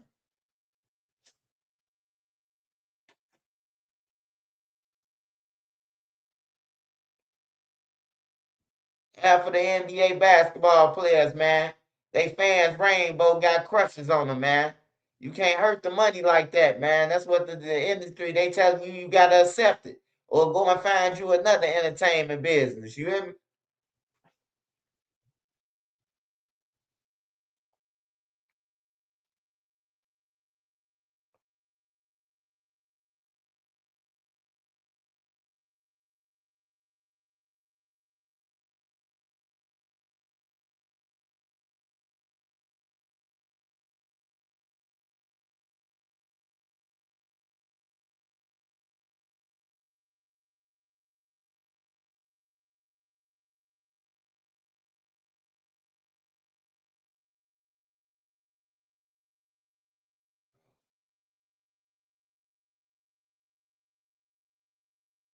Harlan or Harper High School. Harlan, man. Ain't nobody going to no motherfucking Harper. Who the fuck wanna who finna go to Harper in the middle of a war zone? I'm going to Harlan, shit. You will be better off at Harlan. Harlan always got police around that motherfucker. Yeah, that Harper High School, you get killed. Soon you come out that motherfucker. KTS Dre all over. Hell yeah. That's such an easy decision, man.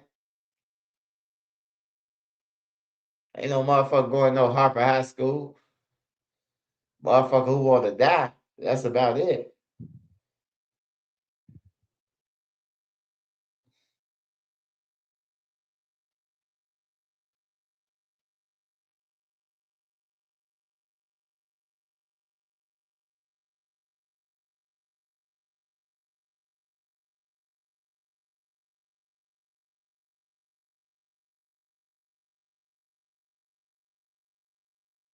Yeah. That's what I'm trying to tell them, hood fella. Man, hey, look, the rainbow community, man, they pull in a lot of money. Them the ones at the concerts, at the shows, bro. They got crushes on niggas, man. NBA young boy. Man, half of them motherfucking part of the rainbow, man. Don't know who I want. Don't know who I want. Hey, look, they going to the concert just like you is, man. Oh, you going to listen to the music. They going to fantasize about a young boy. They paid their money, man. They buying jerseys. They buying all the shit, man. Hey, look, it's just like this, right? It's just like with a drug dealer. Hey, look, if the rainbow community come to buy some drugs from you, is you gonna say, oh man, I don't serve the rainbow community? Is you gonna say that, or are you gonna take them hundreds that they bring? See, it's just like that, man. You just gotta look at it, man. Hey, look, this what I say, man. Hey, look, I ain't gotta be partying with you or none of that shit. But this all I can say, bro. Like, it's their prerogative, man. If that's what they want to do, you know what I'm talking about. That's on them, man. They gotta answer to whoever, you know. But I don't just go around and looking for them because when I was in Minnesota, I was seeing the gang members at Gay 90s. Whoever from Minnesota, they know what I'm talking about. I'm in August, and they leaving August talking about some, man, we finna go and see the hoes in Gay 90s. I'm like, hell nah, bro. The club called the club called the 90s, man. You ain't going to holler at no girls. So you gonna leave this strip club to go to the club right down the corner. Like for real. Like for real, bro. The gang members going there, bro. It's in Minnesota on Hennington.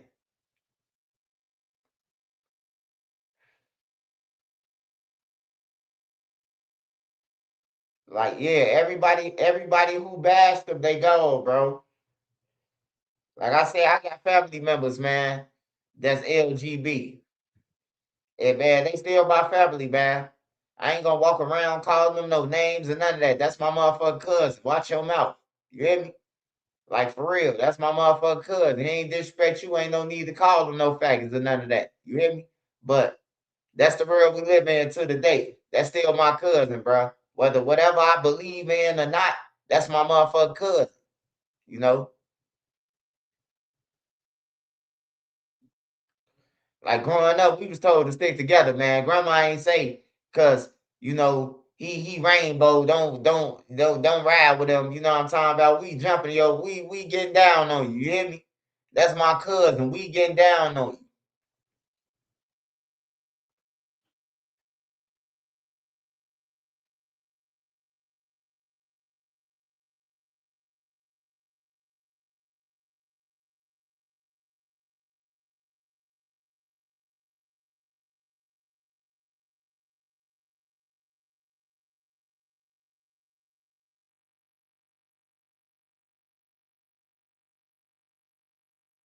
Jay Z was smart. Yeah, Jay Z came up, man. I ain't gonna lie. When I was the kid, man, I remember when Jay Z was a rapper.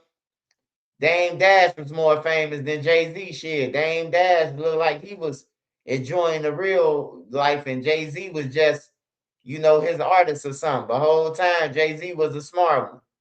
Dame Dash was just a loud motherfucker. Dame Dash smart too, but he a smart dummy. You know, he too smart for his own good. But Jay Z outthought all them, bro. He outthought him, man. He had them boys sell their shit, and then he got it. He got full ownership of it. He had them sell his shares in Rockaway. And then once they sold their shares to some people, the people end up giving it back to Jay-Z. So he finessed them.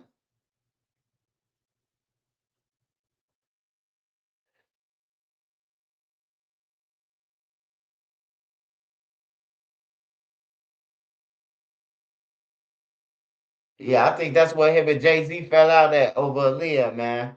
Cause it ain't become no problem with him and Dame Dash into Aaliyah, bro. Soon when Aaliyah came in the picture, that's what R. Kelly too. R. Kelly, they was mad at R. Kelly. They tried to say they got down on him because he did something to, man, y'all got down on R. Kelly, man, because all y'all was trying to sleep with Aaliyah, bro. Like, we knew this shit. I see Brandy came out, Ray J's sister. She came out and saying somebody slept with her when she was 16, man, like 30 years ago.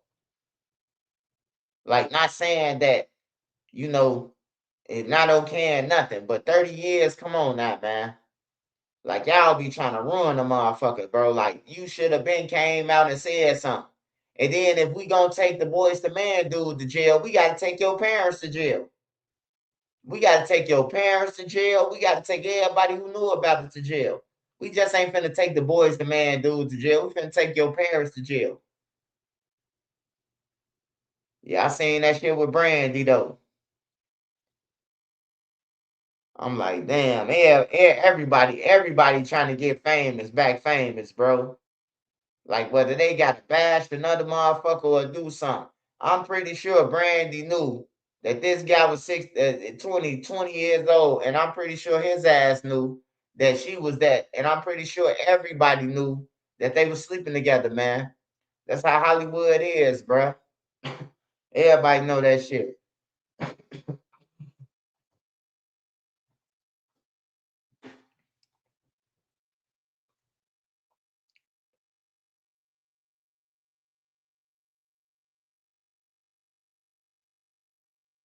Yeah, Brandy got talent. Brandy could rap. Brandy could rap and sing, bro.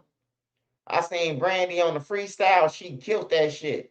Like she cold, bro. But it's like 30 years later, man. Come on, man.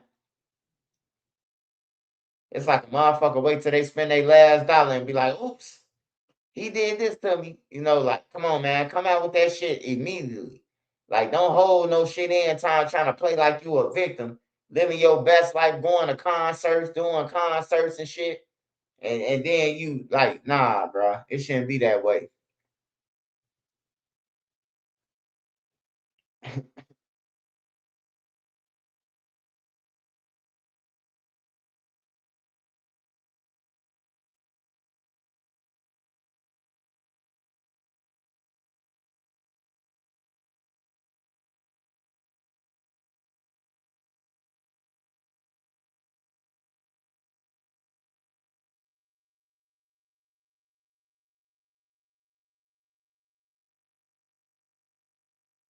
Yeah, but Brandy decent though.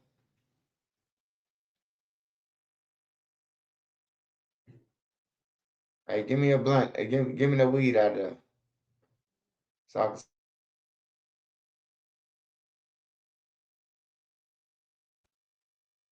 yeah. Charleston White and Young Thug. Let me see who is this.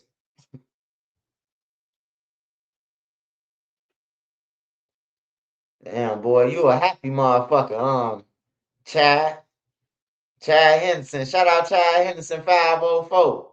You a happy motherfucker, Chad. I see all 32 of your motherfucking teeth, bro. You happy, man. Stay happy like that, though, bro. Stay smiling, bro.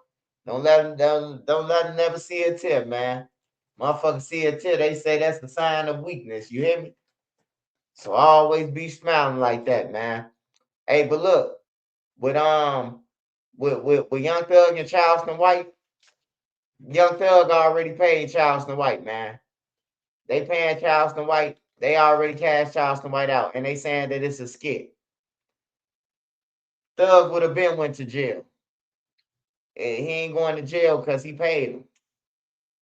He thought about what he did, or Thug probably told Charleston White, "We're gonna get together and fake the world, and then when they come out with it, we're gonna say it was a skit." Like, I don't be knowing what to believe, man.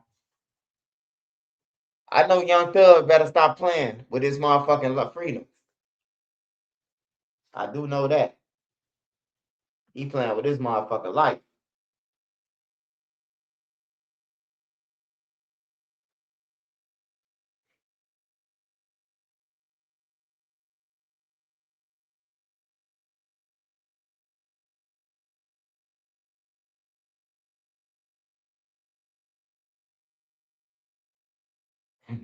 Oh, let me go to Billionaire Black, man. Shout out to Billionaire Black. Shout out to Billionaire Black, man. Billionaire Black, I seen him talk about Lil Mikey the other day. And so let's go to Billionaire Black, man. Official billionaire. Yeah, it's that word, it's your boy Bob. Came back to give y'all an update on the driver city Lil Mikey incident.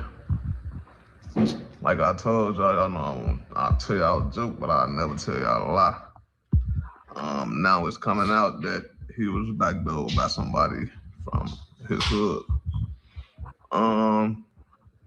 Lil Mikey came home and thought that it was still 2012. You feel me? He thought that everything was still the same way. You feel me? If y'all been following, that's why me and Lil Mikey fell out. When he came home, he was all on board, ready to take the chain, ready to take the bread to come down and sign with me for a year and just get his career going. And then I seen Lil Mikey, I never spoke about this at all. I seen Lil Mikey hanging out with some niggas in Chicago that I didn't like with, and it's very personal, like not no internet shit. And I said something to Lil Mikey about it, and you know him, he a hot head, he still have a young mindset because he ain't young no more, the nigga grown. But he been in jail his whole life, so he still have a young mindset. You know him, he got talking crazy, saying I'm not in Chicago, how am I tell him who to hang with? You know me, I don't give no fuck what nobody say, nigga, I'm gonna speak my mind. We got into it. I told his ass he tweaking, his ass better wake his game up. Them niggas ain't the guys. How you hanging out with the niggas that backdoor the guys? Like, that don't make sense, brother. Like, and he took it as I was trying to tell him what to do. So, with that being said, man, y'all just watch y'all crowd, man.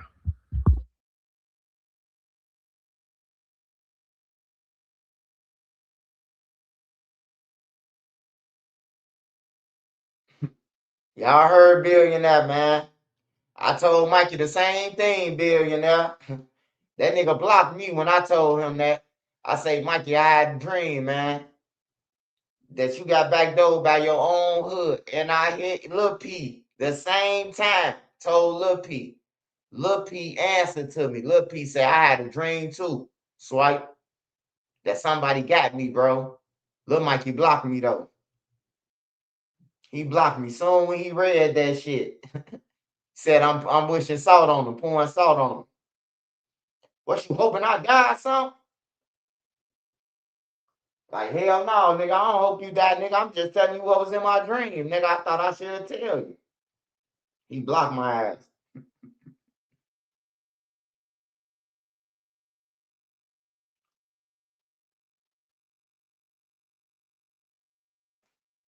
I remember when Lil Mikey hit me up and said, hey, Swipe, I don't be seeing you share none of my music. What the fuck I'ma share? That shit garbage, bro. What the fuck I'ma share? Like, that shit whack.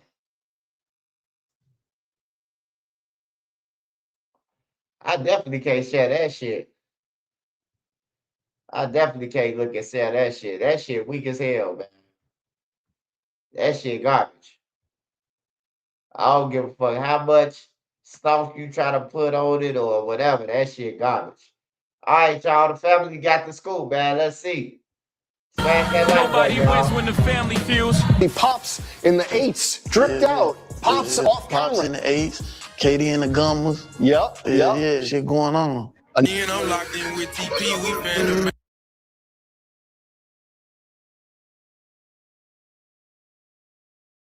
You got the stream, bro. I'll call you in a little bit, bro. No, bro, this shit never fucking ends. That shit damn near made me on the end stream, gang. Gucci Mane got robbed, bro. That is the name of both Pooh Shiesty and his father. The rap star is in a halfway house right now after being released from federal. What if I told you a Memphis rapper that once had the world in his hands? Pause. A man whose rapping ability was strong enough to feed not only himself but his entire family. But instead of that talent taking him somewhere different, he ended up sentenced to 5 years in federal prison behind a robbery and a shooting that could have easily turned into a murder. all over some shoes and some Mary Jane? And what if I told you after coming home, instead of moving different, instead of staying down and rebuilding his career, he allegedly started teasing the victim's family? Out of every picture he could have chosen on his Instagram, his default picture is him standing in front of a green McLaren, identifying himself as a slime king, a case we'll later go over in its entirety. And what if I told you that the very man who helped him reach the level that he at today, the man who helped change his life, is the same man he allegedly tried to slime out of his contract just to sign somewhere else, and is being reported to another man? The irony, right? Because instead of staying down and dropping constant music, he drops the First Day Out record, still on the very same label of the man he allegedly tried to slime out. And the song goes #1. But inside that song, there's a lyric that caught people's attention. Quote, your daddy a killer, but you ain't, you just like Bronny James. Show me lanes,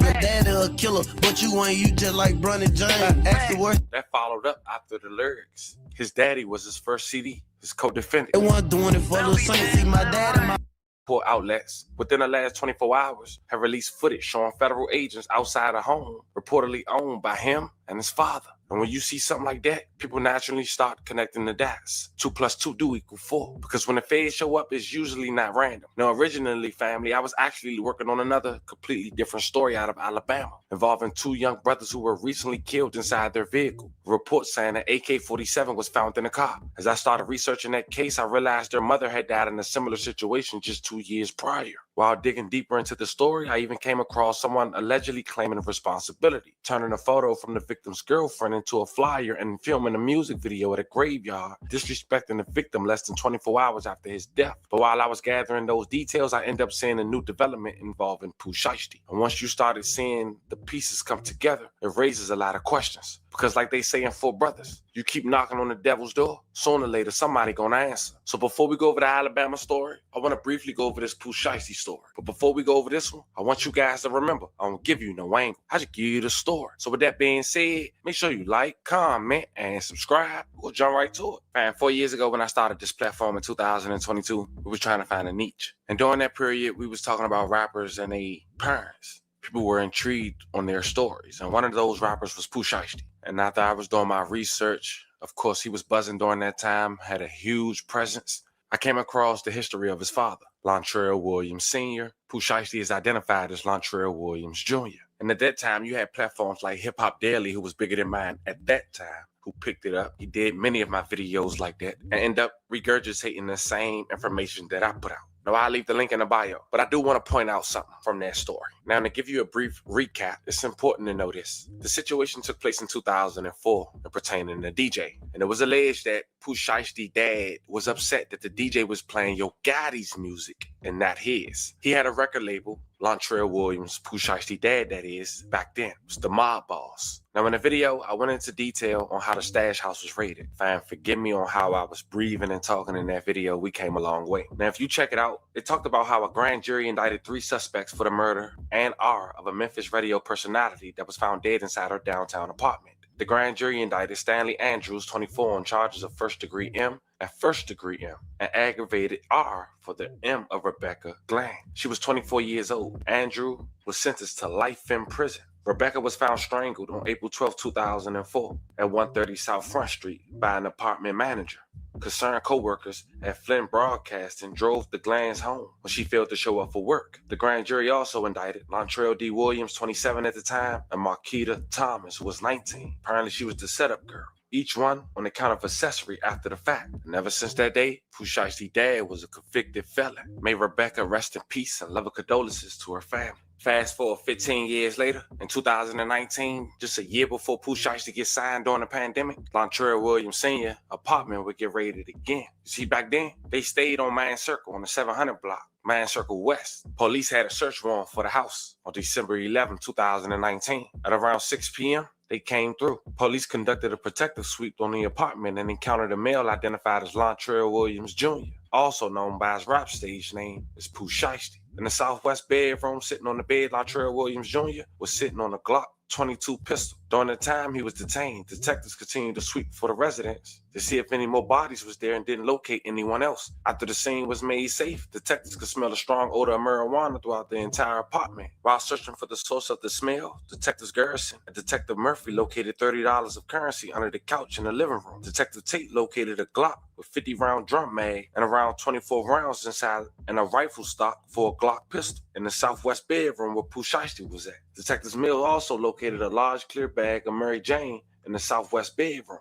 Another detective located miscellaneous documents in the master bedroom. Detective Tate located a Glock with 2 rounds in the southwest bedroom dresser, as well as $605. Another detective located 3 Navy Federal Credit Union envelope with Pooh Shiesty's government name on the kitchen floor. Another detective located a key to a Chrysler 300 in the kitchen drawer. Another detective located a black phone on the kitchen counter. Detective Tate located a black hat with the words Chopper Gang logo on the southwest bedroom dresser. Detective Tate located a white/gold iPad in the master bedroom dresser. Another detective located a purple jersey with the name Pooh Shiesty, as well as a Louis Vuitton bag in the southwest bedroom closet. Detective Murphy located a key fob in the southwest bedroom to a tan Chevrolet Tahoe. The detectives were able to locate outside the apartment by pressing the key button. Detectives could smell a strong odor of Mary Jane from outside the vehicle. Due to narcotics being located inside the apartment, as well as the vehicle being within the scope of the document search warrant, Detectives Mambo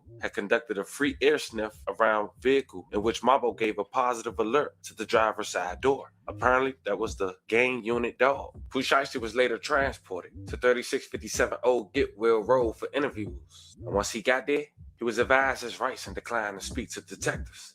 The Mary Jane was tested positive with a TGW at 1.20 pounds. The total count of currency at the property was 40,984. 2 e-trace forms were completed for both handguns. Detectives seized an unknown number of coins that will be counted and tagged during business hours. Pooh Shiesty was charged with possession of controlled substance, possession of a firearm, and commission of a felon, and also had his dad hemmed up as a co-defendant because there was a house in his name, well, apartment. So now you understand what he meant by that song. His daddy was his first CD. Now, it seemed like his daddy took the case, but just months later, April 2020, Pooh Shiesty will be signed to 1017. What seemed to be a gang build-up based on the information like Chopper Gang written on hats that was found by the police, he could now focus on music and choosing another route. And that's what happened. He dropped 762 God. Out the gate, he made a name, and he ain't looked back since when it came to rapping. A song that got over 80 million views, I ain't counting. In the corner, jumping fences, hitting them gates, and now we lit. Who can't do a show up in the city? Crazy, cause like 8 so close to, you know what I'm saying? This platinum, like that ain't being done every day. Like it's a lot of people from where we from that, you know, that go far, but this right there is like, you know, that's crazy. That's a big deal right there, and made a lot of people proud. You know what I'm saying? Like it still give hope. You know, I want something else that can be like 8 times platinum again. And it's crazy because how this song did. Like we ain't expect it, but at the same time we knew this was the one. And come from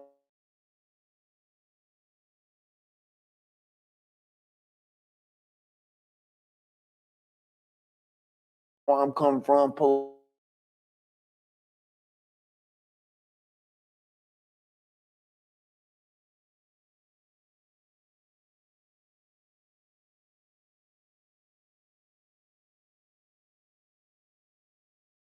He moving, like how he is around like his people and how they love him, and you know how they do for him. I love that. Like a lot of people don't know like this side, you know what I'm saying? Like how it is with being like that deep in the trenches, and the respect level is so high. It was no incidents involved, no altercations or none of that. And then we like 150 deep out here. We so deep out here, like it's crazy. So to see that and the love and how they showed me love, you know what I'm saying? How he treated me and kept me on his help and, you know, watch out. And, you know, it's just like, oh yeah, I mess with him, like for sure. It's deep. I spoke to Durk, but unfortunately it was like under the circumstances that where we couldn't really just talk like that, because in a minute he'll be able to talk more, you know what I'm saying? But yeah, I reached out for him. I hit India up, told her she can ask me whatever she need, you know what I'm saying? Tell brother call me every time, like I'm gonna pick up their phone for sure, whatever it is, you know. But that run during the pandemic will surely come to a stop.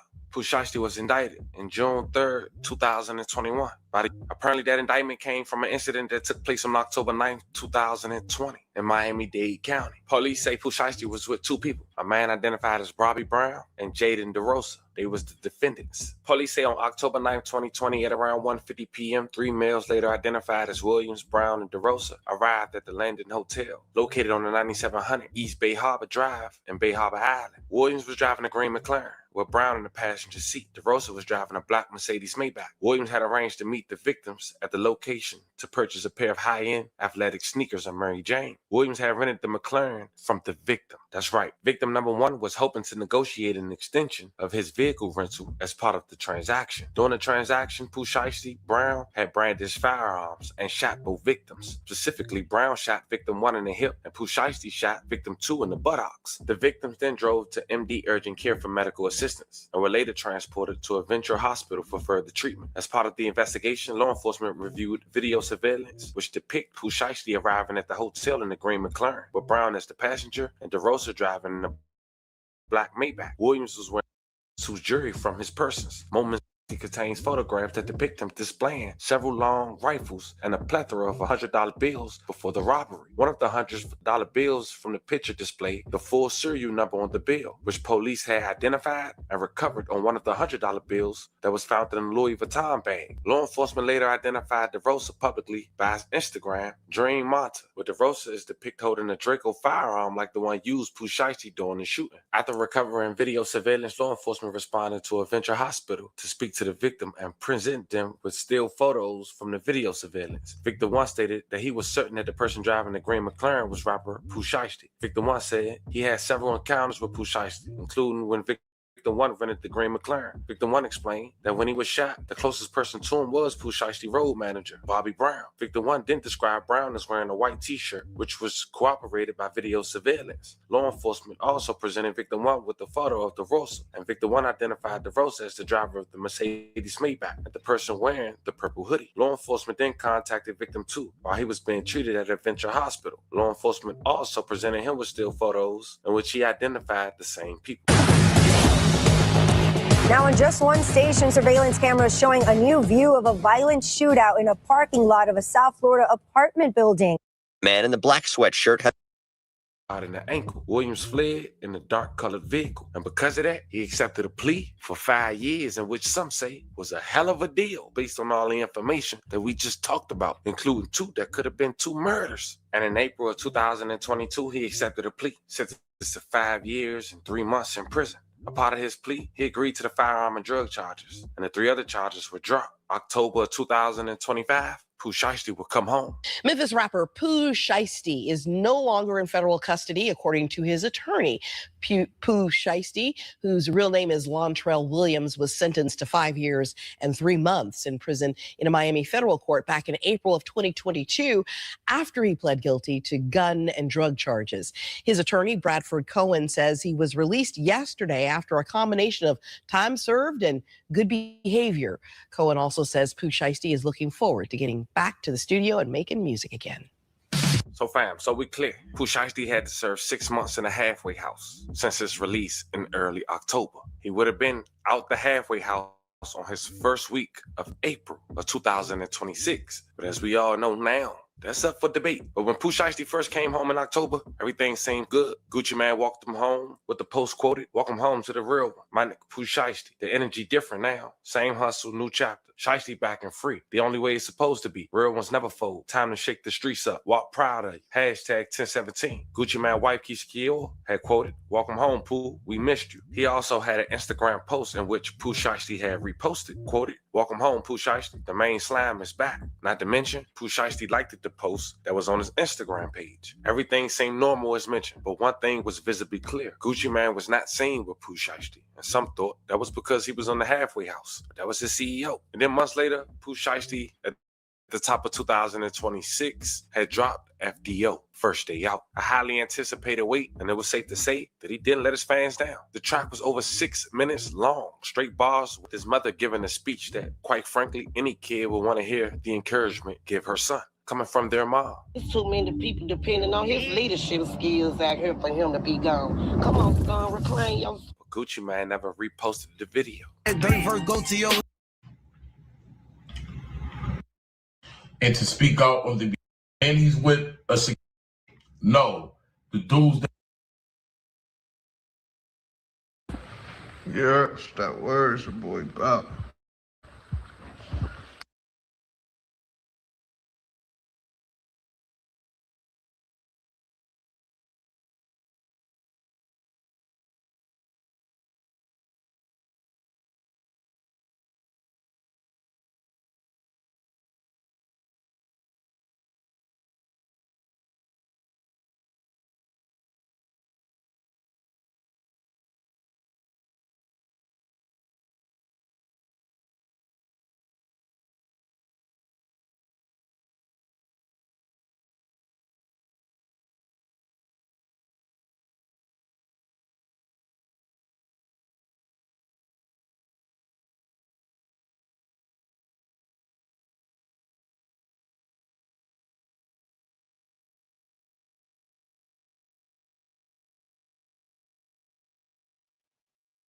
$40 a month. That's $365K.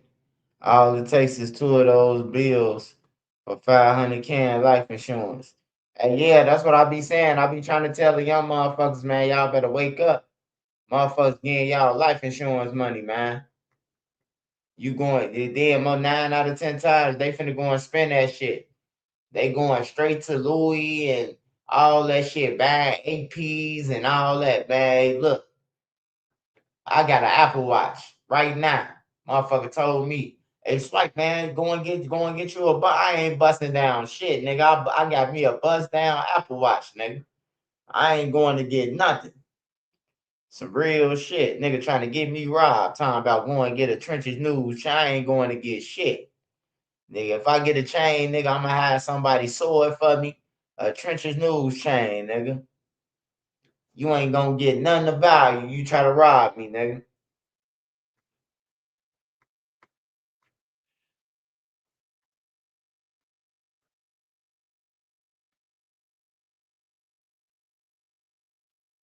Shout out to Illinois, man. We made the final four.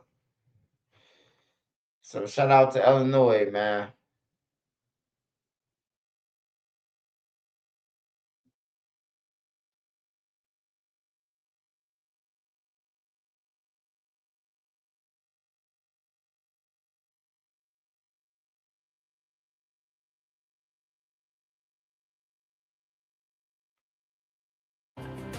Good evening, I'm Chris Ty. Great to have you along. Right now, Cook County Sheriff's detectives searching for a person of interest after a Glenview teenager was shot and killed in her apartment.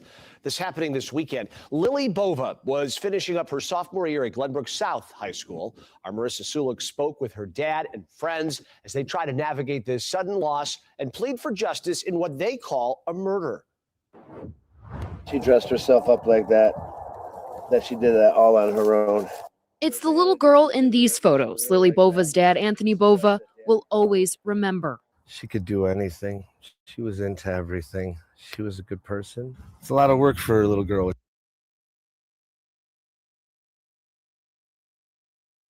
Bro, they killing people in Glenbrook South and Glenview. Yeah, I know the real evil now, man.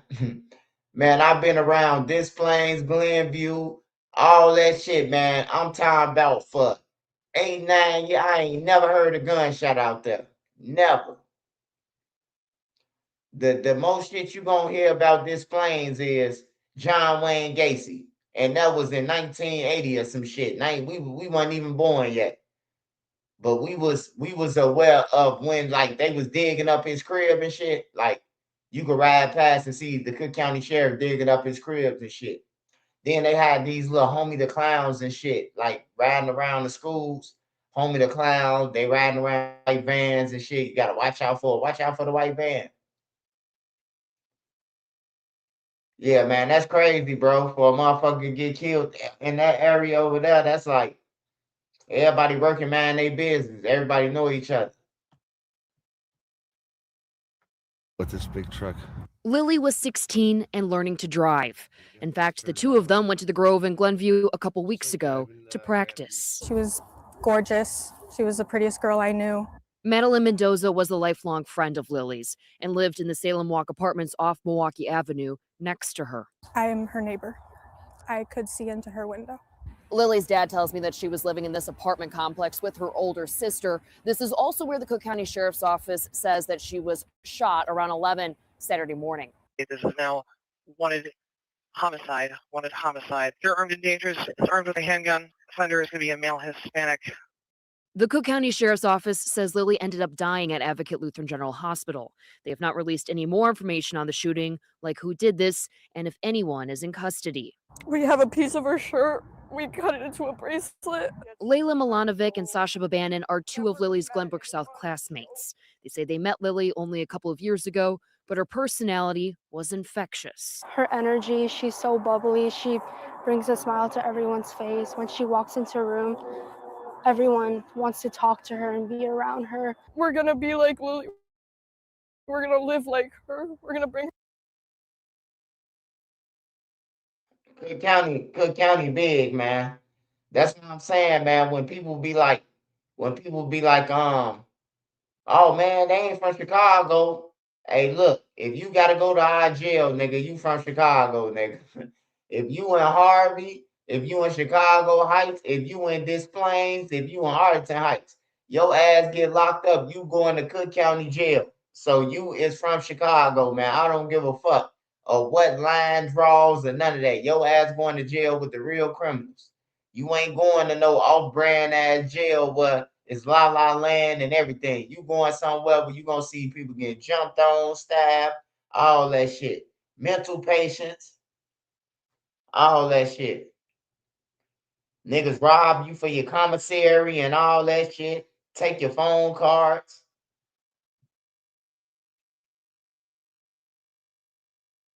Yeah, that's sad, man. Rest in peace to baby girl, man.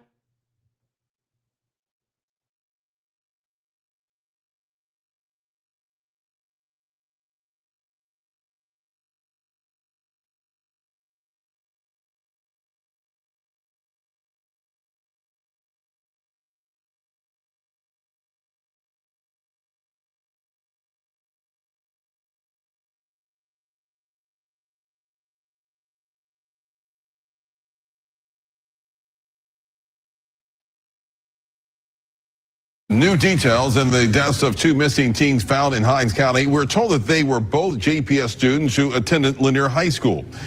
12 News' Daniel Willis joins us now live from the Hinds County Sheriff's Office. And Daniel, what are we learning? Investigators believe these teens were targeted and say this likely involves someone they knew. The Hinds County Sheriff's Office is investigating the deaths of Terry Burrell Jr. and Chloe Hudson, both 16. Deputies say the teens were found Monday along South Springdale Road after one being reported missing for nearly 24 hours. Two 16-year-olds that were taken out to a rural part of the county and obviously murdered at that location. So this had to stem from something.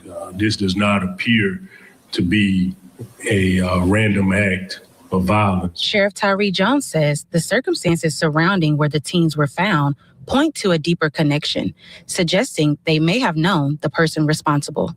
It's obvious that whoever committed these crimes had to actually drive them to that location. So there had to be some type of affiliation with someone for them to get them to that particular location. As deputies continue working to piece together what happened, they say they are staying in close contact with both families and are asking the public for help. We are in contact with both families. And again, we're asking the public and anybody with any type of information. No information is too small to report right now. This is a very serious crime, of course, and it's very concerning. Sheriff Jones says the case remains active as they continue following leads, working to determine what led up to these teens' death. The sheriff's office urges. Man, these kids ain't fucking around, man. They tricking kids to get in the car and then take them through the cornfield and leave their ass 90 miles away from their house, man. Then tell their parents, I ain't seen Johnny in 3 months. Last time I seen him was at the basketball game. You hear me? Like, this an evil ass world, man. 2 16-year-olds gone. They ain't even making it to prom, man.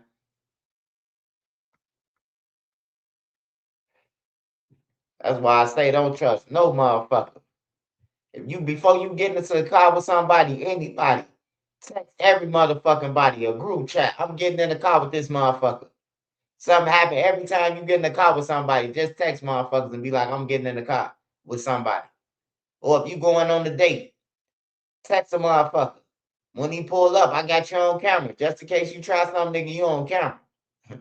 You on camera, my people know who you is. You know, sometimes you gotta lie and be like, hey, look, my daddy, the chief of police. He coming. No, niggas will milk you on the internet and then you get up with them, strangle you.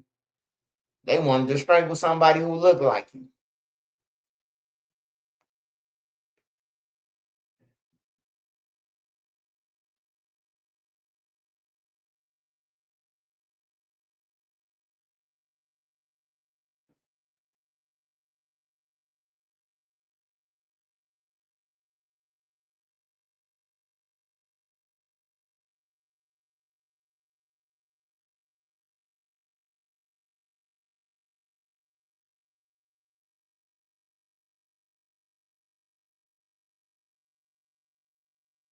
Antoine Washington leaves behind 5 children and his longtime fiance, who says the 45-year-old was simply relaxing in their living room when their home was shot into. You would feel like you could take on the world after speaking to him.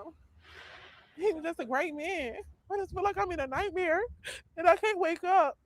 For Jennifer Lacey, that nightmare began around 5 a.m. Saturday morning when she heard gunshots.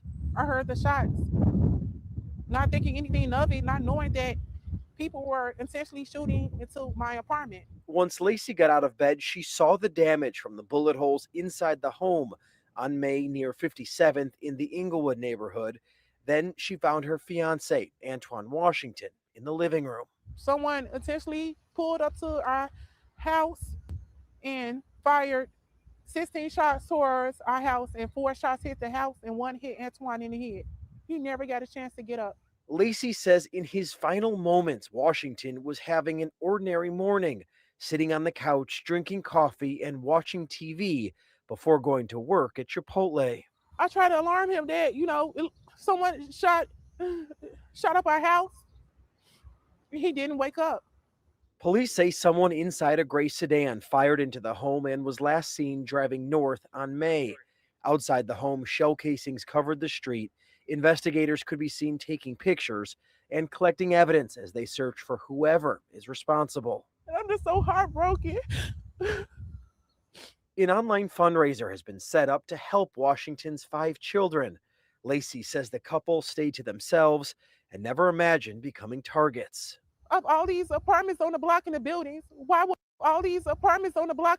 Targets. Of all these apartments on the block. Imagine becoming targets.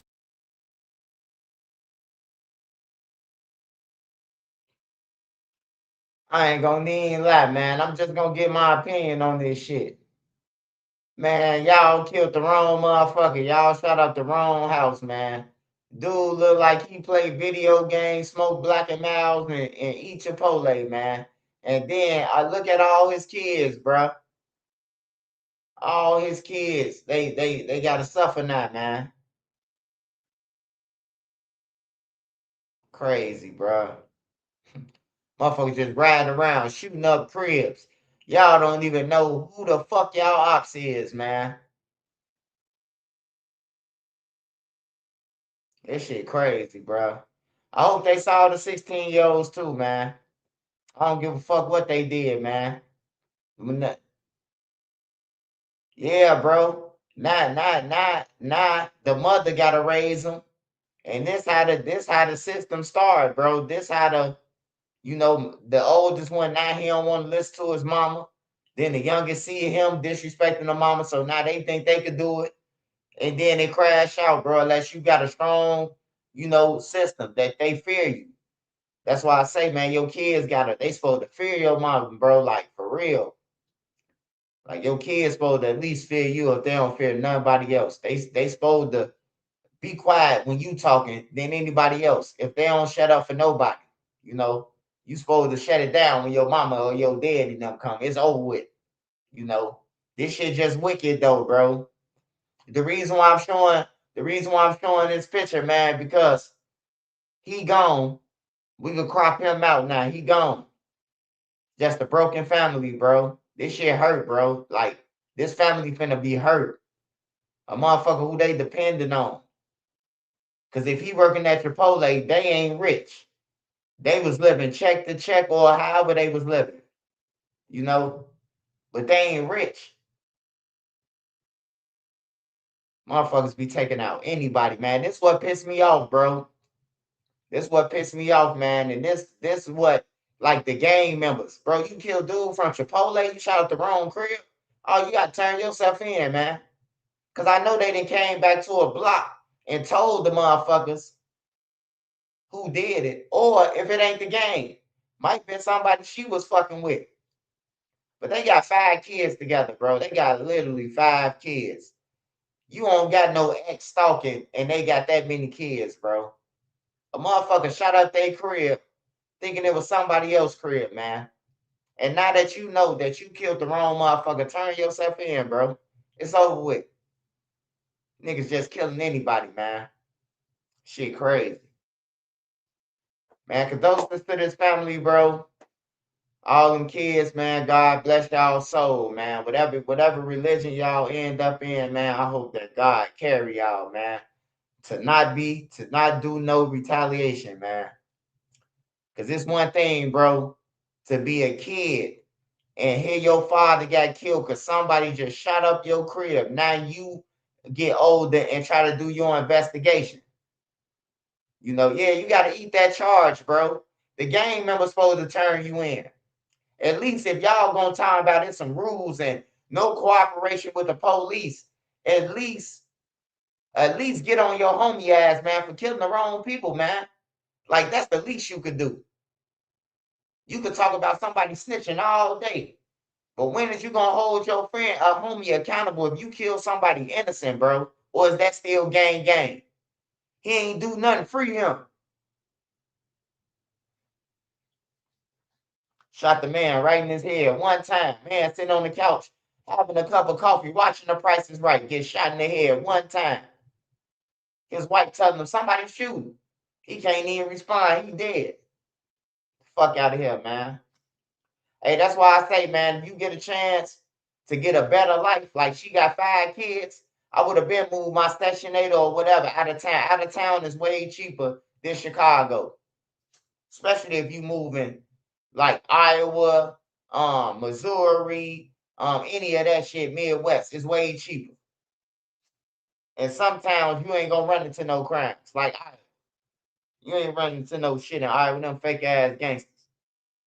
Fake ass criminals from Chicago go down there and flip everybody BD and GD. That shit weak. You ain't got to get into trouble in Iowa, man. All you got to do is mind your business, man. Ain't nobody going to say nothing to you in Iowa.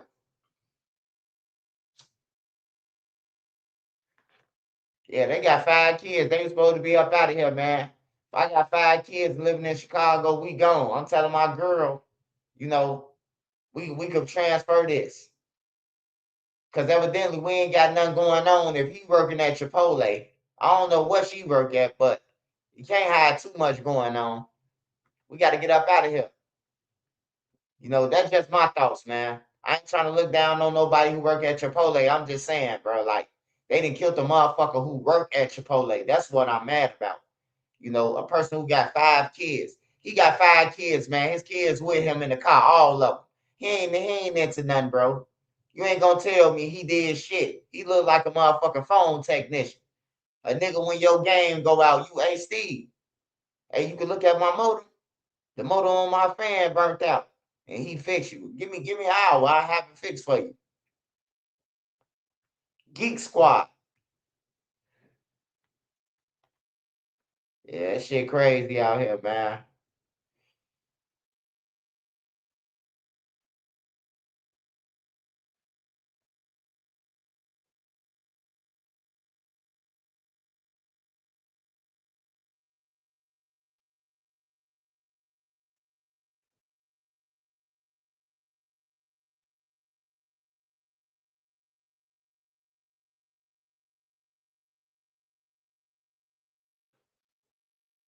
New at 6, a manhunt is on for the man allegedly involved in a $2 million heist of Apple iPhones. Doral police say 2 men stole them right out of a FedEx warehouse. One of the men was arrested in Gainesville while the other is still on the run.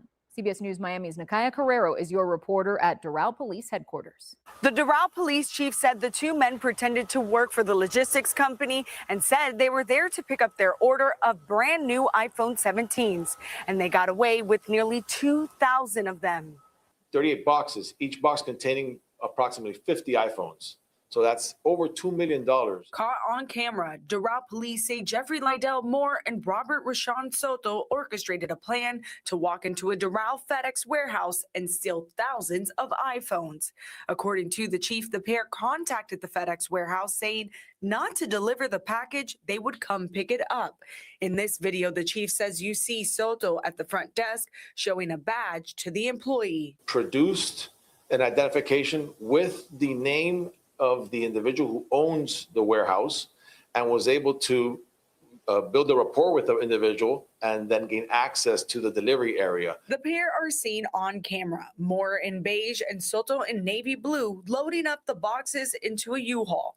While they do this, the original owner realizes his packages are not on the way. The victim responded and conversations started to happen between employees of the FedEx and the original owner, the victim. The 2 subjects caught wind of this, having 38 boxes at that point loaded. They took off in the U-Haul. Florida Highway Patrol was able to track down the phones and more in the Gainesville area. With the help of license plate readers and air tags, Moore was arrested and brought back to Miami-Dade. As for Soto, he was not in the truck and is on the run. We're still scouring a lot of minutes of video footage between here and Alachua County. The chief says this is not the first time the logistics company has been a victim to theft. If you have any information about Robert Soto or the theft itself, you were urged to contact the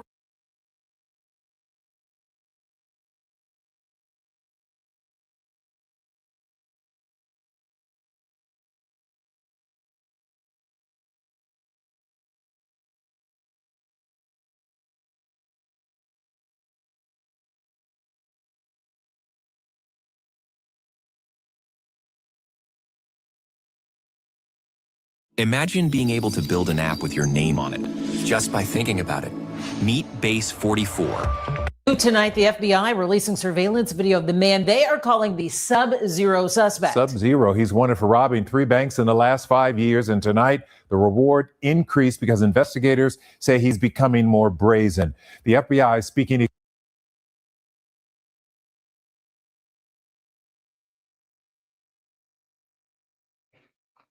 He going too brazen.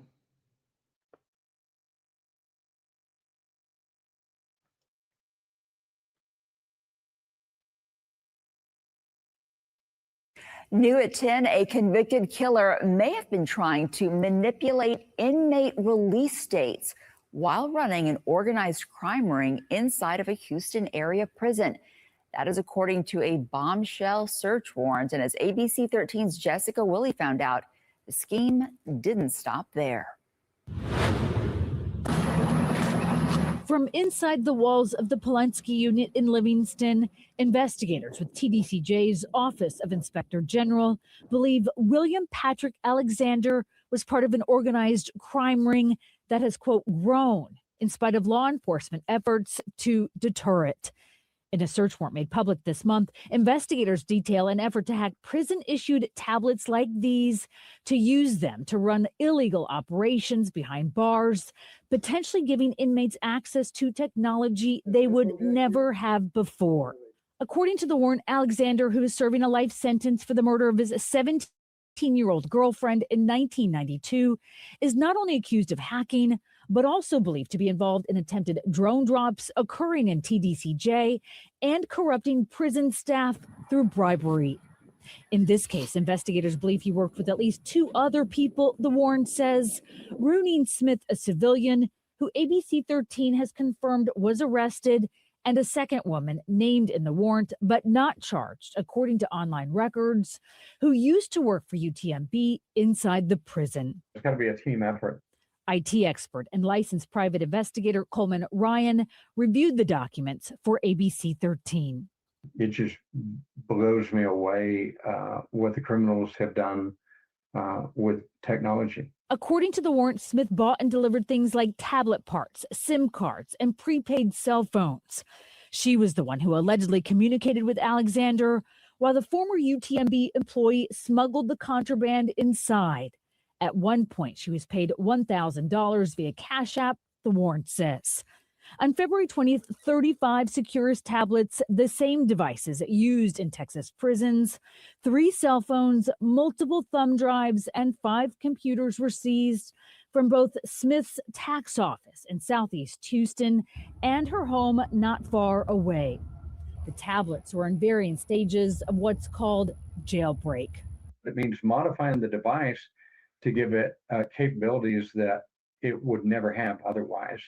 And it's all over the map. I mean, you can turn these devices into the ultimate hacking tool. They can even become a micro cell tower. So really the possibilities are just infinite, and they're extremely powerful. And who knows how much damage would have been done. Investigators said Alexander was able to remotely use a computer and cell phone at Smith's office to communicate with inmates in Florida and Georgia in search of hacking tips, and even indicated, the warrant says, that he was trying to learn how to hack systems to change inmate release dates. TDCJ would only confirm that this is an active investigation. Ryan says in the wrong hands, the possibilities are endless. It just opens up a very broad horizon for criminal activity, payments, and prison.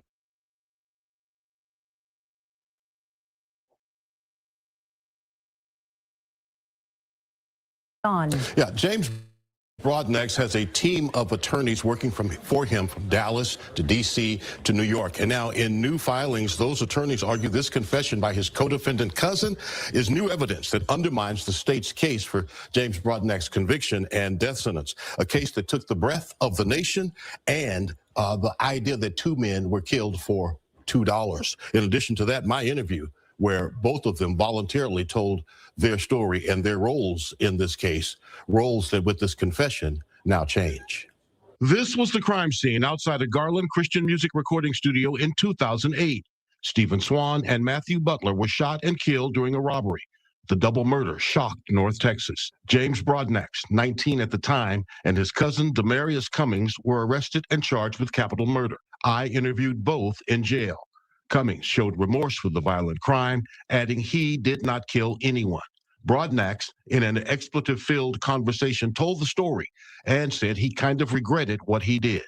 Here now is my report, interviewing both men, June 2008. You know what I'm saying? We just right Jail, James Broadnax and Demarius Dwight Cummings talk about what happened last week when they killed Matthew Butler and Stephen Swan outside a Garland recording studio. The chopper was too big to rob somebody with, so we had one that got the pistol. The two trading an AK-47 for a handgun before taking the dart from South Dallas to Garland. I decided to go hit a lick, you know what I'm saying?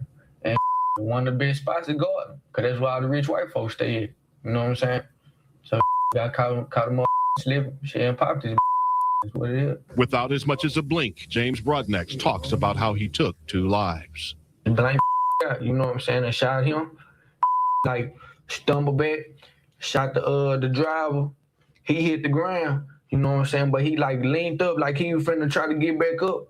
So I shot him in the head. Then his homeboy, I shot his again, you know what I'm saying? But he was still trying to run off. But I knew he was gonna die anyway, but just to make sure, pop, shot his like, you know what I'm saying, twice in the head or whatever. Me and my kinfolks ran their pockets, you know what I'm saying? He jumped in the driver's seat, I jumped on passenger side, and we dipped out. How much money did you guys get? No, he had $2 in his wallet. You know what I'm saying? Describing his life as, quote, hell, Broadneck says he has nothing to live for. I don't want life. You don't want life. Pick. Describing his life as, quote, how much money did you guys get? No, he had $2 in his wallet.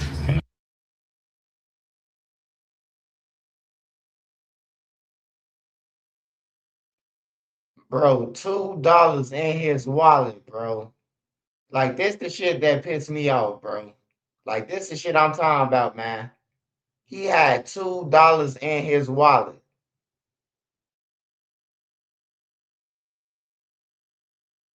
It costs more money to house your stupid ass than the money y'all done robbed for. Like, that's crazy, bro.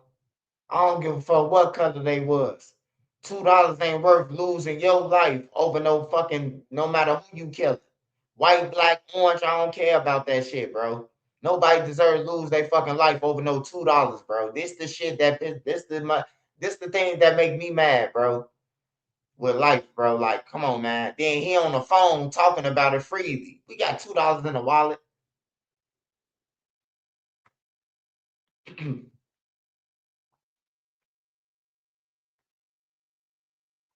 Let's get. No, he had $2 in his wallet. You know what I'm saying? Describing his life as, quote, hell, Broadneck says he has nothing to live for. I don't want life. You don't want life. Pick one. If they don't, I will. How do you feel today, Mr. Cummings? I feel real bad. You know, I feel that was wrong what we did. You know, I know how their family felt to feel about it. You know what I'm saying? So how do you feel now? You know what I'm saying? I kind of regret what I did, but shit can't change. I know you was crying though. What do you want them to know about you? I want them to know I didn't kill nobody. I didn't kill her husband or whatever. You know what I'm saying? But you do admit you contributed to it. Yeah, I contributed to it, but I didn't kill him though. You sorry it happened, sir? Yeah, so. What do you want to say to the families of the two men you killed?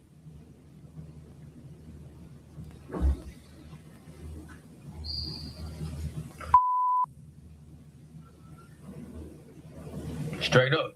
Broadneck was convicted and sentenced to death. His execution date, next month. Cummings received life with no parole. But now, in a new confession declaration, Demarius Cummings says it was him and not Broadneck who shot and killed the two men, and that because he had a criminal record and Broadneck did not, he pressed Broadneck to take the fall. In his declaration, Cummings says both he and Broadneck were high on PCP and marijuana at the time of the crime. Later, we both gave statements to the media. In James's statements, he said that he had participated in the robberies and shot the two victims, while in my statements, I said that while I had participated in the robberies, James had shot the two victims. Cummings says those statements to the media were not accurate. In fact, I was the one who shot the two victims, not James. This is confirmed by the fact that my DNA and not James's DNA was found on the pistol. Attorneys for James Broadneck have filed another application for what is called a post-conviction writ of habeas corpus, seeking relief from his conviction and death sentence. Under Texas law, there are very strict rules about filing multiple habeas applications. You have to meet exceptions to file a second or third, or in this case, fourth application. Brett Ordway is one of only 133 board-certified criminal appellate law attorneys in Texas. He is not involved in this case, but knows it well. And one of those exceptions is based on previously unavailable evidence. And that is primarily what they are citing here. And they are pointing to, most prominently, a declaration from a co-defendant saying that he is the one who actually pulled the trigger in this case. And then they also point to some recently unearthed juror charts from the Dallas County District Attorney's Office that they say supports that some jurors were struck for racial reasons. In the Broadneck trial, 7 black potential jurors were struck, the judge putting 1 black person on the panel. The final makeup, 11 white jurors and 1 black juror. Now the case goes up to the Texas Court of Criminal Appeals. That 9-judge panel will decide whether the claims by the Broadneck defense satisfy the exception requirements and whether the claims have merit. So he's really got to overcome both of those hurdles. If he does, the remedy will depend on which claim he wins on, but it could be a new trial altogether, or it could merely be a new punishment hearing where the question for the jury would be, will he be sentenced to death once again or life without parole? James Broadnax has an execution date of April 30th. The Texas Court of Criminal Appeals expected to make a ruling before then. Now, Broadnax's cousin, co-defendant Demarius Cummings, in his statement also wrote, "The fact that James received a death sentence for these crimes while I was the one who shot the victims has been weighing on my conscience, particularly as I have become more spiritual during my years in prison."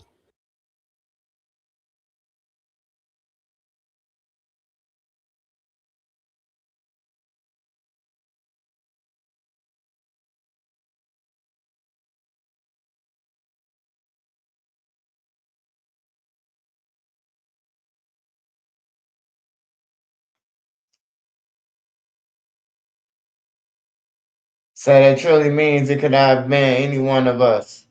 That's what makes me upset. Yeah. It could have been anybody, man. That's what my concern is, bro. Like, when you see shit happen and you see, like, people shooting up bus stops and shit like that, bro, your mama could have been there. Your auntie could have been there. Your fucking father could have been there. You know, your cousin could have been there. Somebody could have been there. You could relate to. You know, that's what a motherfucker got to think about it, man. I used to go to that bus stop every day. I could have died there because of these little motherfuckers, bro. Like, enough got to be enough, man. I understand you got beef and shit like that, bro, but enough is enough, bro. Like, you just can't wipe out everybody, man, because you ain't got nothing to live for. Like, that's all I'm saying, man. And if you don't want the police involved, hey, the gang members, y'all got to start doing y'all job. Start turning their ass over then. Go back to the old rules and make them get themselves up. Turn yourself in. Other than that, shit.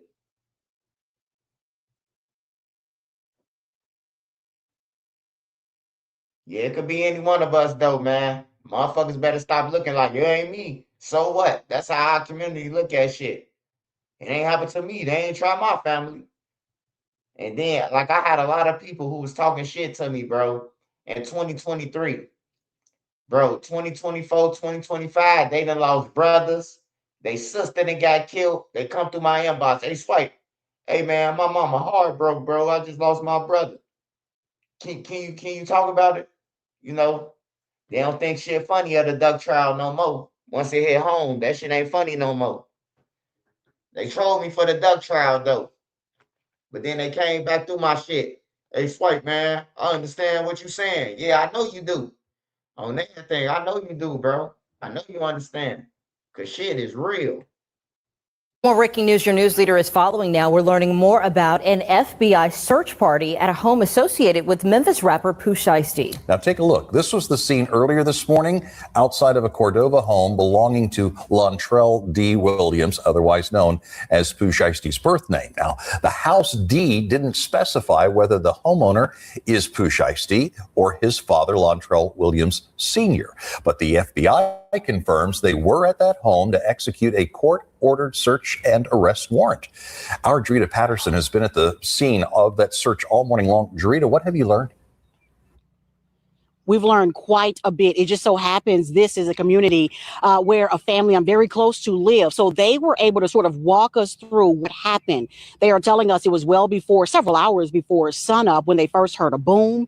It was then followed by shouting of the from the agents who were saying that they were certainly executing a search warrant. I can tell you after that boom, there was a back door that was breached. Folks, as mentioned, the home just behind me, according to property records, is listed to Lontrell Williams. Neighbors are telling us this is Williams Sr., the father, of course, of Lontrell Williams Jr., who is better known as Pooh Shiesty. Folks, let's go ahead and show you some of that video for not already. This is how it looked earlier this morning as those federal agents were focused on several cars inside the garage. That, of course, is the extent from our vantage point that we were able to see. This home located along Beaver Valley Lane, just off of South Forest Hill, Irene, here in Cordova. This is a community sort of tucked away. Neighbors described this area as being peaceful. That is until this morning. Take a listen to what a neighbor had to tell us. They were here, before sunup. Yeah. No lights, no sirens, no nothing. Loud explosions, that's what woke me up. They had loudspeakers on saying, we have a warrant for your arrest, come out with your hands up and all this. Of course, we have reached out to try to get a copy of that search warrant in order to find out exactly who police, or I should say federal agents, were after. Once we get that information, we'll certainly pass it along on air and online. It is worth mentioning there was a vehicle that pulled into the driveway while those agents were here. A young woman got out. Neighbors told me that that woman actually lives here. We tried speaking with that woman, but she did not, of course, want to speak with us. We're still working to gather more information. Of course, we'll pass it along as it becomes available. Reporting for your news leader in Cordova, Jarita Patterson, WREG News Channel 3. Getting hard.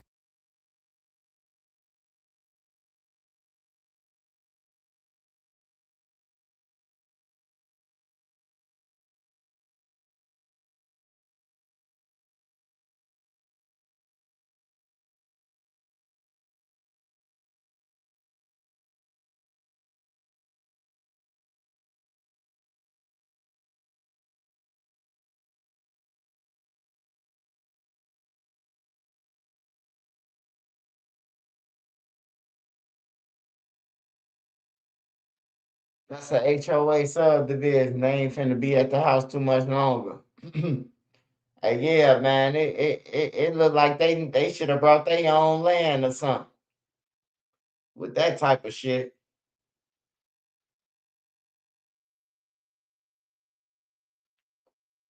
I ain't gonna lie, with the son that he got, he always gonna be under the radar. Just off his son, and they got the same name. So when his son got in trouble, they looking for him too.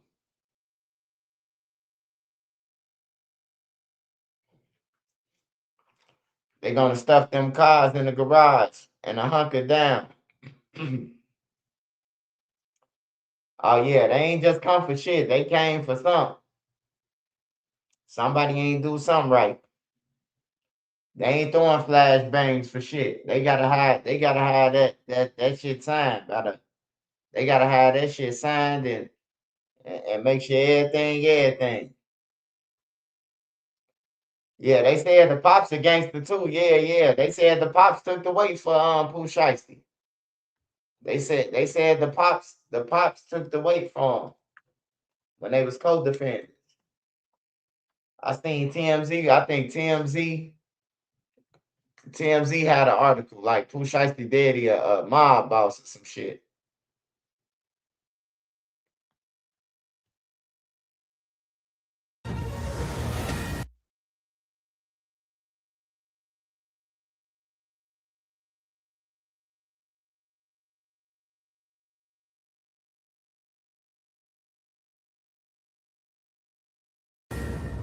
Good evening, I'm Bill Malugin, and this is your Fox News Report. TSA agents finally getting paychecks.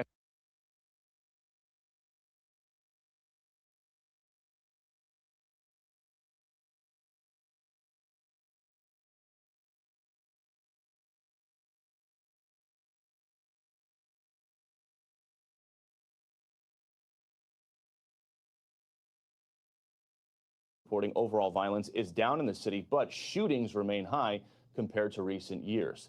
NASA says all systems are a go. Astronauts are expected to blast off Wednesday evening for their journey around the moon.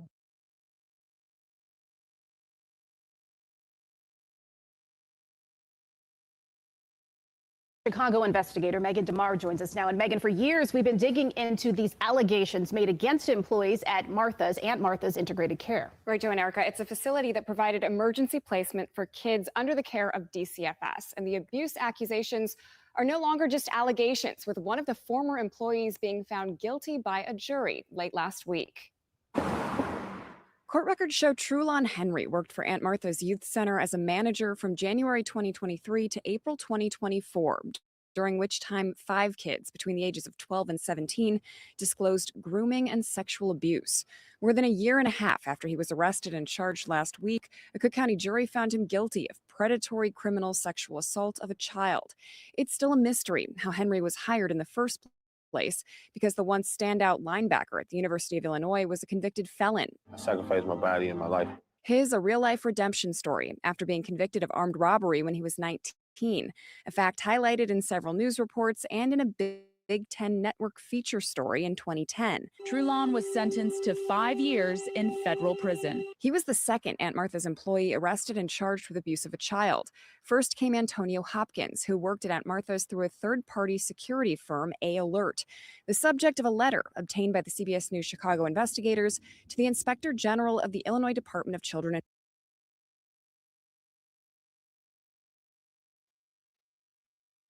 Yeah, TSA been paid. They been paid. TSA finna get paid. TSA will be getting paid, man. I don't think nobody check should be held, man.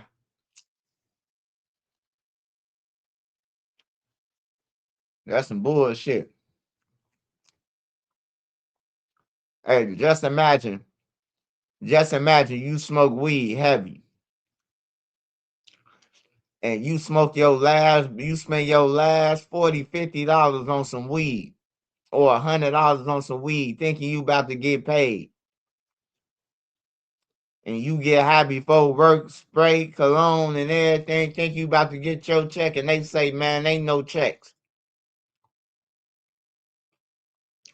That should have hurt me.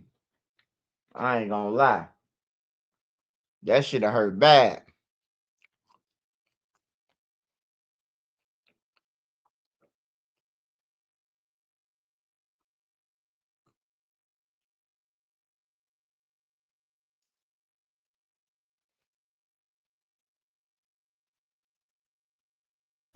Authorities have now charged a second person in an apparent domestic dispute where the killer shot down another man execution style. According to arrest documents, the second person charged was the victim's former lover who ordered his killing. David Hamilton reports. This picture of victim Anthony Wesley Jr. shows his love of family. He was a great guy. Like I said, everyone loved him. It was nothing. It's not too much bad to say because you know how you say, you pray for a certain type of man and you finally get it. That's what it was. East Baton Rouge sheriff investigators arrested Riddick Franklin for shooting Wesley in the back on March 29th at the Jefferson Lakes Apartments. Then documents say Franklin stood over Wesley and fired several more times. For Harris, she says she'll never forget witnessing that scene. Well, it happened in front of mine, with our apartment. So, I was shocked. I'm traumatized. I still see the image, everything. Investigators now allege that the shooter, Franklin, was romantically involved with Hope Jackson, the mother of victim Wesley's children, who they've now charged with second-degree murder as well. Court records show Wesley and Jackson were in the middle of a custody dispute. As part of that dispute, court was scheduled for next month. According to the affidavit now charging Jackson with second-degree murder, Jackson told Franklin multiple times she wanted Wesley killed because of a dispute involving child support. The affidavit alleges Jackson told Franklin, quote, "I want him OV."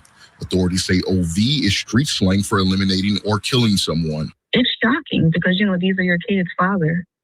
And why would you want to put your kids through that? Harris mourns not only Wesley's death, but that this dispute escalated to such violence. Oh, and Anthony could have talked it over and maybe, came to a conclusion or whatever it was that they had going on with the kids. Like, it didn't have to come to this. He didn't have to lose his life. In addition to second-degree murder, the accused gunman Franklin faces charges of illegal use of a firearm, possession of a firearm, and obstruction of justice. Hope Jackson was booked in jail facing second-degree murder charges.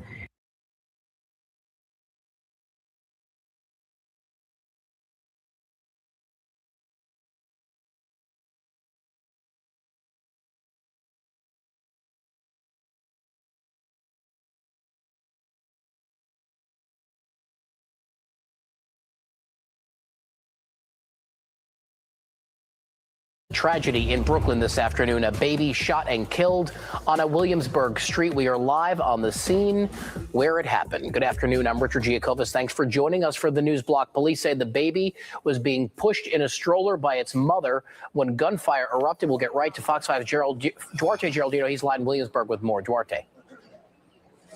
This story just hits you in the gut every time that we learn new details. Investigators say they actually have surveillance footage of the suspect, and they're looking for him, but still he is out there. Behind me, you can see this is very much an active scene here at Humboldt and Moore Street.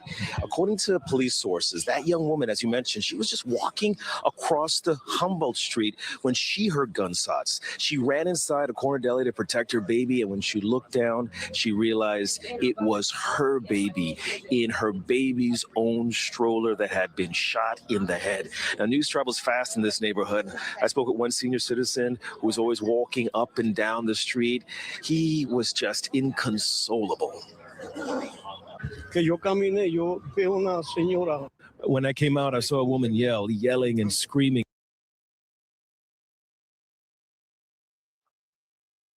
I ain't gonna lie. I'm mad to the motherfucker, but I know New York got so many cameras, you ain't getting away. His ass finna be in jail. Hey, everywhere, man. The women's and everything, bro. I know y'all be want to ride with a stroller and everything, but these motherfuckers done jeopardize everybody's freedom.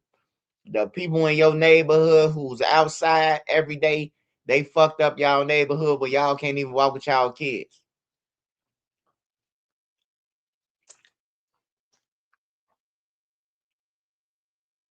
He not now. You can't tell me he ain't chilling with the gang members right now, saying how he tried to get the what's her names and he know he killed the baby. I know they've been discussed that already.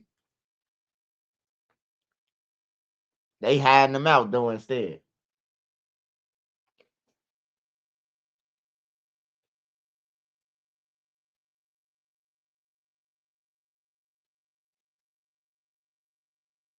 He said, Crooklyn, man, I'm gonna watch Crooklyn one day. I'm definitely gonna watch Crooklyn, man. Rest in peace to that baby, man.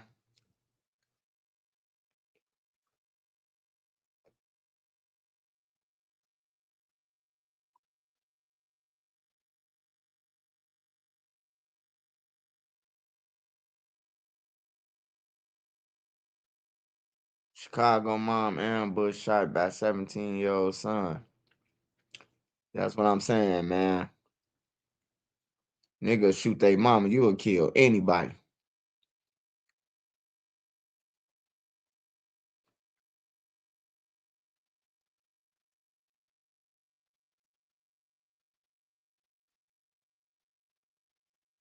But years gone wrong. Hell no.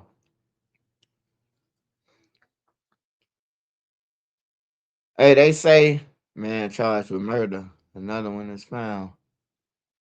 Damn.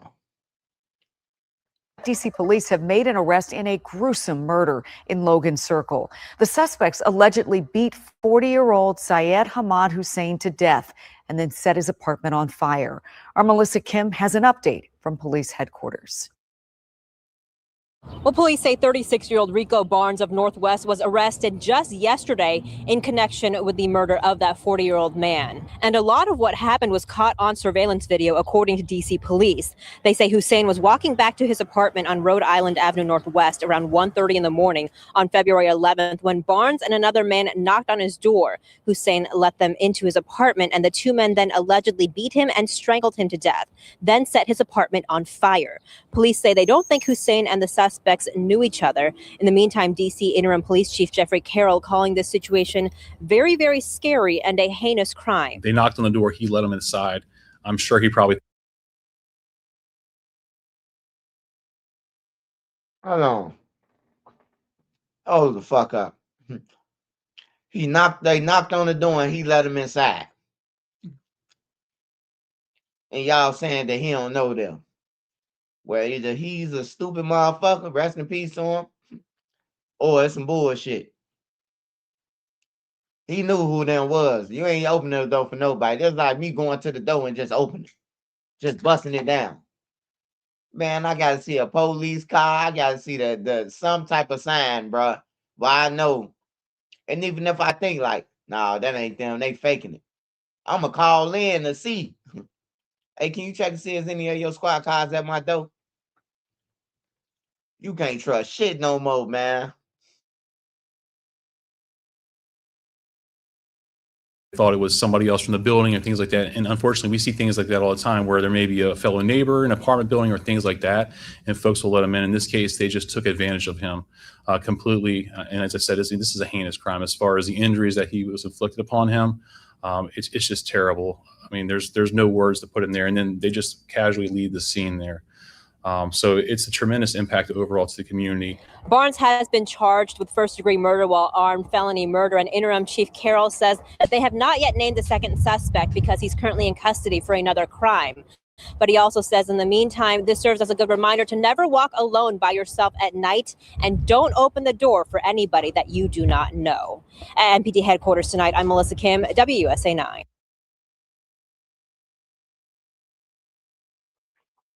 Nigga gave up his own life.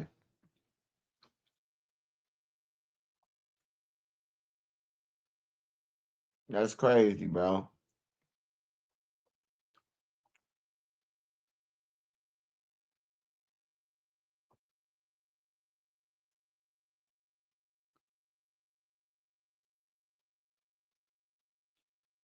Georgia murder suspect in custody after manhunt. I remember that.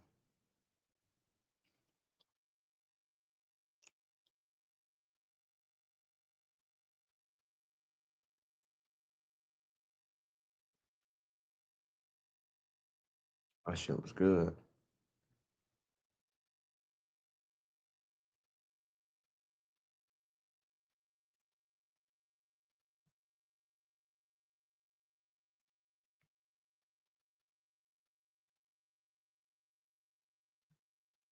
Oh, this the one they was talking about. I was wondering, like, But we want to begin tonight with a family desperate for answers, offering a $10,000 reward now for information leading to the arrest of the killer who took the life of their father, who worked for UPS. This is Michael Hunter. He was simply trying to find his car that had been stolen when he was shot and killed early Sunday morning in Auburn Gresham. NBC5's JC Navarrete is on the story in our newsroom with the family's message tonight. That family just looking for justice.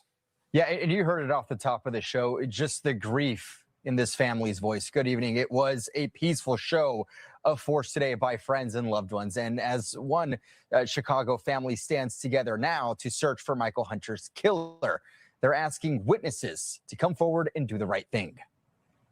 They took my son. My driving partner. Words are not enough to console one Chicago family. 36-year-old Michael Hunter was found dead from a gunshot wound to the head early Sunday morning. His body found along the 8,000 block of Hermitage Avenue in the Auburn Gresham neighborhood, an irreplaceable void left in his family's heart forever. Michael meant everything to me.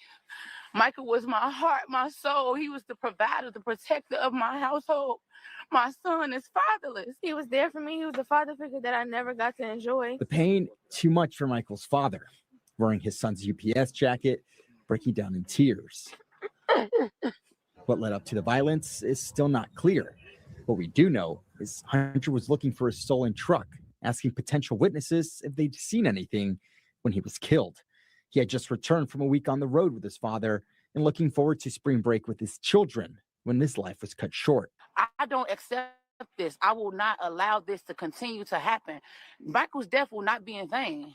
This is going to be my life's mission. Michael had been driving for UPS for 3 years. His employer speaking out about the tragedy, saying, "We're saddened by the tragic incident this weekend involving our driver. Our thoughts are with his family, loved ones, and friends." And now a $10,000 reward for information is being offered. The family telling us it's up to everyone to do the right thing and turn the killer in. We can no longer continue to perpetuate this cycle of where we are silent while our brothers die to senseless gun violence.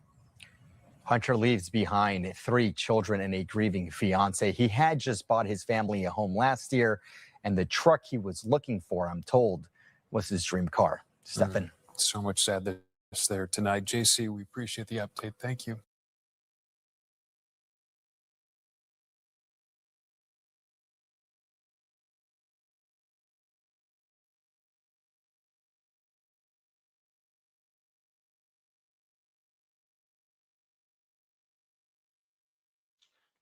Green. Shout out Netta J.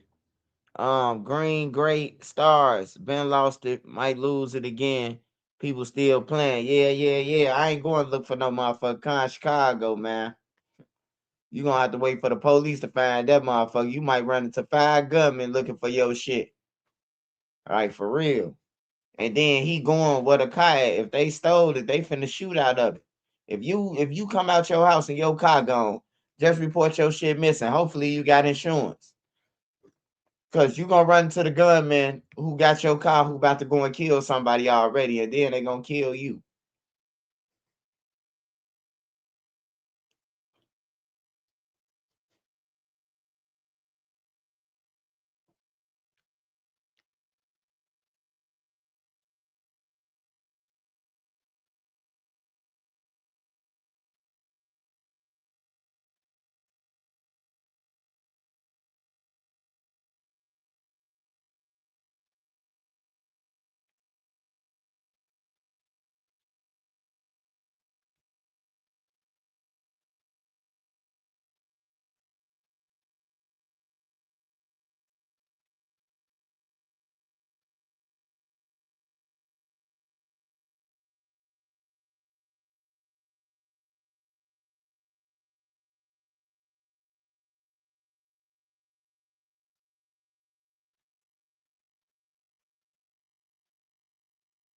They say a motherfucker got executed over a parking spot.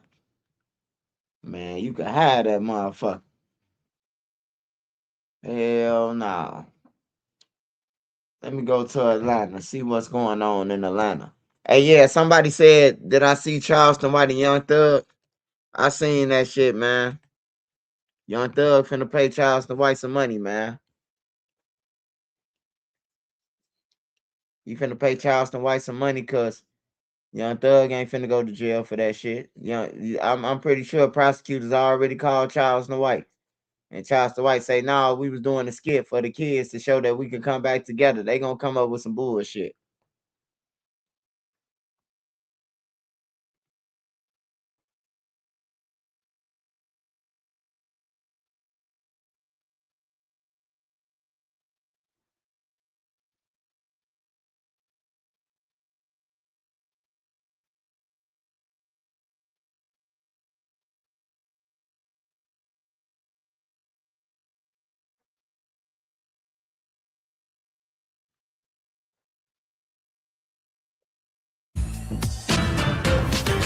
Less than 3 weeks after her son was shot and killed on Indy's east side, an Indianapolis mother is now behind bars accused of numerous drug and weapons charges. As Fox 59's Jesse Wells explains, that suspect had tragic history long before her arrest this week. According to court records, 2.5 months before he was killed here on DeCamp Drive, Indiana State Police put Gregory Clifton under surveillance for an active warrant. That led police to this apartment complex where officers allegedly found numerous guns and drugs, resulting in 4 felony charges being filed against the homicide victim's mother. While searching for her missing son, an Indianapolis mother came here to DeCamp Drive almost 3 weeks ago and called 911 after finding the family's black Jeep. Inside that SUV, police discovered 22-year-old Gregory Clifton shot to death. We have loved ones that are here on scene who have learned the unthinkable. While the motive for the murder here on DeCamp remains unclear, the victim's mother, Tasha Morris, said the death was the 3rd son she lost to gun violence over the last decade. Almost exactly 10 years earlier, a fight over a cell phone at a business on East 30th Street in April 2016 claimed the life of 18-year-old Anthony Morris. It just seems like I failed, and I tried, but I just feel like I failed. 3 years after speaking to Tasha Morris about her first son's death, another son, 19-year-old Demiris Kerr, died after being shot and dropped off at Community East Hospital in October 2020. While no one has ever been convicted of murdering any of her 3 sons, Morris was arrested this week following a drug raid by Indiana State Police. That investigation began in late December at this apartment complex along Allisonville Road in Castleton. According to this affidavit, during a search of the apartment, state police recovered over 7.5 pounds of marijuana inside heat-sealed packages, along with more than $31,000 in cash. Police also allegedly recovered 15 guns, 4 of which had been reported stolen, while 2 others were equipped with machine gun conversion devices. In addition to Morris, 2 other suspects have also been charged in connection to the drug and weapons case. Finally, court records show Morris is currently being held without bond at the Marion County Jail pending her initial hearing, which is set for later this week. Jesse Wells. Hey, that gotta be some shit right there, man. She lost 3 kids to gun violence, man. And then whole time, she the plug. This bitch got 7 pounds of weed in the crib. Goddamn it, 15 guns with switches. She look like she about that shit. I ain't gonna lie. She look like she with the shit.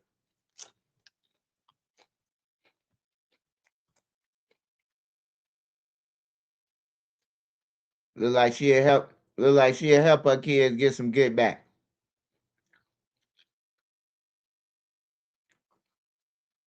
Damn, she lost 3 kids to the streets, man. Shit.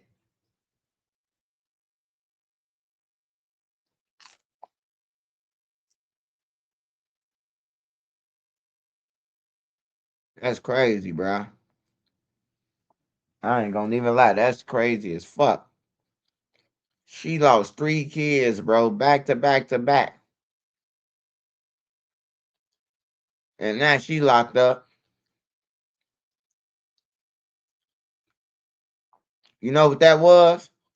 I'm gonna tell you what that was. That was Buddy and them who got locked up for who they said that was part of the murder. They probably pointed that way. They probably told the police doing the investigation, like, nah, man, they mama a drug dealer. We ain't killed dude now, man. They mama a drug dealer. They probably got killed because of her. Then they started watching her ass.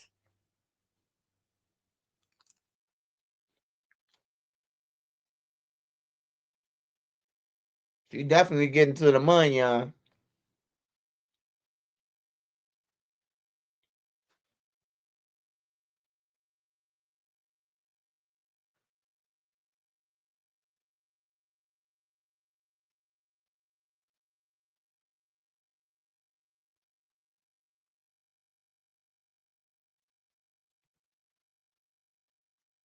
But first at 5, investigators say illegal gambling and marijuana dealing led to the murder of a Westfield man earlier this month. His suspected killer appearing in court today. Thanks for joining us at 5. I'm Chelsea Helms. Bob has the night off. CBS 4's Russ McQuaid joins us from the Hamilton County Courthouse following the initial hearing of Ronald Brown Jr. Brown is being held without bond after his arrest in Indianapolis last week, and our camera was there. Brown appeared in shackles in circuit court this afternoon, accused of murder with a fire enhancement count added, facing up to 85 years in prison if convicted on both charges. It was on March 12th that Westfield police found James Matthew Lushin shot to death in the kitchen of his home. He had several bullet wounds in the back. Police tracked this rental vehicle spotted at Lushin's house earlier that day to Ronald Brown Jr., who witnesses told police was a gambler and suspected drug dealer. According to the probable cause affidavit, detectives determined that, quote, Brown's criminal history had similar patterns to Matt Lushin's interests and known criminal activity, specifically dealing marijuana and playing poker. RB owed Lushin money. It was believed the debt was somewhere in the thousands of dollars. Lushin fronted RB with approximately $20,000 to $70,000 worth of product, that is marijuana, to sell. The murder of James Lushin by Ronald Brown Jr. would have erased the debt or need to pay back the front that Lushin provided to Brown. On Friday, detectives went looking for Brown. On Friday morning, investigators and multiple SWAT teams simultaneously executed search warrants. These search warrants. One of these search warrants was in the 3300 block of North Butler Avenue in Indianapolis. It was a dislocation that Ronald Brown Jr., 50 of Indianapolis, was located and taken into custody on a preliminary charge of murder. Detectives say they found the murder weapon, nearly $23,000 in cash, several pounds of marijuana, and determined Brown had a passport in order to leave the country. The mayor of Westfield said murders are rare in his town. This is a difficult moment for our community. Brown told the judge he will hire his own attorney. His next court date is May 20th. He faces a trial date in late August. Meanwhile, the investigation revealed the locations of 2 high-dollar poker games, one in Carmel, one in Indianapolis. When I asked the prosecutor if he would go forward with investigations into those locations, he said he would depend on the public to supply the tips in order to undertake such probes. In Noblesville, Russ McQuaid, CBS 4 News.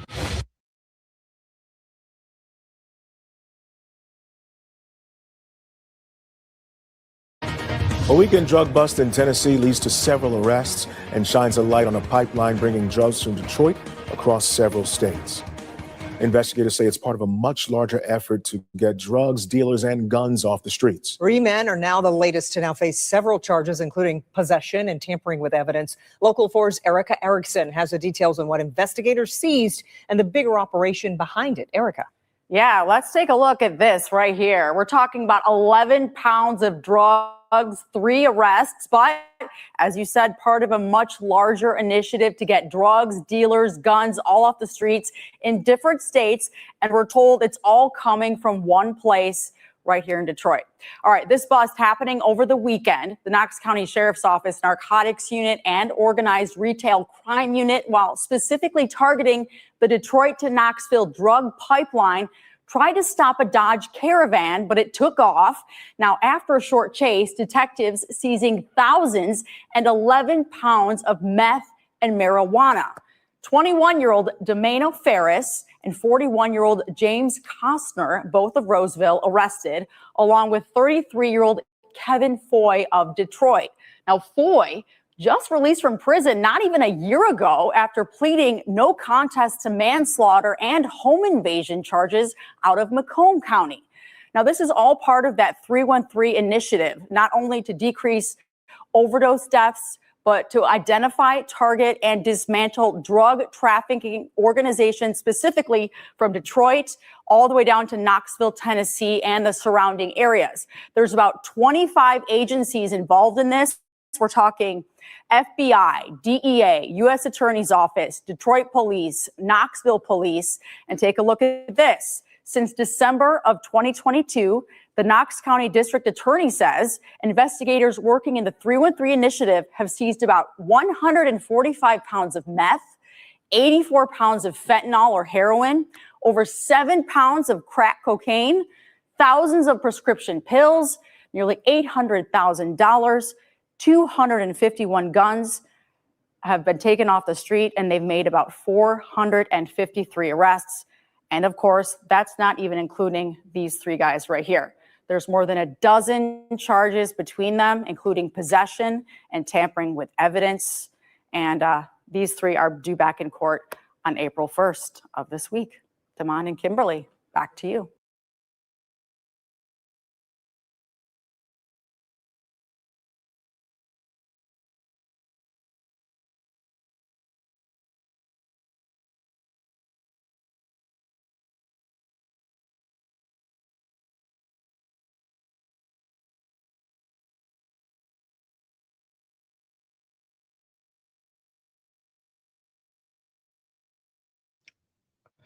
Oh, ain't got no money. Ain't got no fancy car.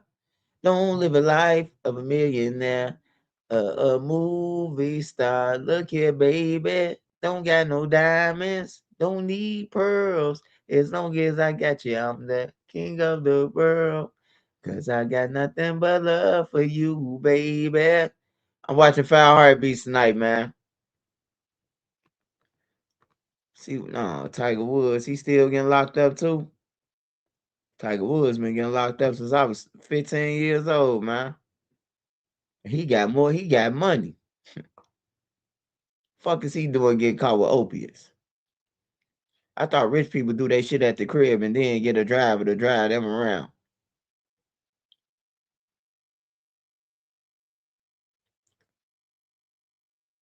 Center line woman shot and killed by a boyfriend, man. There's some motherfucking tenders out here. The female's back doing too, though. Police searching for man who shot at officer in South St. Louis. He looked like he'll do some dumb shit. I knew that. I never knew they had black people in Russia.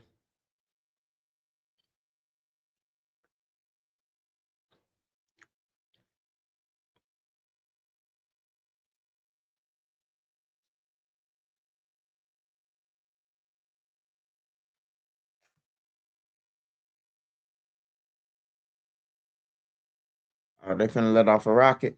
They going to the moon, huh? 19 minutes. Hold on, y'all. Hold on.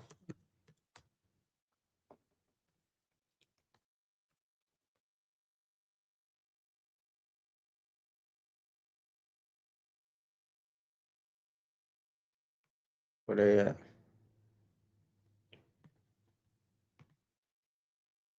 If you need a new fence for your home, we are one of the top-rated fencing companies in the entire state. And this month, right now, as we get to the end of the year, we have our 60 or 60 sale going on where we can get there today. So proud of them. We love them. We're excited for them, and we cannot wait to see what they see.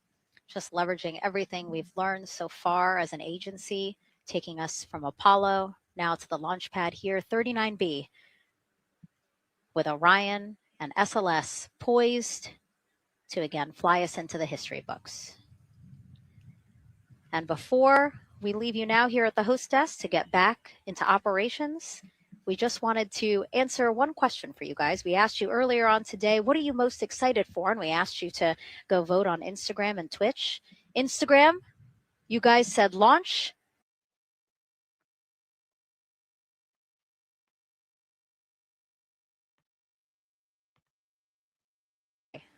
And so with that, as we approach terminal count, let's send it back to Daryl now in firing room 1. Daryl. All right, thank you, Megan and Nicole. And just want to give you an update on the launch abort system that you just reported that they cleared. They believe, they're convinced this is an instrumentation failure. So there are 2 batteries on the LAS. The LAS, of course, and with the help of my 2-year-old son's model rocket, Daniel said I could use this, so it's okay. The LAS is right here. It's the tower.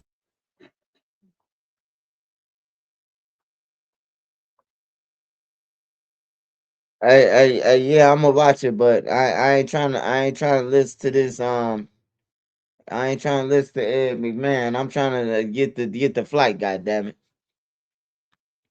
Hey, no. Hey, the reason why I'm watching this, man, cause I don't know if y'all remember. I don't know if a lot of y'all was old enough. Y'all probably still in the saxophone. A lot of y'all. You know that mean your dad's nuts. But it was a space thing went up. I remember I was a kid and the people died. They got the monument thing in Washington D.C. I forgot what it was called. Was it Apollo? It was like teachers and shit on there. Remember they went on there. It was different people on there. It was kids, teachers. It was other people on there. Yeah, and they crashed, man. So I be wanting to see it take off, bro. Like I be wanting to see that shit, bro. I know a lot of y'all don't want to watch that, and we could watch THF Billa being arrested. We at next the Challenger. Yeah, that was the Challenger, right? It's definitely in Washington D.C. though. I seen they got the little monument, huh? Yeah, the Challenger. How many people died? 13.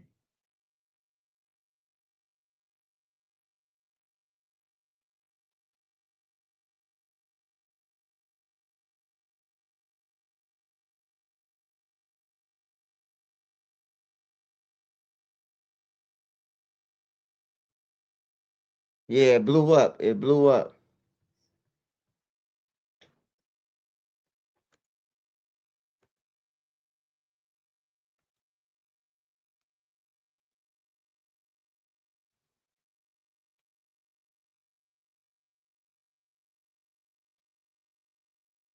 Seven astronauts died. Yeah, 7 astronauts died during that day. Seven died.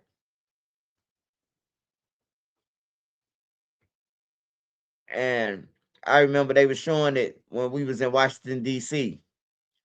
And I'm like, damn, bro, 7 people died on that motherfucker going up. or That's above about Orion. time. Orion capsules inside of here. It's used to pull. What's this guy talking about? Which one you watching, Nene?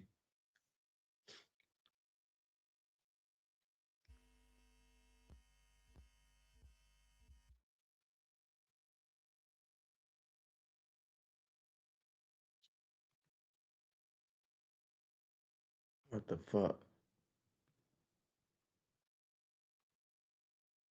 Have you been researching dental implants? Here's the part no one likes to hear. You could be wearing those temporaries for up to 10 months before.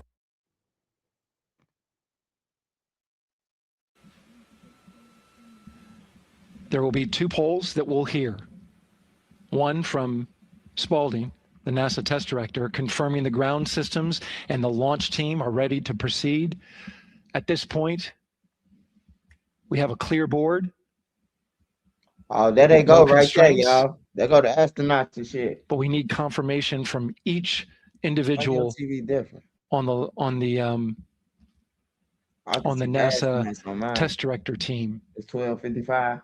So we'll hear him poll his team. The other poll that we're waiting for is the poll from launch director Charlie Blackwell Thompson, who will take that final status from NASA management before giving the go to come out of the hold. And you're seeing the clock count down at L minus 12 minutes. CCL, OTC, Orion, RS1. CCL. Yes, sir. Reconfigure ARS primary loop ISO valves. Copy, that's in work. And CDR, OTC, Orion, RS1. Go. ARS loop ISO valves are being closed at this time. Integrity copies. Oh, they finna take off right in our face, y'all. GDLP. This is dope, man. This some dope shit right Yes, I here, had a discussion man. with CIS and with MER manager regarding the observation the CIS had a few minutes ago. They were able to confirm with BCI photos that the condition that they observed has been there since 2025. MER manager has had a chance to review the findings, and they do not have any constraints from either a CIS or MER manager perspective. Okay, copy all. And launch director, NTD, you copy? Yes, sir. I copy. That's good news. OTC, CCL 212. OTC. ARS primary loop isolation valve configuration is complete. Copy.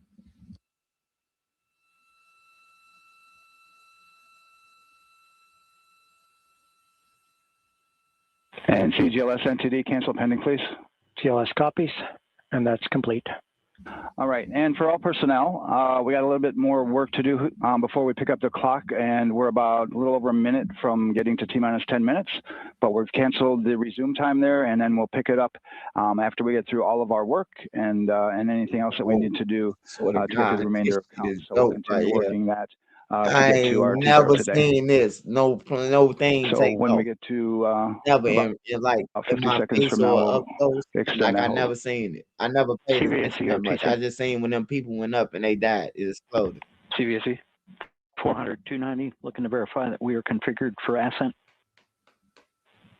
Yep, give me about 2 more minutes. I'm going to start CMA2 streaming. Copy.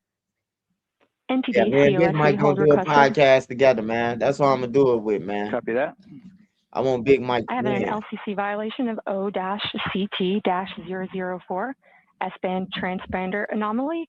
This was a transient LCC violation, so transponder 1 had a demodulated SNR estimate that went down to 2 dBm when it should have been between 10 and 13. It is now back up to 12, but we did lose that for just a moment. It does not appear that we lost our bit sync or carrier lock, which would be indicative that we lost our lock with the vehicle. So at this point, recommendation would still be go. However, we do have a pre-planned contingency procedure if we want to look at that. But again, this is transient, so we're back in a nominal range. All right, let's see, LPE NTD. Yeah, we're not seeing that hit. So I guess the question for COSC, was that less than 3 samples? Is that below our persistence? Stand by, let me look. It did look like it did persist for several That's right- seconds that's on mine, right but down the let street me take a look at the number from of where we just samples. was. Could I get a repeat on the affected LCC, When please? we was at Popeyes, Yes, ma'am, we that's was going to be asking them where the space station was, O-CT-004. and the black dude was like, Thank you. down up the road. This Kennedy Space Station, right?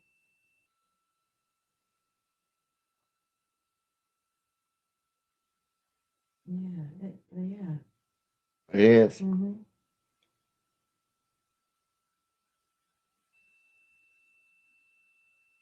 Man, this shit would have been dope to be there, man. I didn't even know this shit was happening right now. Yeah, us taking a look at the Oh, data right here looks like that was a single Swear, sample. that shit's still too long. It's about to take Yeah, 10 copy minutes. that. Yeah, RFPS does report that they also lost lock for about it would 5 be wild seconds. if it fell on So camera. I would love to ask Hey, we gonna KUS to pray see if for they these also people, lost lock man. of the We gonna vehicle for pray, any bruh. extended amount of period. That will be wild, though, brother. It will be wild, but man, hey, look, we gonna pray for them, man. I never And seen this COSE, shit while before in my we're life. doing I'm that, these are excited, bro. 1/10 hertz measurements, I've correct? never So seen we would have had to lose a it thing for go up, bro. over 10 seconds to get a second sample. Smash that like button, y'all. Smash that like button. Yes, sir, that's correct. It is 1/10 hertz. Yeah, so from our perspective, the allowance is effectively up to 30 seconds, up to 3 samples based on the 1/10 hertz. This is not an LCC violation, I believe. Yes, sir, I would agree with that at this point. Copy that. We're checking with KUS on 232. I don't think they have 212 access. We're trying to verify, but it sounds like they have a loss of lock How as many well. minutes they got before they take off? About 2 seconds. Is that 10 minutes gonna be a And I countdown? guess for both KUS and COSE, do we have lock now? Roll me some weed. That's affirmed. We do have lock for COSE. I ain't never seen this shit, bro. I'm glad you turned to this shit, Nene. I never seen this shit.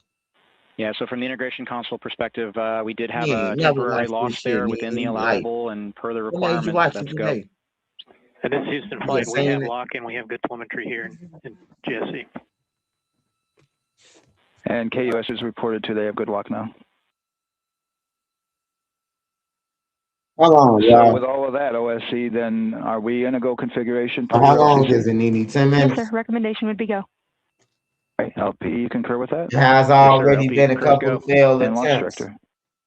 Yes, sir. I know it's been some Launch failed director attempts, man, concurs but go. we need to pray, man. All right, We need to and pray I'm going to for go ahead these and just people, verify man. everybody Even has though we everything don't else know them, complete, launch director. pray And if we that do, they we'll be get ready up to there, pick up the man. poll at that time, unless there's something else that you're aware I of. be feeling like I No, be sir. feeling Let's like the verify plan all our is work over is with, complete, but and I would like you one know, last I know check Nene of our probably be praying for constraint list. me, you know, that I make it, but I be All thinking right, let's worse. see. OTC, are you still waiting for com This config, or are you motherfucker close to that? failed, man. It's over with. Yeah, you only open item. Yeah, OTC, this is CVSC. That 400 step 290 is complete. Copy. Okay, so OTC, you're complete with all of your work? That's affirmed. All right, copy that. STC STC is complete. and GTC? GTC is complete. Okay, excellent, man. All right, and LPE, just want to verify we have no open constraints at this time. Hey, can anybody No tell open me why constraints. did We the have a clear time board, sir. freeze on the screen? Why did the time Okay, freeze on the checking the line same here. screen? Do anybody know? And launch director, with that, we are clear and ready to pick up the launch readiness poll with your go. All right, sir. I am go for the poll. Oh, Nene, they probably got to do All some right. checks before it go. And for all personnel, this is the NTD conducting the Artemis 2 launch readiness check. Verify ready to resume count and go for launch. OTC. GTC is go. STC. STC is go. GTC.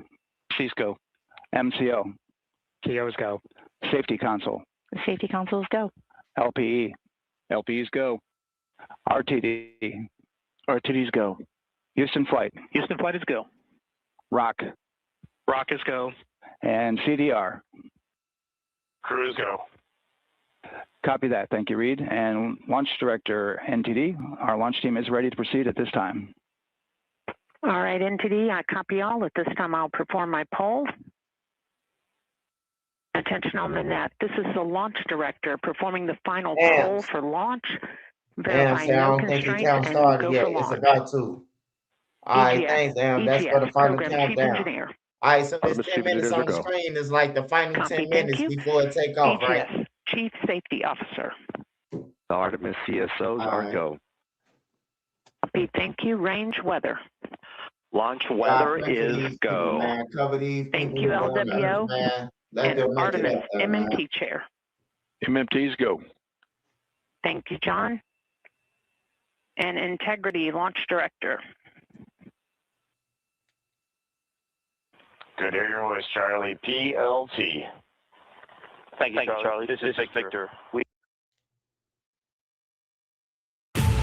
Bob told us that they were going to test the alien craft that night. I have seen extraterrestrials face to face. This is Jeremy. We are going for all humanity. All right, Charlie, your Artemis 2 crew is go for launch. Full send. I copy that. Reed, Victor, Christina, and Jeremy. On this historic mission, you take with you the heart of this Artemis team, the daring spirit of the American people and our partners across the globe, and the hopes and dreams of a new generation. Good luck. Godspeed, Artemis 2. Let's go.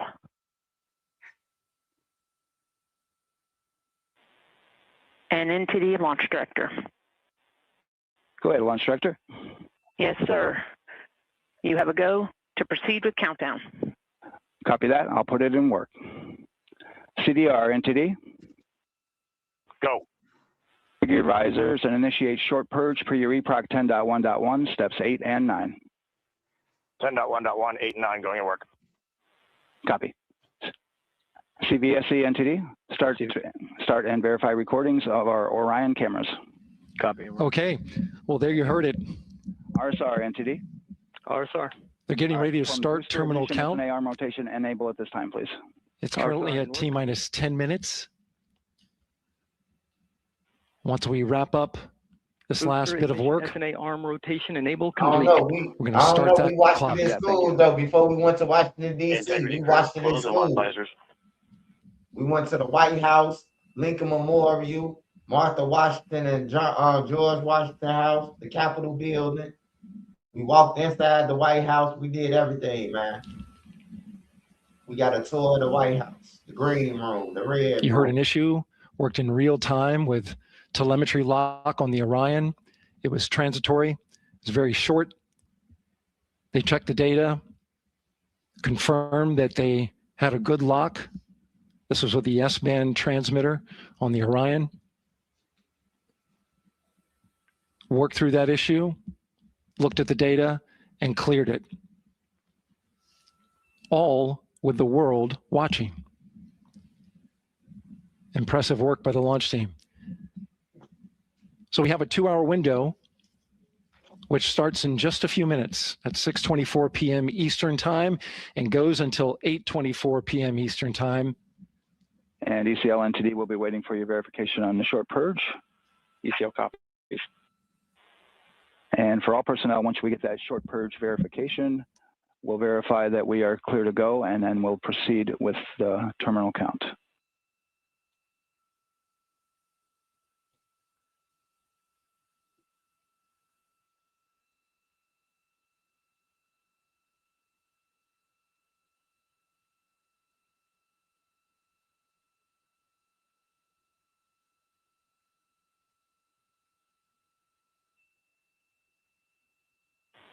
ECL time estimate? About a minute.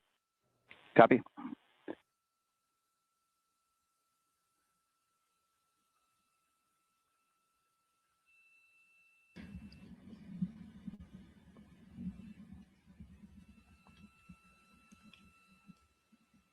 So we're going into the launch window, but not by much, it looks like. Just wrapping up some final work. And once that's completed, you'll hear NASA Test Director Jeff Spaulding ask for the ground launch sequencer operator to go ahead and start the clock. Clock started, y'all. The ground launch sequencer is an application software. It runs on top of the launch control system in the firing room, acts like a conductor of an orchestra, executing hundreds of commands in precise order and timing. It's all autonomous. NTD CCL 212, short purge initiations verified. All right, copy that. And we're verifying our constraints.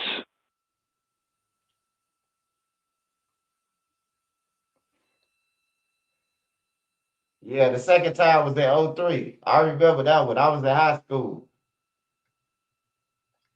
I was graduating. Matter of All right, fact, I then was we're having clear my from son cutouts. when that would happen. My son And with was that, born. we're going to resume the clock momentarily. And CGLS, you can resume the clock on your mark. GLS copies. 3, 2, 1, mark. GLS mainline has been initiated. T-minus 10 minutes and counting.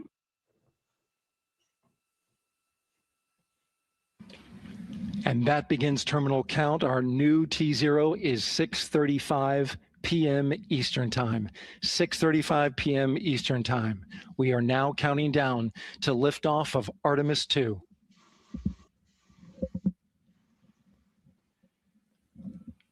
From now on, you're going to hear two voices on the loops. If everything goes nominally, NASA Test Director Jeff Spaulding, who's directly managing the launch team, and Alex Bendelos, the GLS operator who closely monitors the software. He has the ability to stop and restart the countdown.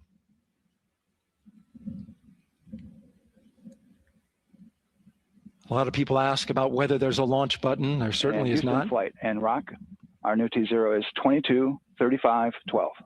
Houston flight copies. Rock copies. 22:35:12. Affirm.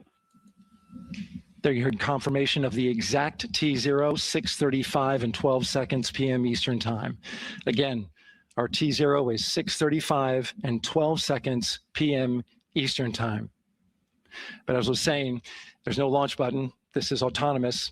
But there is a button that keeps you from launching, and that button allows the GLS operator to pause the countdown outside of terminal count and during terminal count and submit a hold to the next holding point. So the clock won't stop right away. If there's an issue, we'll go to the next stable holding point. This is how GLS configures the rocket and ground systems to a stable point where they can stop the countdown if that's needed. But right now, we are counting down. Our next big milestone, looking to retract the crew access arm. GLS is go for crew access arm retract. And there you see the crew access arm moving away.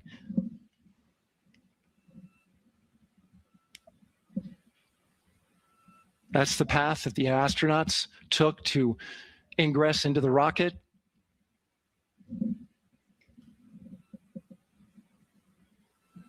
Until this point, that was their way off the pad if they needed to evacuate. But now with that arm retracting, the backup transitions to a launch abort system, and they'll begin arming that shortly.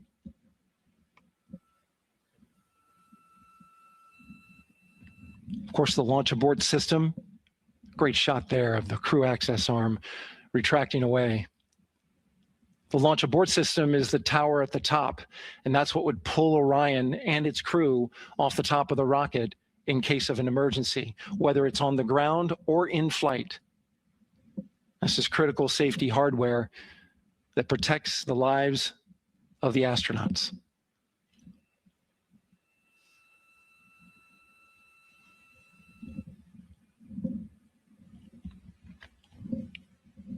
Starting at T-minus 6 minutes, the GLS will start bringing that and other high energy systems online, starting with core stage pressurization.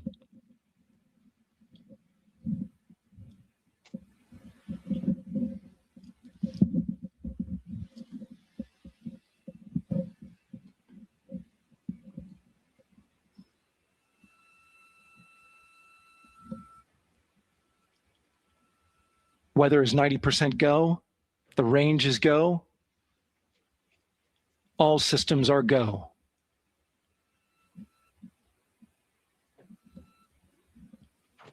GLS is go for core stage tank pressurization.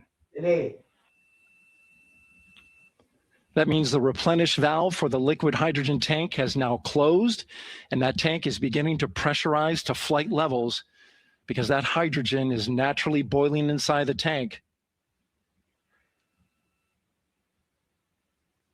We'll get the liquid oxygen tank a little later in the count. Now the team is waiting for verification that, if needed, The Artemis II crew could use the launch abort system to pull Orion safely off the top of the rocket in an emergency. Let's listen in for that call.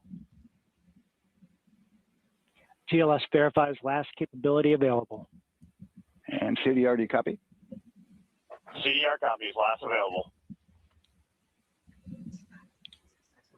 That's great news, and you heard the NTD verify that with the commander of the mission. GLS is go for FTS arm. Now work is being done to arm the flight termination system. This is so the range safety can send a flight termination command if the rocket flies too far off track. There's a brief built-in delay, so the launch abort system has time to pull the astronauts to safety go for first. LH2 high flow bleed check. All right, the high flow bleed check. That's so the cryo team gets verification that the RS-25 engines, all 4 of them, are in the proper temperature range for launch. Hey, y'all, pray for these people for real, man. I don't give a fuck if you don't pray. Pray. You're on my channel right now. Pray for these people, man. Lord, pray for these people, man. Don't let nothing happen to them bad, man. Let's go. This is my first time seeing the rocket take off with me watching it. GLS is go for I seen rewritten mixes on the news and Core shit. stage APUs start. Those are auxiliary power units. High-speed turbines, which provide pressure to hydraulic pumps that steer the RS-25 engines. We're going to see a gimbal test a little later at T-minus 2 minutes and 30 seconds. Oh, yeah, this is what allows that to with the happen. black people in Russia, shit. You think Russia, you be like, hell no, ain't no niggas going over there. Yeah, they over there.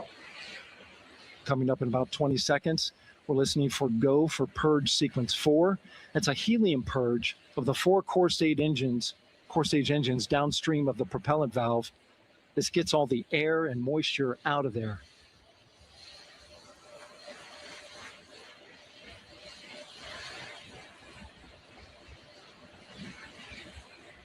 GLS is go for purge sequence 4. What's the stop? The bottom? Moving through the milestones. You talking about them All is looking what's good. the name? You talking about them little like rockets around the bottom of it. Let a fire come out. In just a few seconds, we're going to get that thrust vector control actuator test. Let's go, This is a y'all. gimbling of the engines. Smash that like button, y'all.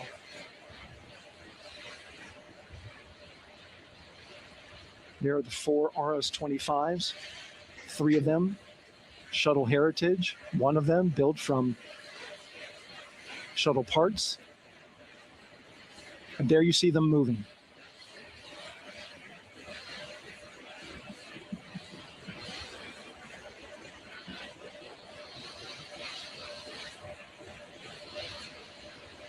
Now we're going to start moving the power from both the upper stage and the lower stage of the rocket to internal, taking ground power away and now going to battery power.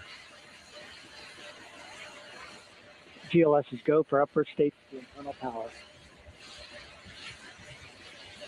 Our power is removed from the rocket's upper stage, the ICPS, and it's been switched to battery. Same milestone for the lower core stage coming up at T-minus 1 minute and 30 seconds. Right now, the 4-person Artemis II crew is 248,000 miles away from the moon. And if all goes well, they will fly by it in 6 days. GLS is go for core stage to internal power. All right, there's the rocket's core stage, which houses 3 flight computers, is now on its own power. Wait for them, man. Hey, drop the prayer hands in the comments for me, man. So I we'll want have to to see all recycle back to 500 of y'all, man. Drop to the prayer recharge if we hands, had a man. hold. It's free, man. Drop them, man. Damn. You got 1 minute, y'all. 1 minute. Right now, the rocket does not know what the T0 is, but coming up at T-minus 33 seconds, control shifts from the ground launch sequencer to the rocket's onboard autonomous launch sequencer, or ALS. The rocket will count itself down, but honor any holds that could come from the ground. Now, shortly after liftoff, Houston will take control of the rocket, and my colleague Dave Jordan will take over commentary. GLS is go for ALS. Great call out. The rocket is on its own. 4 brave explorers ready to ride the most powerful rocket NASA has ever launched. Sound suppression water is flowing. 15. And here we go. 10, 9, 8, 7. RS-25 engines lit. God bless y'all, man. 4, God 3, bless y'all. 2, 1. Booster ignition. And liftoff. The crew of Artemis II now bound for the moon. Humanity's next great voyage begins. Good roll pitch. Roger, roll pitch. Houston now controlling the flight of Integrity on the Artemis II mission around the moon. Integrity, AMT high. AMT high. On time, passing 30 seconds into the flights. Integrity passes the alternate beacon. Target milestone. Mission Control Houston seeing good performance on the main engines. Space Launch System core stage. Integrity, 3 miles in altitude. Traveling more than 1,200 miles per hour.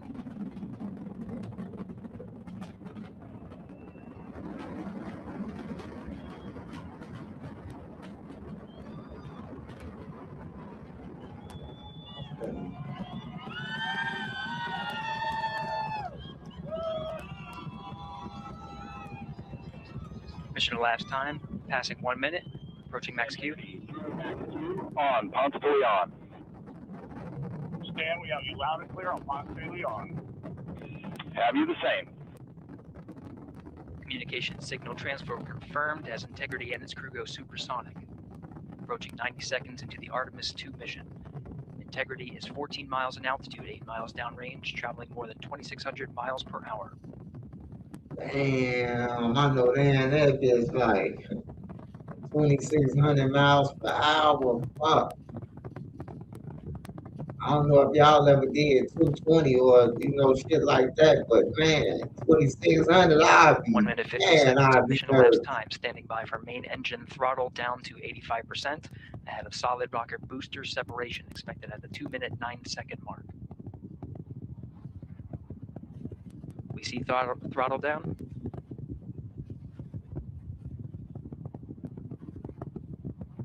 Confirmed separation. Main engines throttling up, guidance converged.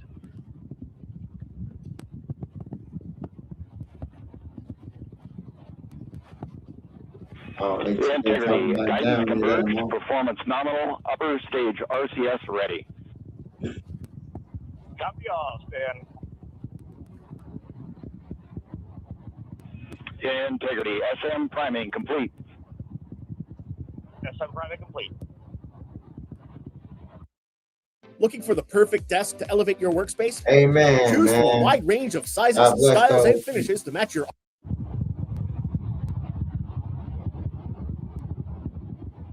3 minutes into the flight. Integrity, 49 miles in altitude, 78 miles downrange, now passing 5,000 miles per hour. 5,000 miles per hour. Think it's about that shit without having a heart attack.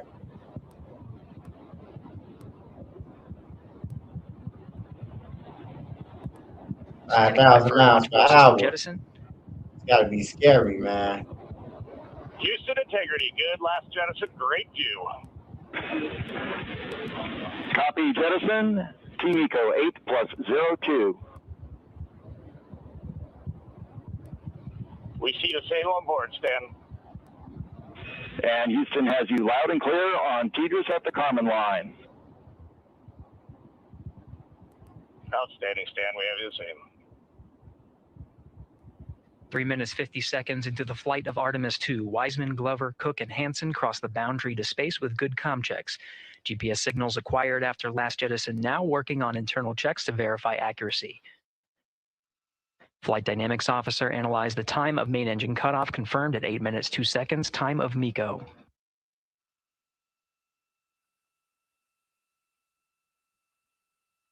You ain't lying, man. This shit cool to me, bro. Like, I ain't never had time to sit down and watch this in the streets, man. So it's cool to me, bro. Like I know all my peers, they ain't never seen no shit like this. Who in the streets? They'll have first 48 on their TV still playing. Why is this shit going on? Integrity, GPS processing. Damn, they Station up there extend, we already? see the same, and we have a beautiful moonrise. We're headed right at it.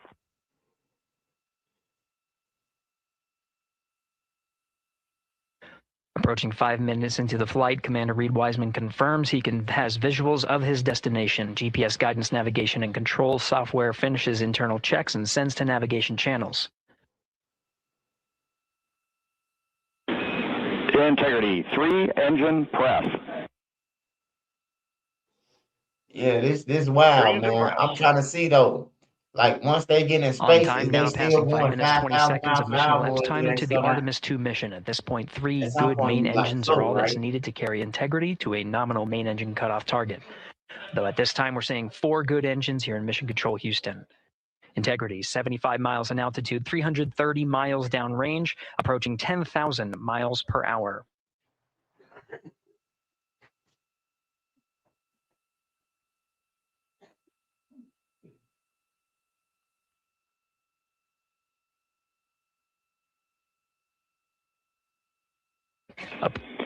Integrity, looking good at 6 minutes. Same on board, Stan. Good trajectory and engine performance. Booster officer will soon report the shutdown plan to Flight Director Judd Friedling, expected at the 7-minute mark. Integrity, 78 miles in altitude, 460 miles downrange. Integrity, expect nominal shutdown. Integrity copies nominal shutdown.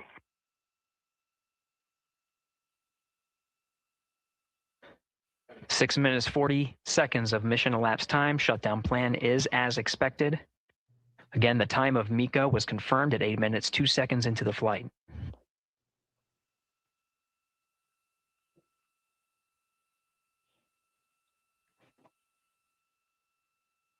Wait. So y'all saying that the plane ain't got no 7 brake? minutes of How the mission fuck they elapsed gonna get time. back down here then? The fuck? Or they just go Throttling jump out down the as sky we then, approach and the then abort once once they around get option. almost to the ground, parachute? Milestone at the 7 I'm minute, not 30 looking second to mark. this shit. This shit cool to me though. I ain't Now never 84 seen miles this in shit. I altitude, appreciate y'all for staying on the 650 channel. miles downrange, You know, the traveling ones who is, than man. It is more than like 15,000 we miles killing per this hour. shit, man. Integrity, AOA open. AOA open. No. Window is now I ain't open saying for an landing abort on once the around moon. I'm option. saying, Valid do they target got brakes splashdown in in the the joint? Pacific How Ocean. they Still get back following down? nominal ascent at this time. Motherfucker, I'm saying, is it gonna rocket them back out of there to down here? Like, how they gonna get back down? Because they About lost 10 their seconds rockets, remaining right? until the main engine cutoff of the Space Launch System core stage. Standing by for confirmation of MECO and core stage separation.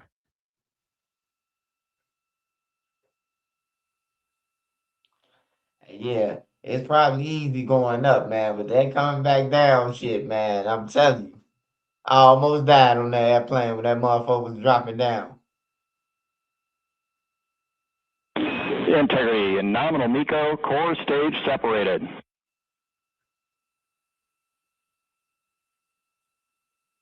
We see the same on board, Stan. Oh, Sparks say, SpaceX has rockets that land themselves. 8 minutes, 40 seconds into the flight, we have a nominal main engine cutoff heading in the right trajectory on the way to swing around the moon. Core stage has separated, done its job. The Space Launch System upper stage, the interim cryogenic propulsion stage, or ICPS, still attached to the Orion spacecraft.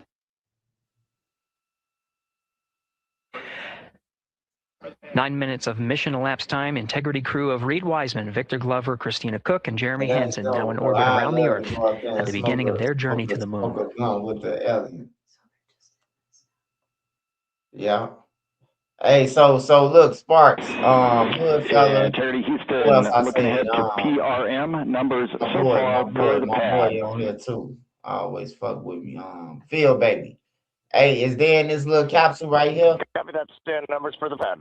That capsule look little, but I'm pretty sure that motherfucker probably big as hell. Capcom Stan Loves everything. Now reminding the crew that the perigee raise maneuver time of ignition is as expected prior to booster ignition. That time being 49 minutes, 50 seconds of mission elapsed time.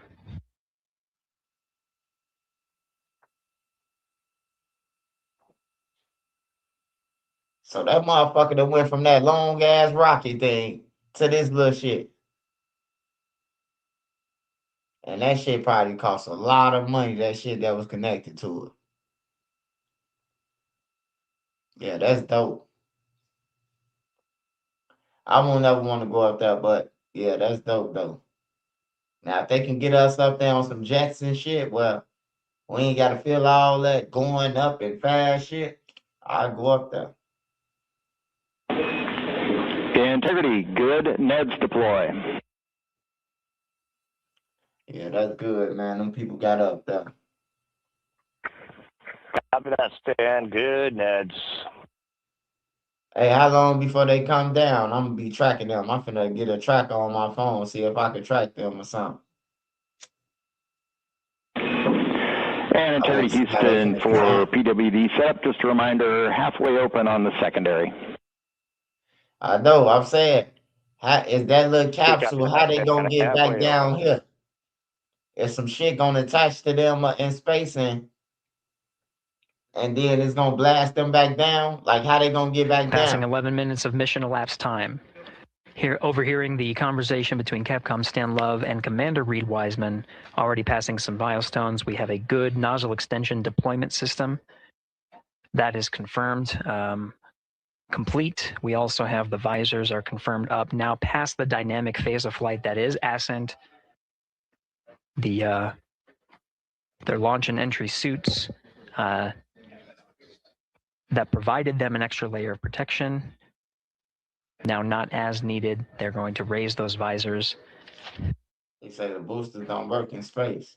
And later in All right, today's so that's my mission, they question. will How they gonna begin get down to then with egress no or boost? get out of the suits to begin It some took of them a their lot to get up in that initial motherfucker. tasks all them of damn activating things some of the fire and systems shit. aboard in the It's gonna Integrity leave the spacecraft. tornadoes and storms around that motherfucker. Watch. It's passing 12 I bet minutes you of in a mission couple of elapsed days time. it's Again, gonna be the motherfucking perigee raise maneuver that's what's that targeted shit near called? 50 minutes of Tropical mission elapsed storm time, Ryan 49 or some minutes, shit. 50 seconds. That's what the crew is going to be working towards. The Commander Reed Wiseman pilot Victor Glover will focus on preparing for that milestone. In the meantime, mission specialist Christina Cook and Jeremy Hansen Parachute them back will to start Earth. some of the activation of environmental control life support systems. You may hear confirmation of their activation over the Orion to Earth communication network.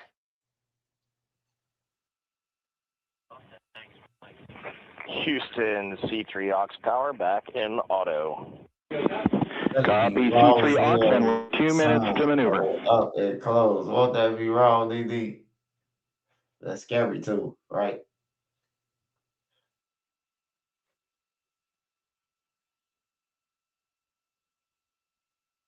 They will angle it to shoot it back to Earth. I'm gonna look it up tonight anyway. I'm gonna look it up. I'm just asking y'all because I don't know. I ain't scared to ask questions that I don't know. I don't know every motherfucking thing. 13 minutes and 30 seconds of mission elapsed time. We're going to continue to follow the crew of the Artemis 2 mission. They are beginning their journey around the moon to verify the systems that will take us to its surface. An incredible ascent. Artemis 2 is underway. Reed Wiseman, Victor Glover, Christina Cook, and Jeremy Hansen begin their journey to the moon. Still milestones to come up as we await solar array deploy and the critical burns that will get Integrity into high Earth orbit around the Earth before engines are fired to get us around the moon. We'll keep tabs on Integrity and its crew from here in Mission Control Houston. But for now, we're going to send it back to you, Megan and Nicole at the Kennedy Space Center. Very jealous to hear how the launch experience was over on the Space Coast. Yeah, Gary, for people are just joining us, welcome back to the Space Coast where we just Yeah, saw it do look Artemis like 2 AI. lift It off do. The 14 little minutes ago. capsule And wow, thing. what an That's real amazing life. launch We and an just seen emotional that one shit in too. real As time, soon as the man. rocket They up lifted off, there. Nicole, We seen the you had people tears in your eyes. inside. We I had seen tears in all the my eyes, shit, and we man. had They all in there. these people around And us we ain't cheering. gonna It have was no amazing. Yeah, conspiracy the energy theories was about they wonderful. I wasn't mean, in it there. was a They was in beautiful that launch. motherfucker. We seen. You know, we've got 4 friends and family members headed to the moon. It's pretty amazing. Yeah. How does that make you feel as someone who, is an astronaut as well, but also, as you said, friends? Yeah, so just so proud of them. You know, man, we don't have the words in the English language to describe this kind of an event, and pride, love, so many emotions. You know, they are truly breaking some barriers, and hopefully, you know, as Gary just said, they've got a long day ahead of them. So wishing them well on everything. But so far, what a beautiful launch to watch. Yeah, to be returning to the lunar orbit in more than 50 years. Maybe they go farther from Earth than any other humans before them. Maybe they see parts of the moon that we've never seen before. I mean, what a great start to what could be all of these milestones that we break in just a 10-day mission. Yes, what a way to welcome in the Artemis generation.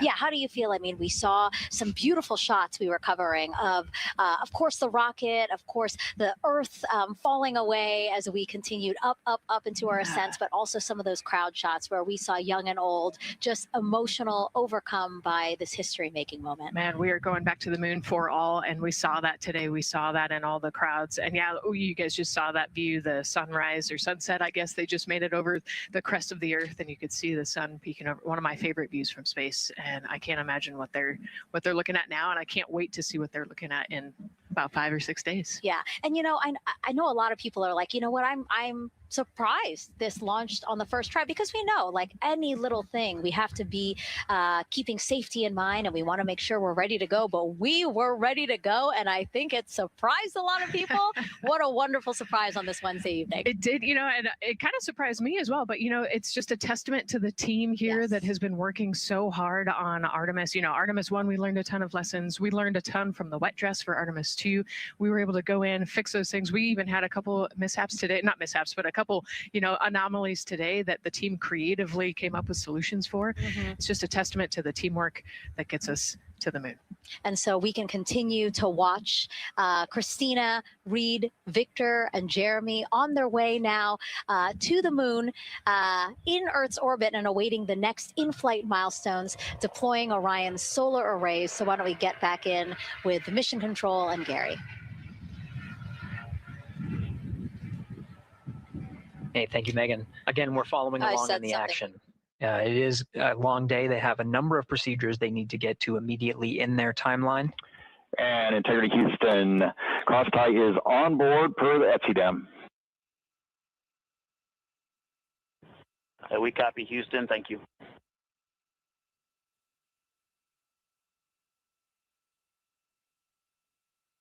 Cross-tie referring to flight controllers here initiate. Yeah, that was dope. That was cool. I'm gonna be watching it. I'm gonna be watching that shit. That was cool though. That was definitely cool, man. That shit was lit. They've never been to the moon. Hey, they ain't sound like they ain't said they going to the moon. They said they finna pass that motherfucker. That's what they said. They said they going around the moon. I ain't heard them say they going to the moon. They said they finna ride past that motherfucker. I heard that loud and clear, man.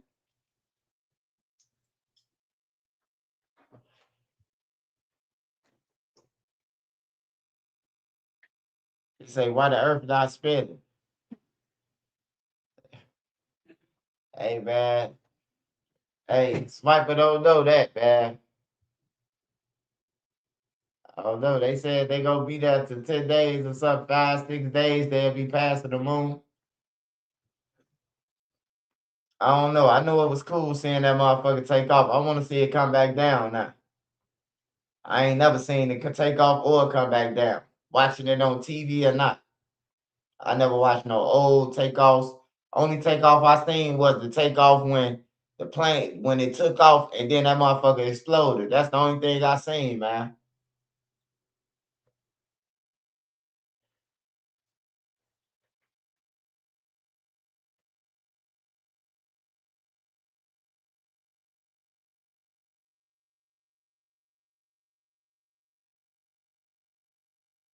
NASA will have a live video from Orient too. I gotta check that out then. Been 50 years since they did that. Challenger explosion, O-rings. Yeah. They got the statue with the teacher, and I remember that shit. I was in 8th grade, but I remember, they got the statue of them.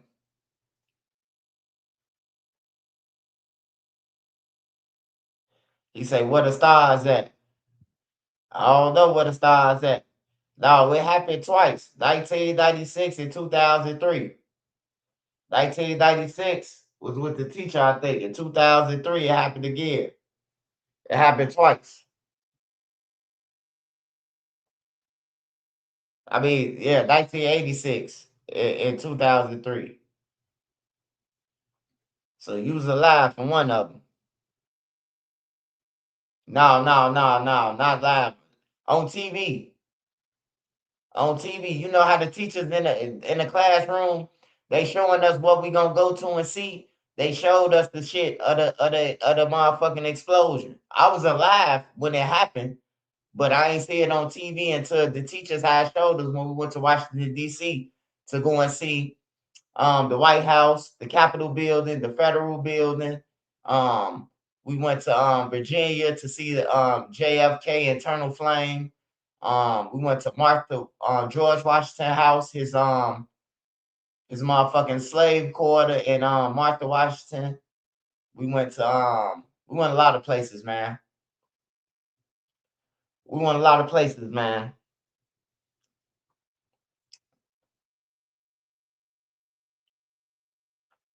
And outside and in DC at that time, man, it was people outside the White House selling so much shit. Like I'm talking about, they selling Oakley glasses. They was out there with carts. It was homeless people. Bro, we was shocked, bro. I couldn't believe it, bro, that it was homeless people outside the White House. I couldn't believe that shit. Couldn't nobody believe it, bro, from Chicago. Like, man, you not finna hang around a police station with your tents or none of that shit. They moving you around, man. Them people right outside the White House, bro. Like, I was confused. I'm like, nah, this can't be the White House, man. Like, nothing but tents for miles, bro. And they hustling. They selling shit. They got weed, oil, cigarettes, whatever you want, they got. They walking around that motherfucker hustling, bro. I remember this shit. I remember I brought a pair of Oakleys for $15. A motherfucker from DC came with a rack of Oakleys on everything. Everybody, the white kids was like, "Those Oakleys? Let me get 5 pair and shit like that." I'm like, "Damn, what the fuck is Oakleys?" So I got a pair. But yeah, it was cool in DC. It was cool. And then you could see the projects. You can see the projects from the White House. Little orange, little row houses. You can see that shit from the White House. That's how close the projects is. Like, for real. DC is cool, man. If you take your kids down there to see the White House and shit, like to see that shit, and if you want to, like, it was cool, man. It was a good trip. It was a good trip. We had our weed with us. We brought some weed from DC. Shit, we was good, bro.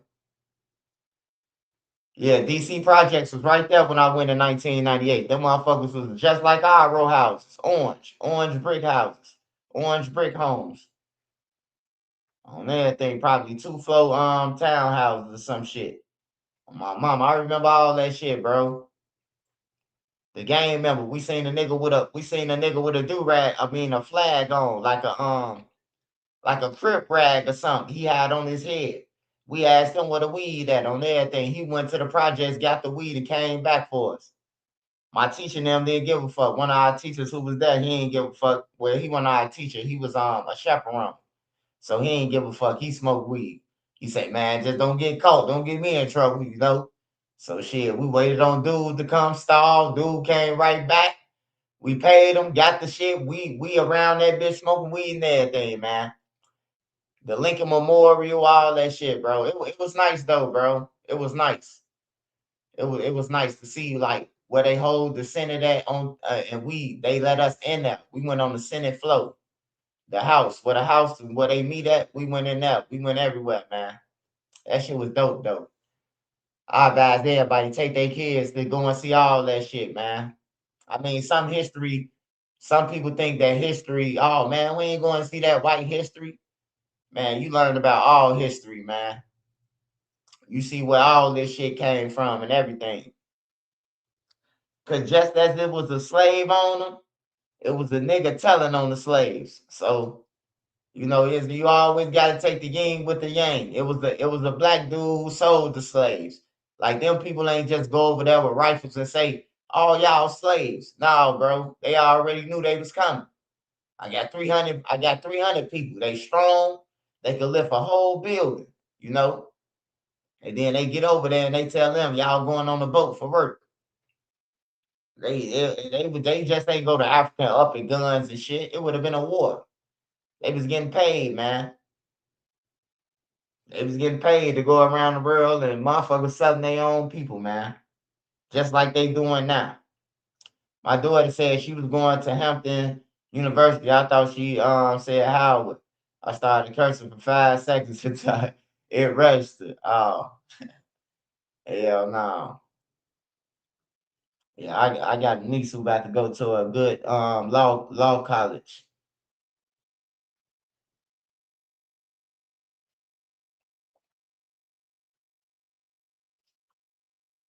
We would take off if it stopped spinning.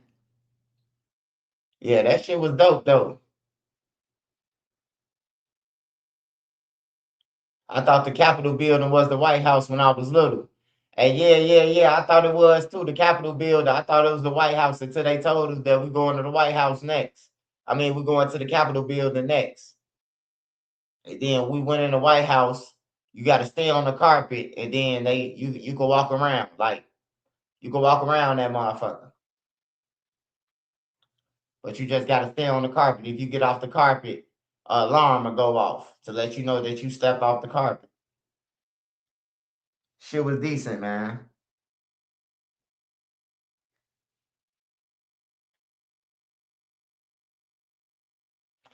Hey, y'all who in Atlanta, I got something to say for the people in Georgia, man.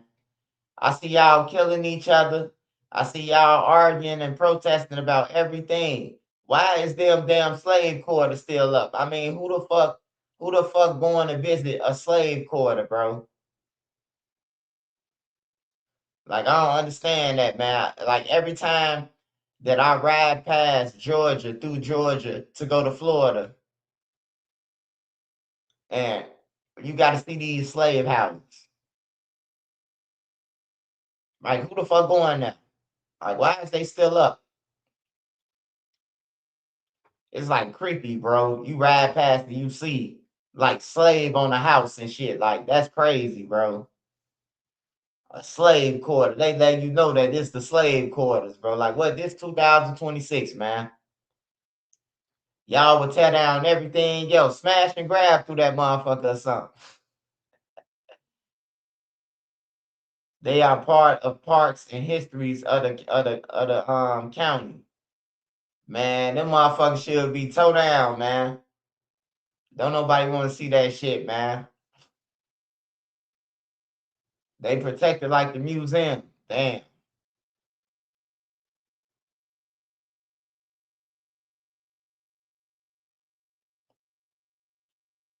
They act like they gonna refurbish that motherfucker and start all over soon. Is they keeping them motherfuckers up just in case? I don't think it can happen no more, man. It's too many Shorty them got motherfucker, but I don't think it can happen no more, man. Once I seen that video of them kids, it's like 8 of them. All of them got switches. Man, life done changed for me, man. Life done changed for me, man. I gotta carry around the Uzi now, man. I gotta tote that motherfucker like I got a surgery problem. I got a hernia or something, goddamn it. I never go again, man. I seen 8 people with guns, including a girl, bro. 8 of them with switches, brand new of them. Like fuck that. You going against 6-7 switches with a handgun ain't gonna work, man. It's not gonna be an even trade. That's crazy. They got all the guns and shit, but they ain't got a dollar in their pocket. I ain't see nobody show a dollar in that video.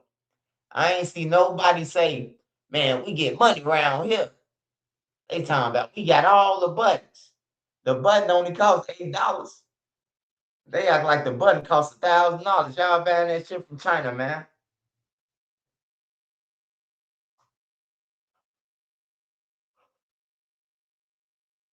Tyler Perry giving TSA gift cards and not knocking this stuff down. Man, Tyler Perry always giving up money. Tyler Perry always giving up something. Shout out to Tyler Perry, man. He always do his thing, man.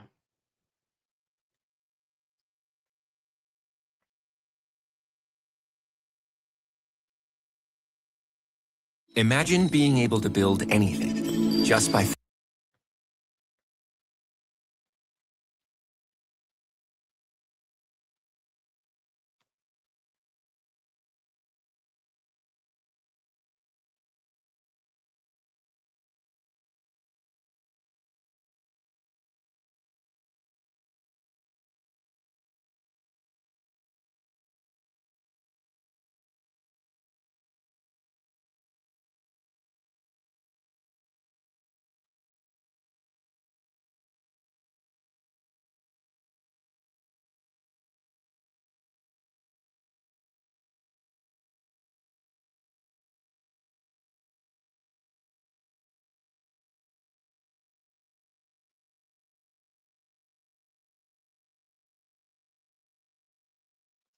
He said college kids with 3D printers.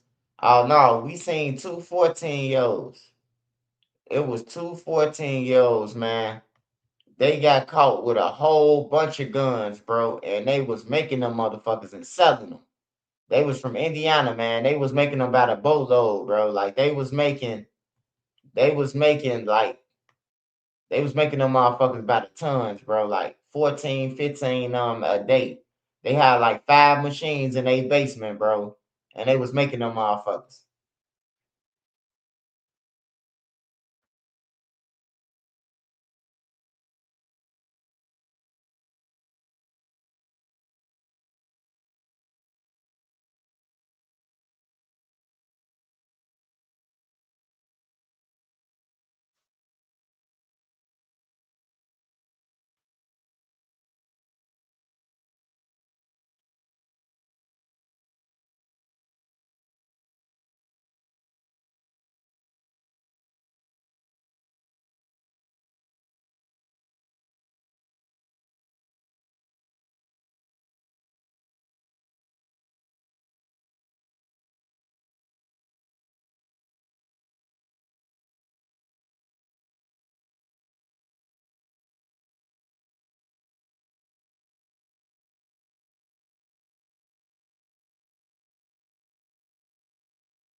Police are also responding to a possible deadly shooting at 66th and Wentworth. That's in the Inglewood neighborhood. Chicago police say an 18-year-old man was at this business when 4 gunmen got out of a car and opened fire.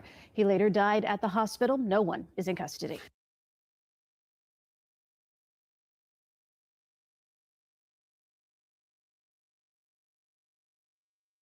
Hey, what I just tell y'all, bro? What I just tell y'all? Didn't I just say you can't outgun 5 people with 1 gun? Bro, 66, 66, 66, and Wentworth. 4 gunmen just hopped out and killed 1 person. 4 people just hopped out and killed 1 motherfucker, bro. That's crazy. Police are also responding to a possible deadly shooting at 66th and Wentworth. That's in the Inglewood neighborhood. Chicago police say an 18-year-old man was at this business when 4 gunmen got out of a car and opened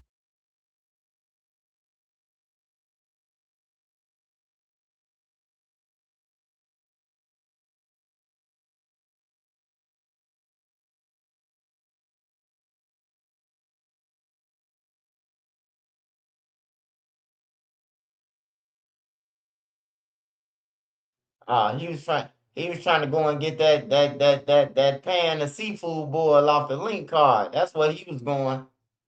That's where they got the seafood boil. You can get the seafood boil for the link card. Motherfuckers always gonna get caught there. I ain't gonna lie. You gonna die in that motherfucker. Trying to get a free seafood boil off the link card. That's crazy, bro. 4 gunmen. Look, they ain't care who was in there. They sprayed the windows in there, motherfucking thing. Look, the door ain't got no glass. That motherfucker be packed. You hear me? Yeah, that's crazy, bro. 4 motherfuckers killed 1 dude, bro. 4. I'll never leave my micro at home, man. Never. You gonna have to exchange gunfight, all 6 of you motherfuckers. What did he do to deserve that? Shot trying to get some gumbo. No. He was trying to get a crab boil. You can get a crab boil off the link card. They sell pans of crab. They sell pans of crab legs and shit like that. You can buy it off the link card.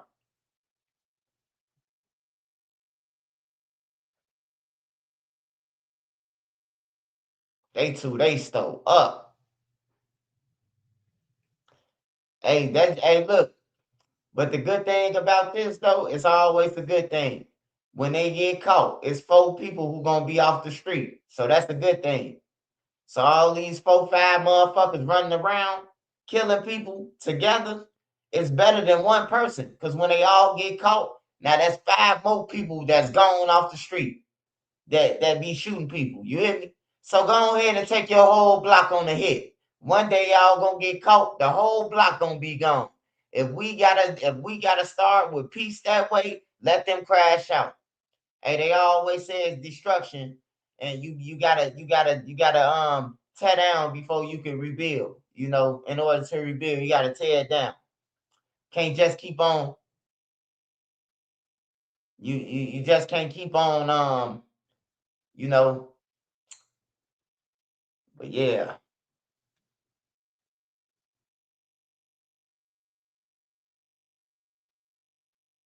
I might be mad at someone, but we could talk it out over a boil. Man, I don't even eat crab legs, man, so you won't catch me there. I don't like Hurl's chicken or none of that shit. I don't like none of that shit. All that shit nasty now, bro. I ain't gonna lie. It's like when I eat Chicago food now, I get sick anyway.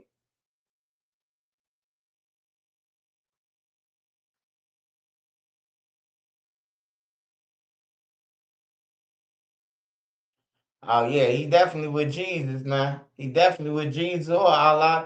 Probably with Allah. You know, all these little motherfuckers, they flipped overnight. I was just in jail with a lot of motherfuckers who were just saying when they come through the joint, oh man, we Christian. They going to Christian service and everything. They get out of jail, Lil Durk say Hamdulillah, and all them motherfuckers flip. I'm telling you, man, hey, we ain't start seeing the real trend until only places I seen, like where Muslims at, Philly, they take Philly, New Jersey, New York, the whole East Coast, all that shit, DC, all that shit, man. They take that shit serious, the people with Islam. Chicago, they doing it for a trend, man. They doing that shit for a straight trend, bro. They see whatever they think hot, that's what they doing. 35th and King Drive, 3 people shot. Damn. Hold on, let me go to it. 35th and King Drive, 3 people shot. Shit. See, that's what I'm saying. That could be my family, 35th and King Drive. Like, my family could be shot.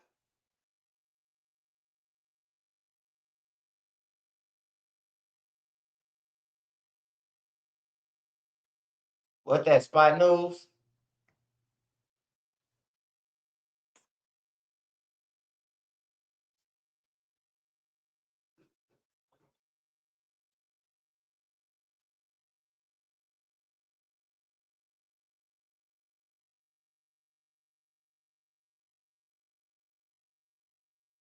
Yeah, Chicago doing it for clout, man. They doing that shit for clout. Hey, let a nigga go to jail. Let a nigga go to jail and they ain't got no commissary. I bet you they be eating. Hey, Sprite, you got some chips, only pork skins. Hey man, let me get some, man. Don't tell the deck that you gave me some of these. Slide them up under my door. You hear me? For real. That wasn't no beef real meat. That was pulled pork that I was selling them sandwich to them. Them boys were still eating that shit. I told them it was bacon on their burger and they still ate it. Now they be talking about some, hey, you ain't cooked it in the same grease you cooked the swine in, did you? Nigga don't know the difference between a chicken or a pork chop.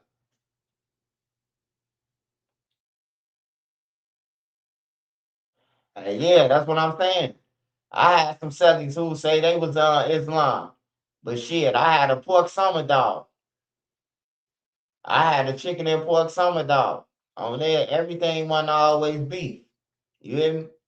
They still eat that shit. Pepperonis, they eating them pepperonis in jail because we putting them in the dips. We making pieces in jail. They eating that shit, man. They just doing that shit for the street.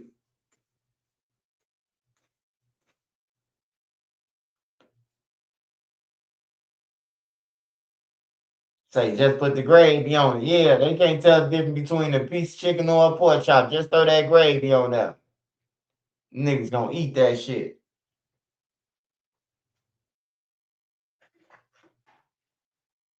Bro said you gotta fast for 3 days if you eat pork.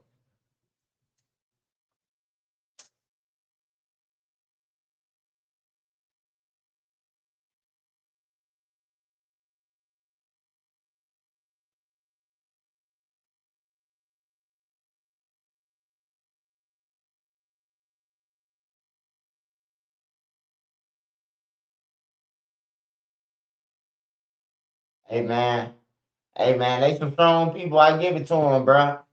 Hey, but if I smoke a blunt, if I wake up and smoke a blunt at motherfucking 9 o'clock in the morning, nigga, I finna eat, goddamn it, at 9:30 after my blunt. And if I got some munchies in between them, I finna eat again.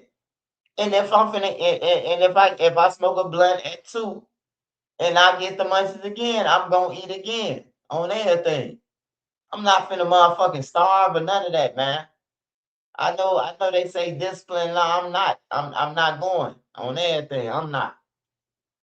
I just couldn't do it, man, because I know I be eating while they praying, bro. And I don't want to be disrespectful, but I know me.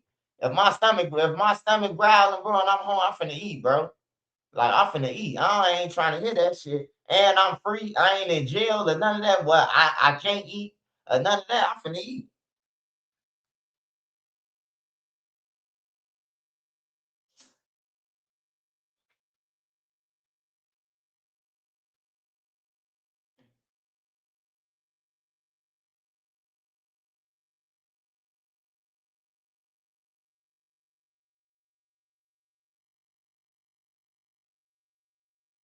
Yes, Allah would still forgive you.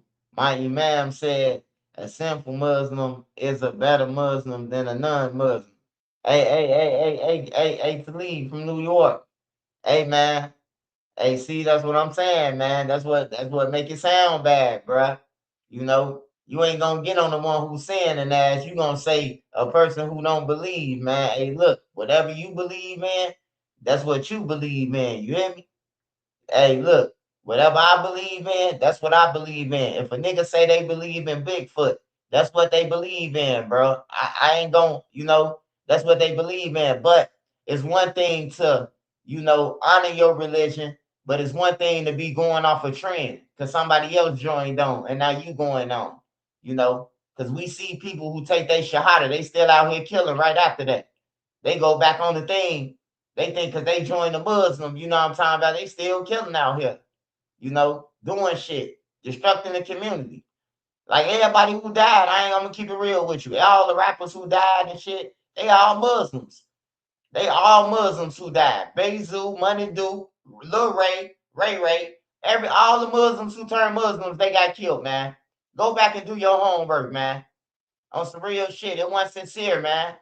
They was following the trend. I know all of them. I know Money Duke. I know Lil Ray. His mama stayed in the back, right over Lil Durky now. I know all them motherfuckers, man. I stayed in Parkway, bro.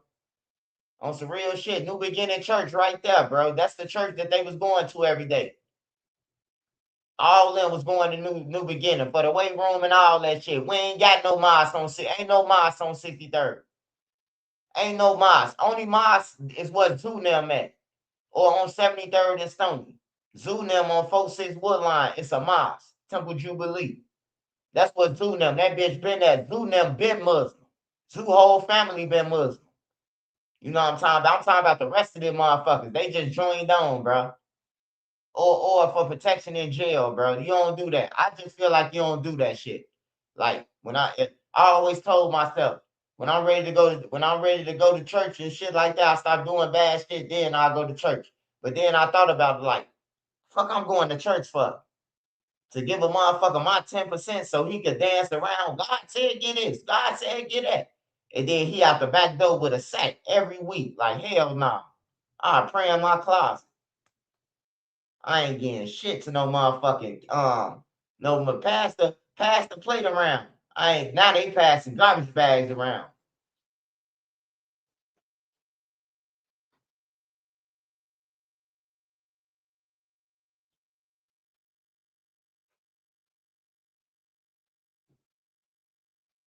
Yeah, 73rd and Stony. That's Farrakhan Temple. Then you got Temple Jubilee. That's on 46 and Woodline. That's been there forever. That was the only two places that I know that I ever seen Muslims go to. You know, but everybody else that was in between or something, they got a church on their block. Like you go through Chicago, it's 3-4 churches on the motherfucker block. On some real shit. I could walk you around the low end and we could walk in a circle and I could show you 4-5 churches, bro. That's right there. Baptist church.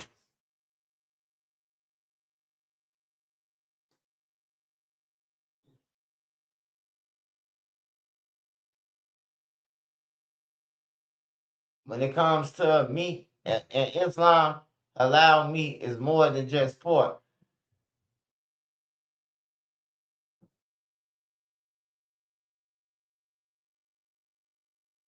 Hey, yeah. I think somebody told me that. Somebody told me they own a halal restaurant in Chicago. They said they heard me say that what's halal food. They told me to come there.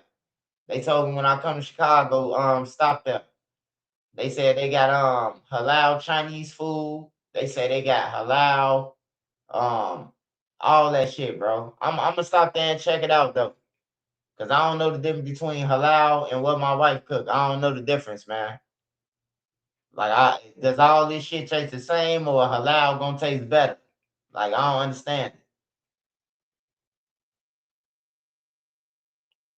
Yeah, cause halal in jail is nasty, man. I swear to God, halal food in prison is fucking nasty. It stink.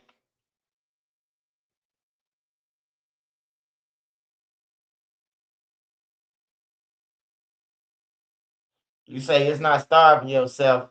We not supposed to smoke or anything. Gee, wow.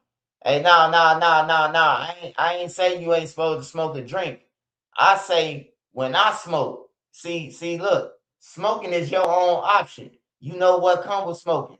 You know, some people smoke because they lost their friends. You probably lost your parents, probably lost your brother. Smoking ain't got nothing to do with the fake motherfuckers just jumping on the bandwagon, Lawrence. It ain't got nothing to do with that. And as far as me saying that I'm going to eat after I smoke, I'm going to eat. I'm going to eat. Like, you got some people, I be seeing people like, ain't you Muslim? Wait, what you doing in the restaurant at this time? I be seeing skits like that. Like, I be seeing all type of shit. Like, people be like, bro, what you breaking your fast or something? I'm just saying, bro, like, I can't do it. They strong people. They stronger than me because I can't do it, bro. Once I get hungry, I'm gonna eat. Cause I be seeing people say that to they home friends and shit. Like you supposed to be fasting, don't you? Like, bro, maybe he was hungry, bro. You know, but to each his own, man. Not knocking it, but I just seen a trend happen, bro. Just like when I seen with Chief Keef, when Chief Keef kicked down the door, everybody was BD. And then with Lil Durk, and then I see it with Lil Durk. When Lil Durk said Hamdulillah, all of them Muslim now. That's all I'm saying, man. I mean, I know my eyes, you know, I know they ain't bad or nothing, but you know, like I said, Chief Keef, he flipped everybody BD, and then Lil Durk flipped everybody Muslim, man. I seen it with my own eyes, man.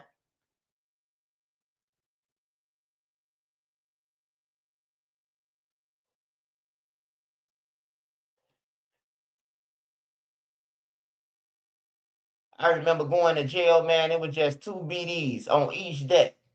We used to be talking to each other through kites and shit. Y'all good over there, bro? Yeah, we good. Y'all good? 2 BDs on each deck. I'm talking about 10 years later. 10 years, no, I'm going to take that back. I'm going to say 5 years, 6 years later, 7 years later, Chief Keef come along. Man, you go to the county in 2011 and 12, man, the whole deck was BD. I never seen that shit, man. I'm talking about for real, bro.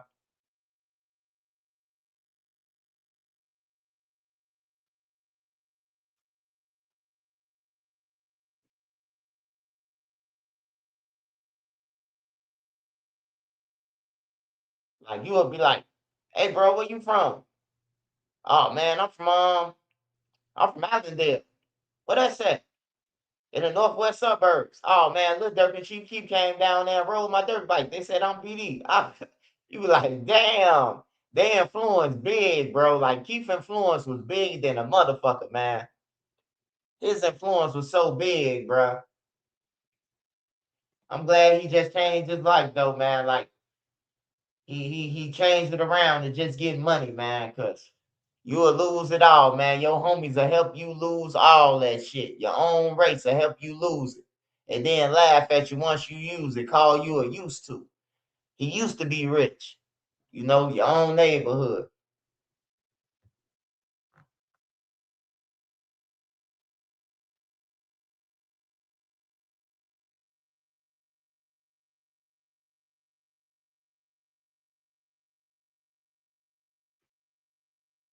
'64th and Eberhard.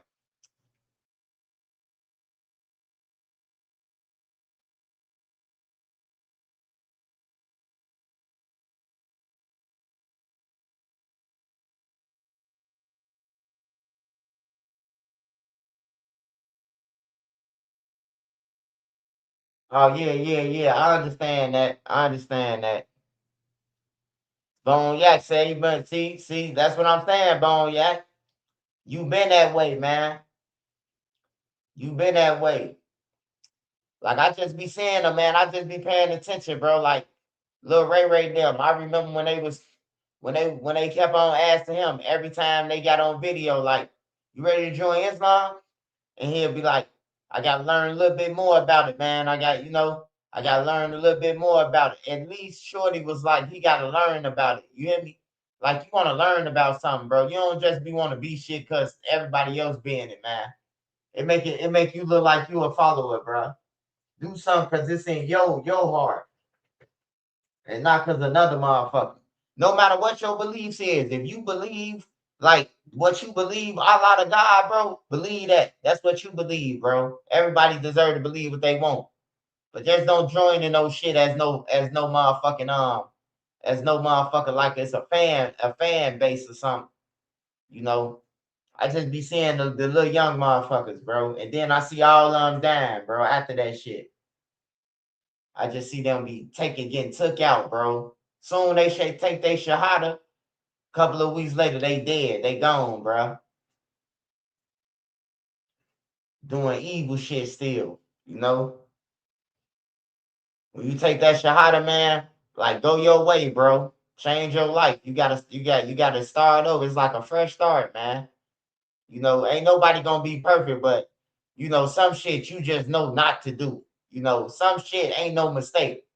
Like your ass did this shit with intention. You hear me? Like some shit just evil. Yeah, shout out to Bone Yak, man. I be watching his page on Facebook and shit. He be standing on business.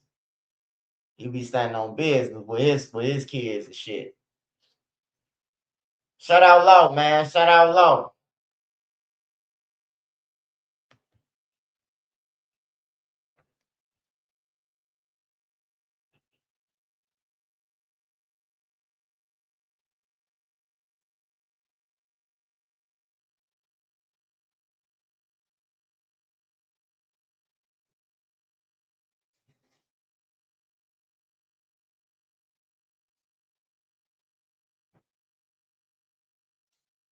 When is hey look. Hey, if you in Chicago, I forgot to promote, man. Damn, bro. I'm gonna get fired. Hey, if you yeah. Niggas don't need it as a fade or or a trend, bro. Do that shit out your heart, bro. I love all my Muslim brothers, and I love all my Christian brothers and Buddhas and whoever else. Cause look, if you my homie, you gonna pray to your God that I be safe, and I'm gonna pray to my God that you be safe. So we all covered anyway. You hear me? I prefer that shit. If we all together, Bone Yak, he with me. I'm praying for him. He praying for me. I'm praying to my God for Bone Yak and his kids, and he praying for me. Hey, it work out for me. You hear me? Because not only am I protected by my God, but he praying for me too. You hear me? So I look at it as a bonus. You know, long as I got a friend that believes in something, and I know he gonna pray for me. You know, I got somebody who care for me who gonna say, man, pray for Trenches News, man, cover him. You know, that's real to me, bro. Like that's real. So long as I got y'all on here praying for me, my Muslim friends, my Muslim subscribers. Hey, look, I'm good, man. I'm covered all around the board, man. For real. That's how I look at this shit, bro. Like, long as I'm covered, bro. Muslims and Christians pray to the same exact God. See, that's what you believe in. I believe that we all praying to the same person too. I just think it's confusion, man. And then it's like I ain't gonna get into that shit, man. I ain't gonna get into that shit, man. I ain't gonna get into it. But yeah, hey, shout out to everybody who Muslim, who Islam. Shout out to everybody, bro. Like for real. Long as we all together, just know I'm praying for you. I'm praying for you and your family, man, and that you get riches before you go out this motherfucking evil ass world, man. That everybody get a chance to touch the bag. I hope I pray that everybody get a chance to touch a fucking bag, man. And live it out. Take your kids to do whatever the fuck you always wanted to do. You tell your kids what y'all want to do, where y'all want to go. And if they say California or whatever, we gone. You hear me? I hope everybody get a chance to touch this shit. Cause hey, truth is, man, once we gone from this motherfucker, ain't nobody gonna give a fuck about us, man. We a memory, man.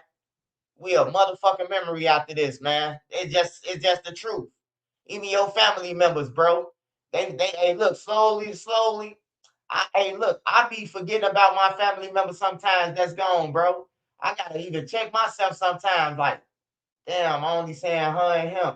I got a grandma who gone, an uncle. You hear me? Like I be thinking about all them, bro, and I be forgetting about them in my prayers, bro. Like, cover me and shit, But they my family, they gone. That's how I know a motherfucking friend don't give a fuck about you in reality because I be forgetting about my relative that's gone. It's so much shit going on in the world that I be like, rest in peace, my brother and other relatives, but I got grannies who gone. I got uncles who gone. I got cousins who gone who we was close. You know, Forget. I ain't talking about the friends in the streets and shit like that. I'm talking about blood family. And I be forgetting some of them. You know, and you always tell a motherfucker, man, I never forget your name and live on. Man, I be forgetting, man. So I know a motherfucker who in the streets with you. Gonna forget out the blunt on everything. Don't forget about your ass out the blunt. And I'm telling you, I forget about my own family members that's gone on their thing. Not on purpose, but it's just the thing like out of sight, out of mind, bro. It's just like it just is what it is. I guess that's the truth, man. Because I could do a survey now and I could say when the last time somebody went to a cemetery. Motherfucker be like, I ain't gonna even lie, man. I ain't been since a shorty. Don't nobody want to go there. Don't nobody want to go and visit that. It's like a bad memory to me, you know? Like it's you crying all over watching them go in that motherfucker, you know? So I just to stay away until it's my turn, man. I don't want to be kicking it around that motherfucker. I'm trying to stay alive as long as I can, man.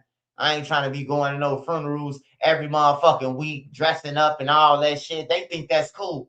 These motherfuckers now, they evil. They think that shit cool. They going, I'm finna get this shoe with this pants and this jacket, and I'm finna get his name on the shirt with folks' name on the back. Like that shit ain't cool. This shit weird, man. Play it out. All you doing is planning funerals and repasses, man. Like hell no. Your whole closet full of dead people's shirts. Like that shit ain't cool, man. I don't even want to be involved. Niggas be telling me when somebody died, rest in peace to him. I'd rather drink in my house and cry or whatever than go to a funeral, man, with a bunch of fake motherfuckers. Oh yeah, he was the what, man? That nigga told you he needed $80 to get up out of here in a bus ticket, and you couldn't even give it to him. Now you crying around this motherfucker on everything, bro. Just a whole bunch of fake people at your funeral, bro, who you ain't even fuck with. Then the people who you did fuck with, they tell them they can't even come. This funeral is private. He ain't even fuck with y'all. Is it private to y'all? Like shit. I be looking at some funerals like when the people be saying they private. Like damn, the kids spend more time with them than with they people. Like shit, you should let them in. They his family. My mother passed in 2012 when I was 16. I didn't go and see her since 2019. Yeah, that shit hurt, bro. That shit hurt, man. For real. If you got your mama, you got your father here, man, you got your granny them here, you got all your siblings here. Hey, look, hug on them. Cause when one go, they gonna start going, bro. I'm telling you, when the train do break, the latch break on the train, hey, shit start going, bro. People who you thought was gonna be here forever gone. You hear me? Like so, man, just take it every day, man, and just, man, tell your people you love them, man, and show them, man. And take pictures and whatever y'all do, man. Go on trips, memories, and everything, bro. You don't want to be saying, man, I said I was going over there and see him this week. And you don't go and then they gone, bro. They made funerals casual dress. The verse part, yeah. Man, they be playing the drill music that got a motherfucker killed in the funeral, man. Like for real. And the parents be with the shits. Ain't no way in the hell I'm gonna allow a song that my son got killed off. My son got killed for making this song. And they at the funeral on live, everybody in the family dancing to the song, they got him killed. Like y'all backwards, man. Us black people, bro, we are our own enemies, man. All black people do is hate on each other. First of all, you're mad because another motherfucker ahead of you got more than you, so you gonna hate him. Instead of trying to figure out how he got it and you can do it, they rather hate a motherfucker, you know? They rather hate a motherfucker.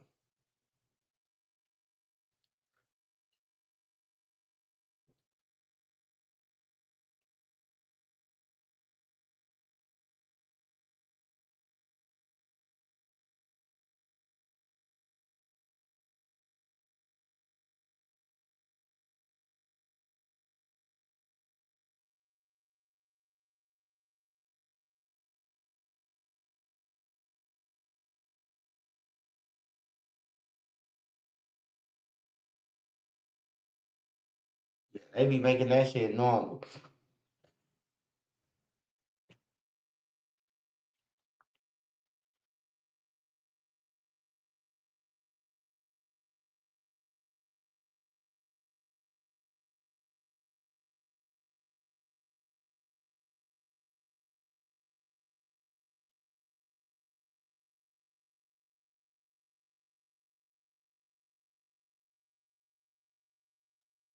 Hey, Trenton, did Chief Keef influence King Von? Did Chief Keef influence King Von? Nah, they was friends, man. They was friends. T. Roy and Chief Keef was friends before Von moved in there, and then they started hanging with Von. Well, Chief Keef, white T-Roy White, and then it was Chief Keef White, and T-Roy. Then Vine came along. Vine moved up in that. Then they started hanging. All folks started breaking in cribs and all that shit together. Did he influence Vine? I ain't gonna say he influenced Vine, man. I say that Vine seeing all them people dying around there. He went to jail and he started rapping about his life story. He started rapping about his life story, man. That's what happened, bro. He started rapping about the shit that he was really doing, and he became good at it. I ain't gonna say Chief Keef influenced Vine though, because Vine an evil motherfucker, man. When you say influence, like Vine his own person, bro. He really his own person. Like that's the nigga who I know who gonna say, if he say he gonna do something to you, you better watch him. You know, he got his own influence, man. I'm telling you, bro. Vine was different. He was different, man. Like Vine influenced the whole generation, bro, over there in O Block. Once he got to killing people, he was the influence.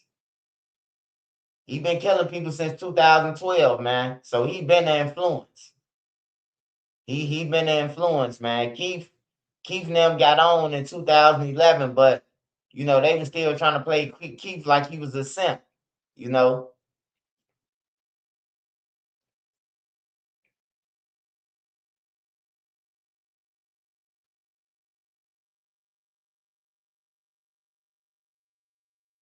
And I would meet an old GD from the 70s. Or I was still, goddamn it, in the saxophones in the 70s. In the 70s,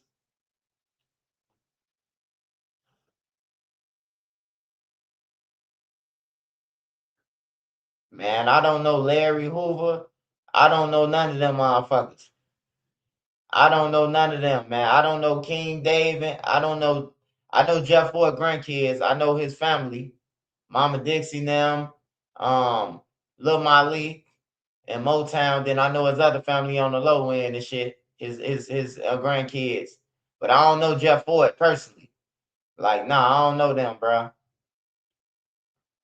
I don't know none of them. Like when we was coming up, like Bum J and them was the leaders, bro. Like everybody wanted to be Bum J. Everybody wanted to be like Bum J, Lil Les.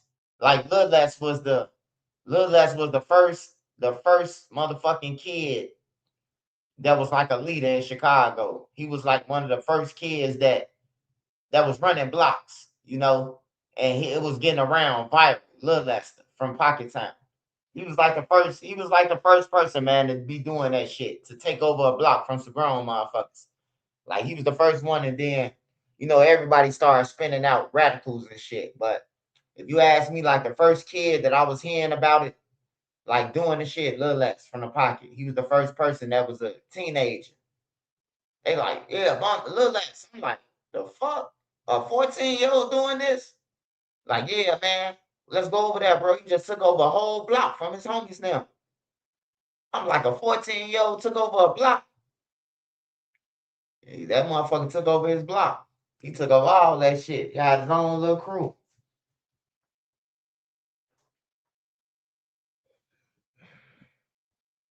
But see, all them locked up, man. Lil Les got 24 years. His brother Rico got 55.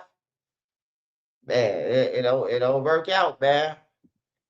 I'm telling you, man. Like, it don't never pay, man. Even if you ain't did it, a motherfucker say you did it, man, to get you off the street. You ain't got to do nothing in Chicago. If you a real threat, a motherfucker tell a motherfucker, hey, he shot you. Tell the police he did it, man. That's one op we can get gone. We still gonna love you and fuck with you. Fuck what they talking about. You know? And niggas will turn a blind eye to it. Just to get their main shooter off the street.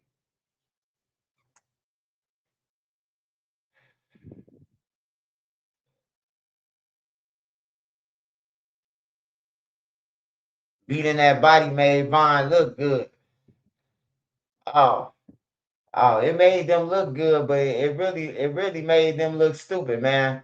I asked who that. I say, man, what made you make a song called Beat That Body, man? Like that's gotta be real sickening, man. And Zoo was like, cause we beat the body. We could do whatever we want to. Nigga on call.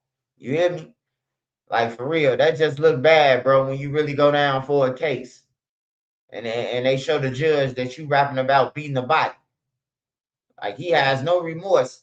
He has no remorse for killings and shit, you know?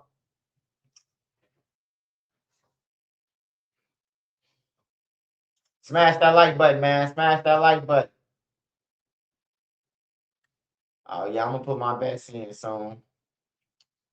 Smash that like button. All right, I'm gonna give a rundown of what we went over today. Smash that like button. Support the channel.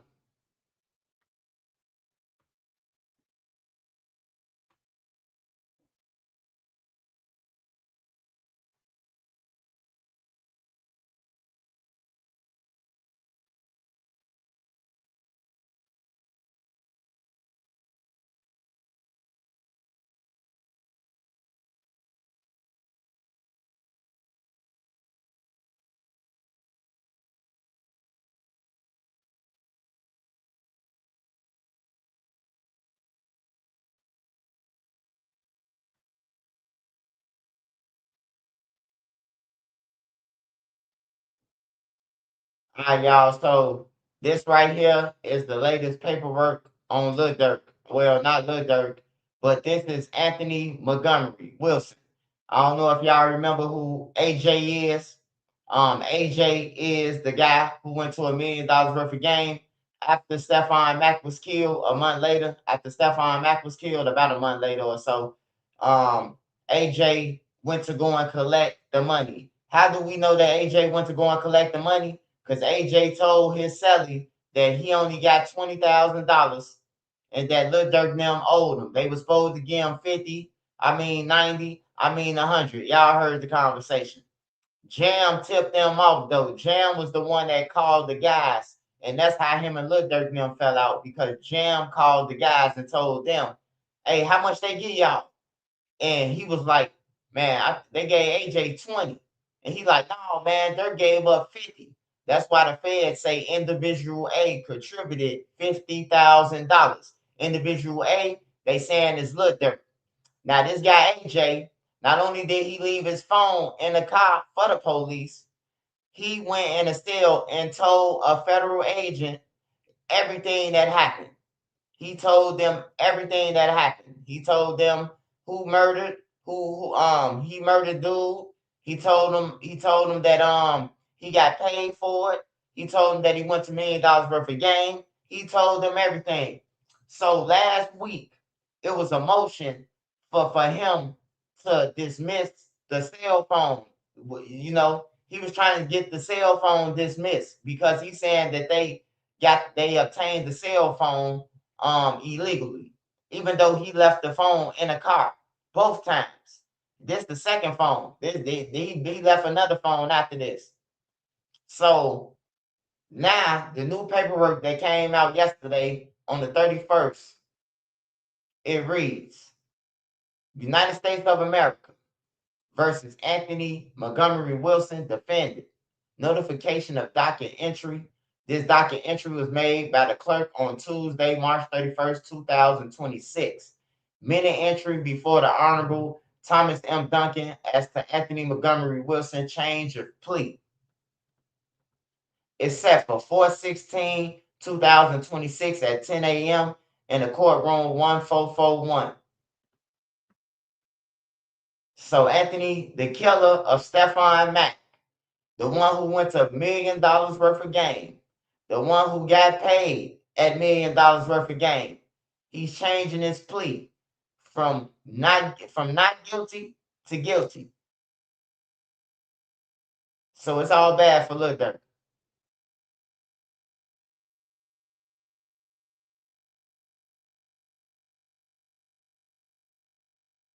So it's all bad for him. This the killer.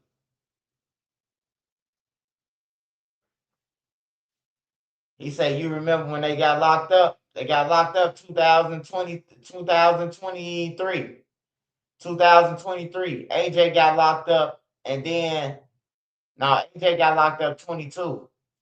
Marley got locked up 2024. They finally caught him. He was on the run. But yeah, he changing his plea, man. It's all bad for Durk. If you want to see the document yourself, you can go to pacer.gov. Pacer.gov, you can see the same shit I'm reading, man.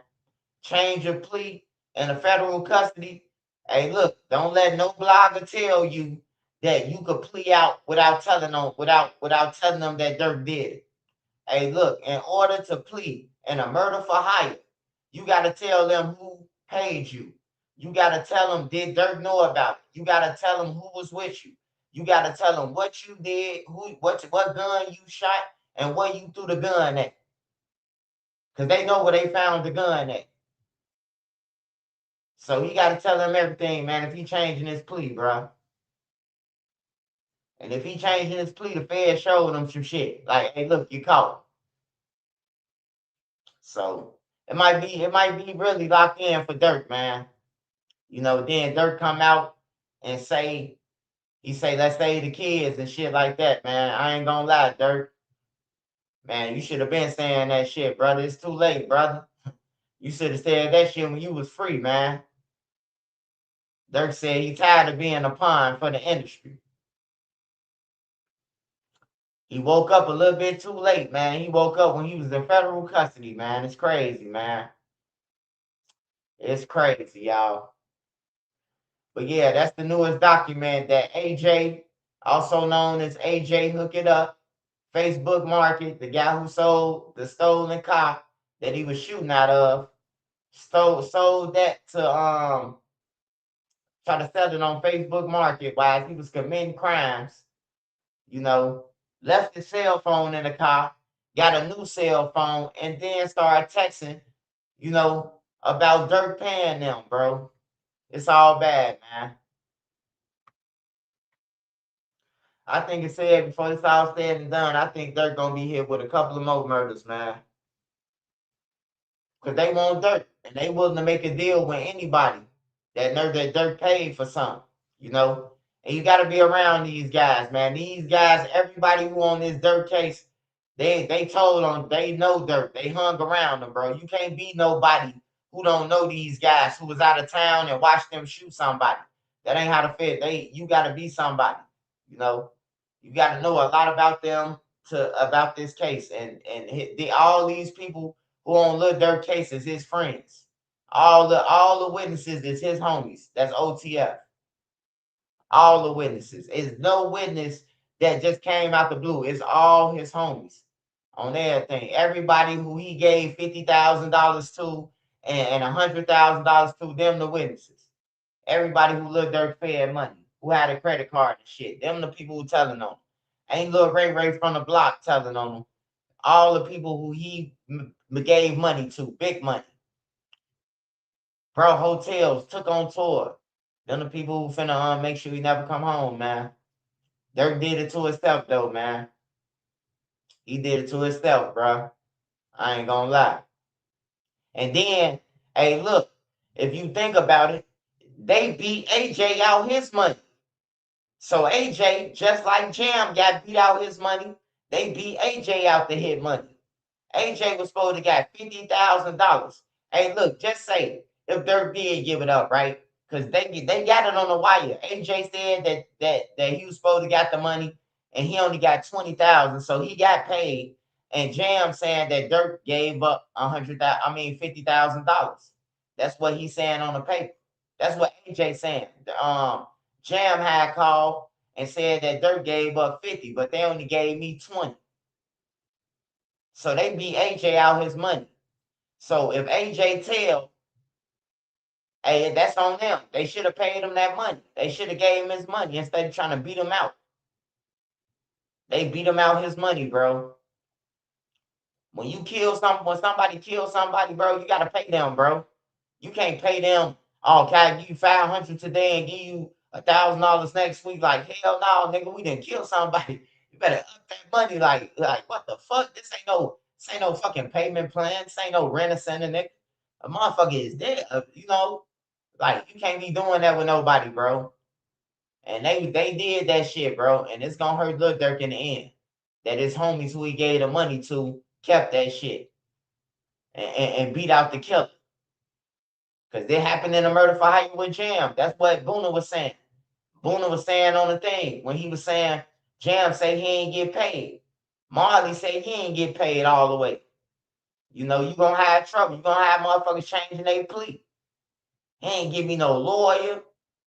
Durk ain't get him no lawyer. AJ now. They saying your name. You know, it's all bad, man. But we gonna see, man, because they saying that Durk got the high power attorneys. Just remember, man, I ain't the rest of these bloggers. I ain't gonna feed y'all no bullshit. I'm gonna give you the real on everything. I'm gonna give you the real by experience. They ain't finna hang Lil Durk. They finna cross his nuts and tie him up. They finna cross his nuts and tie him up, man. He through. They did too much, man. That nigga say he changing his plea.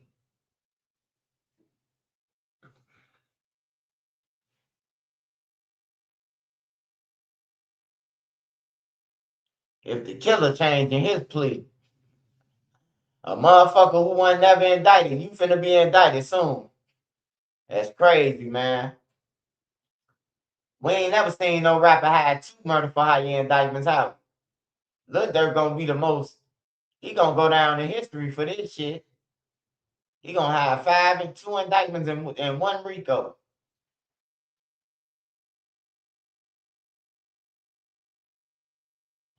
Feds finna make sure they stretch out that bag.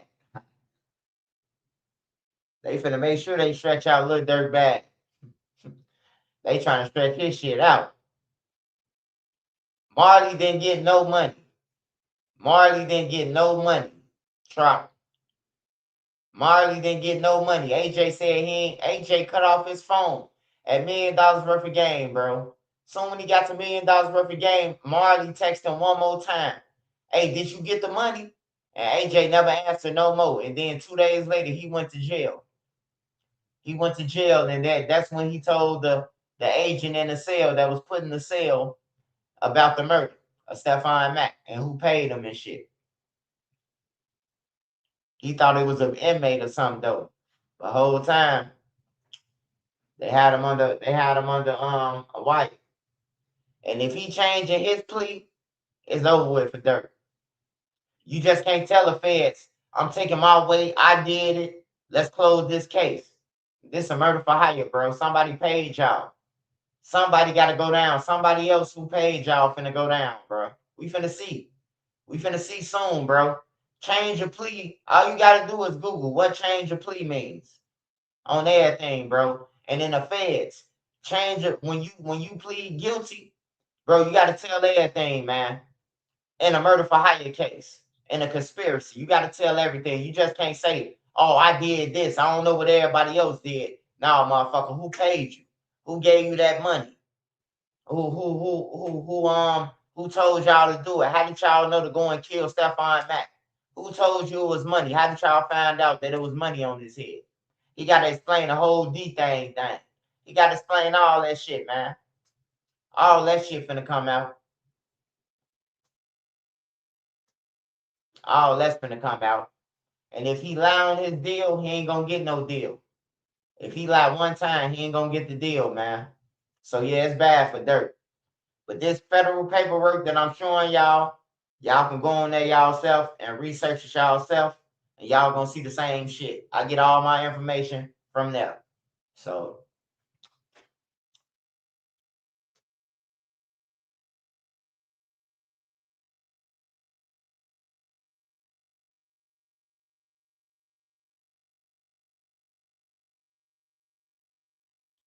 hey, I thought about that shit. I said the one in Atlanta who fighting for his life, it gotta be Boona or it gotta be SRT Ray Ray.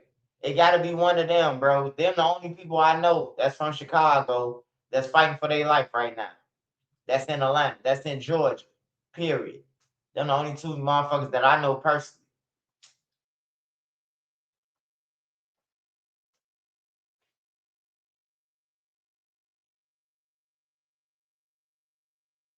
Hey, Nene, make sure you hit record on that message. You heard me? Huh?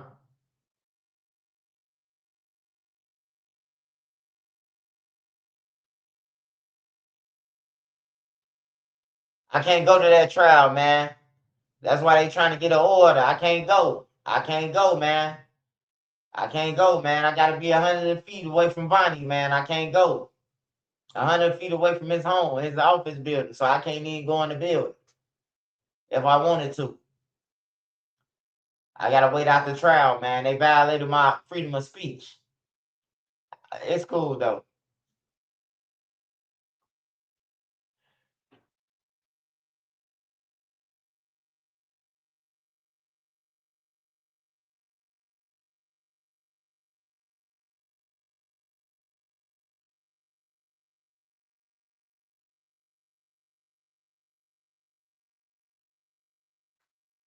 Yeah, I can't go nowhere near that thing.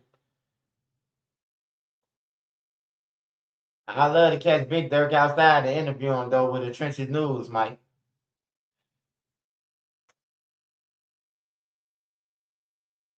He gonna be like, you talking down on my son. Wow. Hey, smash that like button, man. Smash that like button.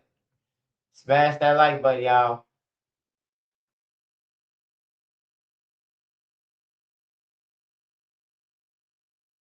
Hey, yeah. Yeah. Hey.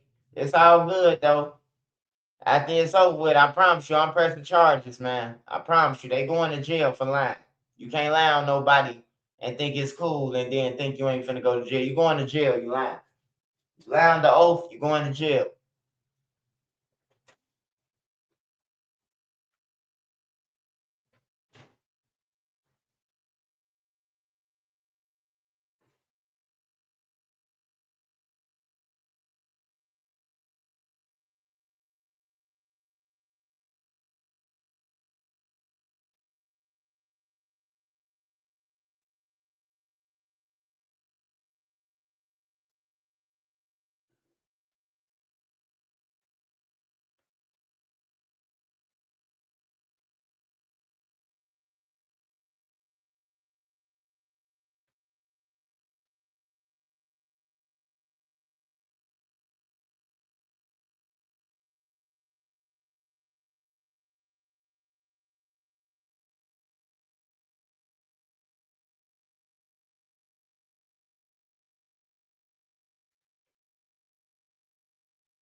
Table, but says there's not a plea deal at this point. At Smith's last court hearing, we learned his legal team doesn't expect the case to go before a jury after he openly admitted to his role in the November 2021 killing of rapper Young Dolph. Smith previously testified in both the trials of Justin Johnson and Hernandez Govan, claiming he and Johnson were hired by Govan to carry out the hit. Johnson was ultimately convicted in Dolph's death, while Govan was acquitted of all charges. In court last month, Smith's attorney did not disclose the terms of the plea agreement. We were intending to go ahead and enter a guilty plea today when we went into court. There are a few details that we need to fix and iron out before.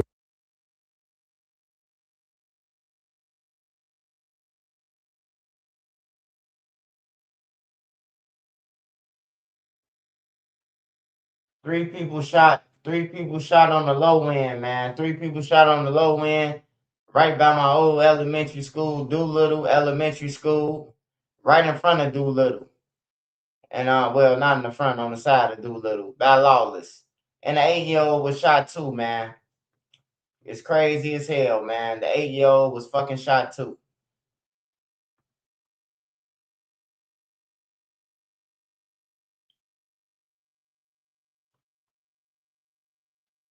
Hey, yeah, y'all better be careful this. Y'all better be careful this summer, man. I ain't gonna lie. It's gonna be a lot of people get wiped out, man. Y'all be careful. You love your kids, man. Take care of your kids. Safe to speak. Safe to speak. What's up? What's up?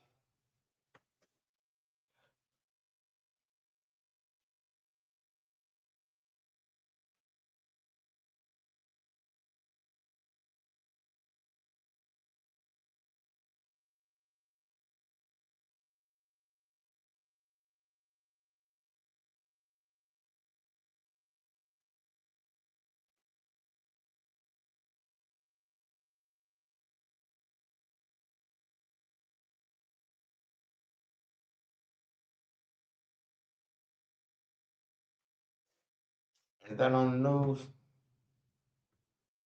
That's Bronxville. It should be.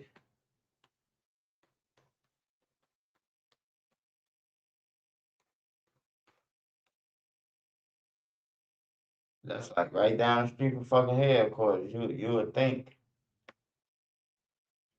You would think that that's where they got shot at with them white buildings at.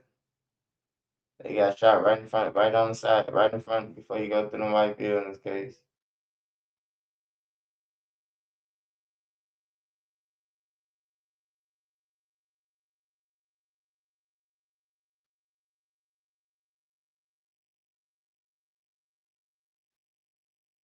Yeah, 3 people just got shot on the low end, including the baby.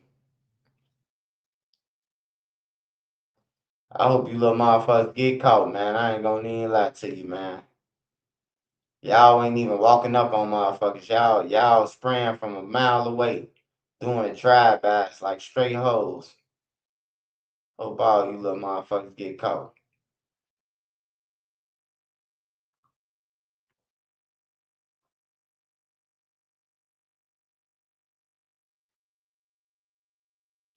Damn, G.R.B. Oh, nah, that ain't R. That's somebody else.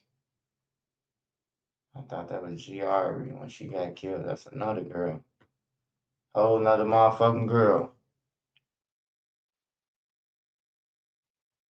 Swipe, you gotta talk about 2 times bagging. Man, I don't even pay attention to Merc. I don't even pay attention to 2 times, man.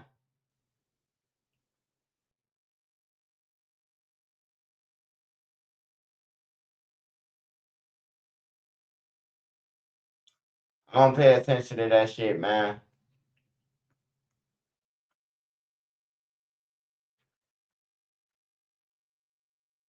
Two times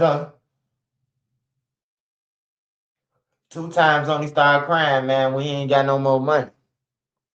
When that bag up, he talking big shit. When his money down, ain't no more features. He talking about, I just want out of my deal. You should never spent their money. Whatever they gave your ass, you spent it. You should never spent their money, man.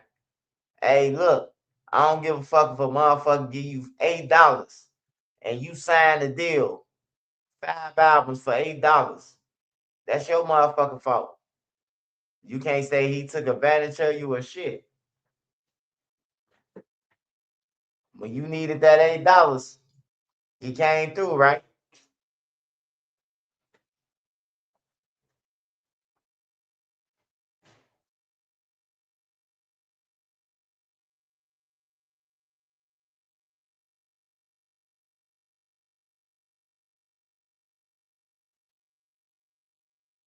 Yeah, but they don't want to release him from his deal.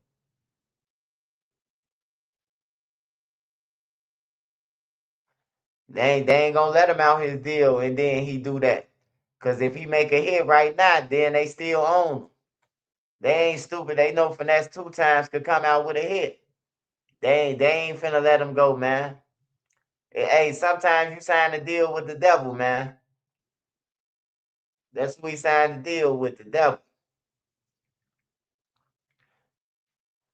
Swipe Take Upon said he was gonna have a sit down with Lil Mikey before he passed. You think that would have made a change, bro? Shit, that wouldn't have changed nothing. Mikey, man, Mikey just too tough, bro. I ain't gonna lie to you, bro. Like, he just too tough, man. He always been like that.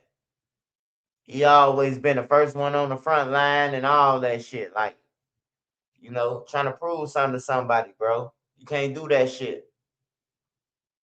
Times have changed, bro. It's killers every day, bro. I learned that. The niggas, the motherfuckers who I went to jail and they was considered goofies, they killers now. You gotta respect that. You just can't go around saying like, "Oh man, I've been shooting shit since 2011. Don't nobody give a fuck." Everybody shooting now. Everybody got a button. Mikey didn't understand that shit on everything, bro. He was just too tough, like I said, man. He was acting like this in jail, bro, doing shit. Like, man, you can't be like that in the world, man. These kids, the youth, like they pride is too hurt to lose a fight or get beat up. They gonna kill you.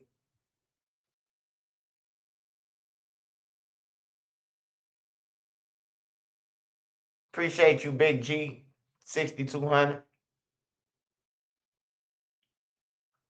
Free Stephon Mac, man. Free Stephon. I mean, free Stephen Crump.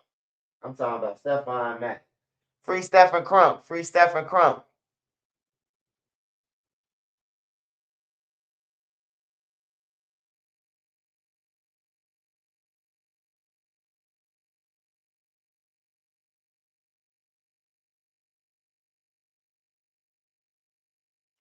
Now I'm speaking on street shit because your mama's still on her knees. When your mama get off her knees, that's when I'm gonna start speaking on street shit. Tell your mama get off her knees, James.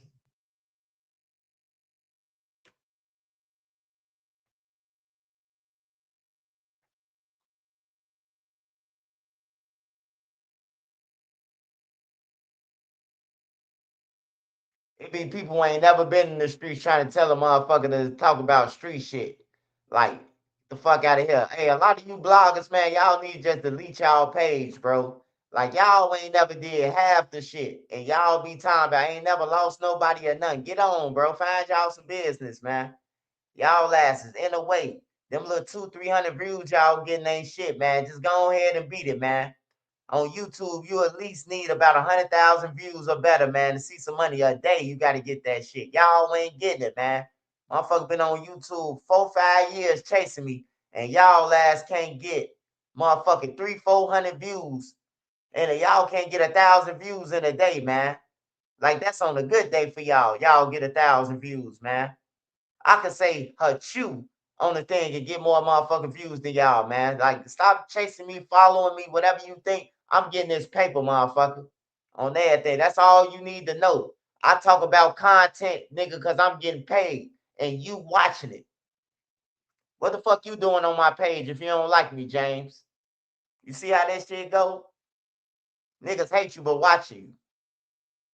That's all y'all been doing is stealing my shit for the longest. Like, for real.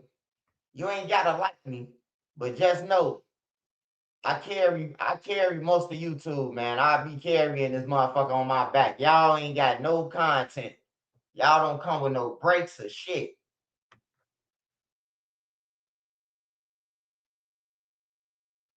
Trenches, we gonna see you in the rings doing Aiden Ross. Hey, look, brother, let me tell you this. When we said we was fighting, man, we talking about we fighting for the kids, man. But we knew we'd get y'all by saying we fight. We fighting for the kids, brother. I'm sorry, brother. We fighting for the kids. We ain't got no time for them bullshit ass fights that the white man getting all the money off of. No, beat it. If we gonna fight on our own channels. Fuck, we look like fighting on his channel. Fuck. Blueface and them getting $300,000 and you only getting 500,000, and you only getting $5,000. Hell no. Nah.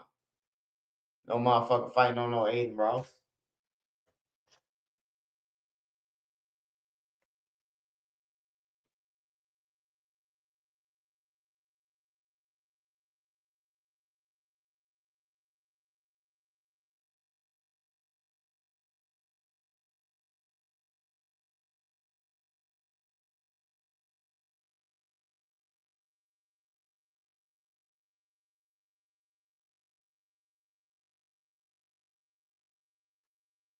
I'm walking doing Mega Mouse. Smash that like button, y'all. Oh, I gotta show y'all one more thing, man. I gotta show y'all one more thing, man. One more thing that we talked about. One more thing, man. This is crazy right here.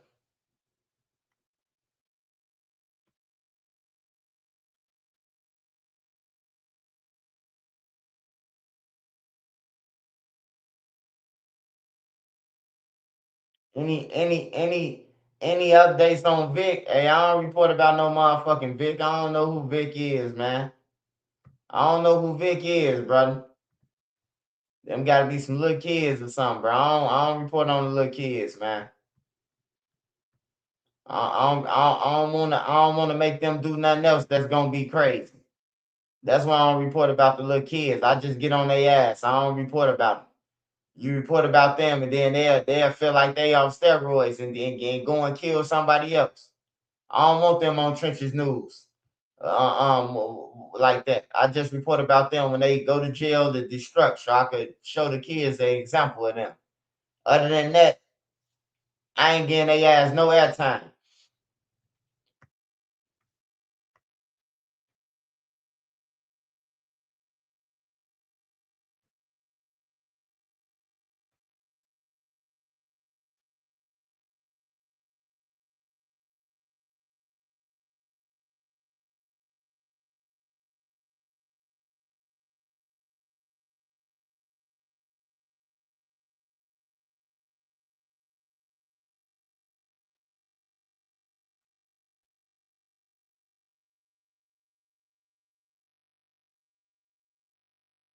The first floor of the home and stole. Police need your help finding a man who broke into a home, trashed it, and ran off with a $1,600 puppy.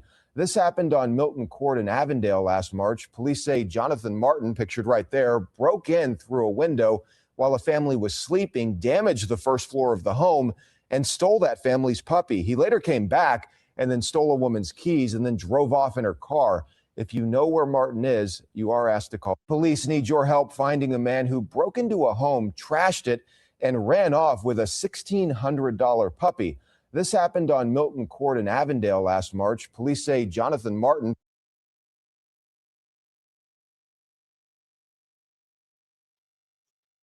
What you think about chemo on the couch? Shit, chemo on the couch. Oh man, he a prime example of what clout chasing is. If you put an individual in front of a camera who trying to be somebody, they gonna turn into a character. You hear me? And the more camera time that you give him, he gonna show you. He gonna show you that he a character. He a clown. He a creative player. And that guy, what he did on the couch, that was some goofy shit. You know what I'm saying? Everybody want to be somebody, bro. Like that was some clown shit. That was some straight clown shit. You shooting a switch. You shooting a fucking switch on camera. You showing the switch. That's federal. Like that's just crazy, bro. But he a clout chaser to me, bro. I don't pay no attention to him. I leave that shit to people who just want some content. You know, I ain't reporting about that nigga. Hey, Swipe, he was in my city. What you think he was doing? He said, Billa was in your city. I mean, he was in your city. What you think he was doing? We know what he was doing. He was climbing through window shit trying to get that dog that cost $1,600. He got 1,600 and the Infinity. He got off.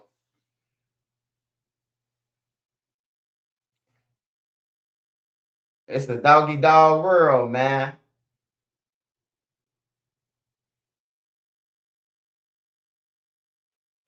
Motherfuckers just gotta lock their windows at night.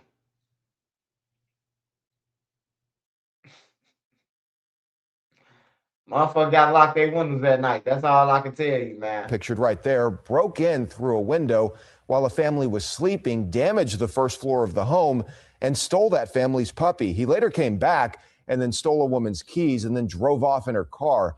If you know where Martin is, you are asked to call. Police need your help finding a man who. Hell nah. I don't know, man. I'm trying to see I'm trying to see if he still got the affinity, because this report just came out yesterday, and they said from a year ago. So do he still got the dog in the infinity? I'm trying to find out. I'm trying to figure it out, man. Sound like a domestic though to me. Sound like he was messing with the girl and they got into it. He went to go and take the dog back and the car back, and she reported that shit stolen because it was in her name. And she went to go and pay for the dog. So I don't know. I know you can't run forever though, man. The police gonna get you one day, man. Like, yeah, that's true. You can't run forever. I don't give a fuck if it's when you 80 years old. You still finna have to face them charges. Like, they don't give a fuck if you 90 years old. You still finna have to go to jail for that robbery.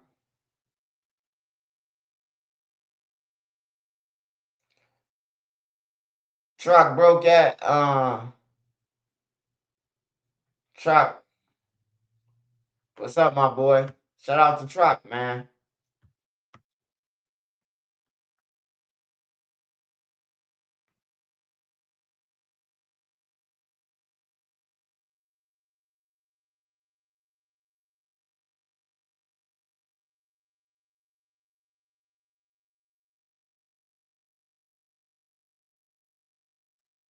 Say I had my dog for 6 years and she still bark and make noise when I come in the house. Yeah. That was crazy to me because they said that he tore up the whole house on the bottom floor and they was asleep. Like, I don't understand that shit, man. The dog didn't bark or none of that, even though it's a puppy. I don't understand, man. We'll find out more of the story though when he get caught. The more of the story will come out, man. But right now, that story sounds like a pile of bullshit. I ain't gonna lie to you. I know he ain't climbing through no window without breaking something. Like, he ain't no little motherfucker, so he gonna make some noise, some type of noise if you going through a window or shit. Hey, I'm just funny, man, because it's taking a dog, man, and going on a run for a dog. That is crazy work in 2026, being 40 years old. That's crazy. That's some shit. That's some shit for the kids, man. It was a rapper,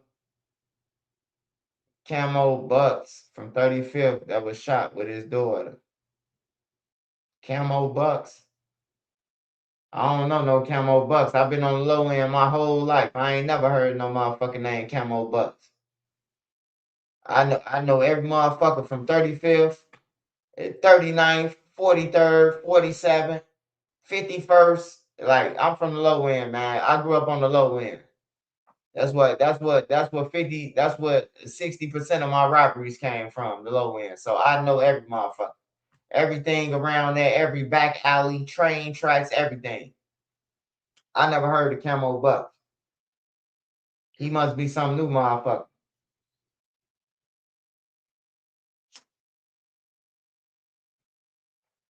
Wooski good.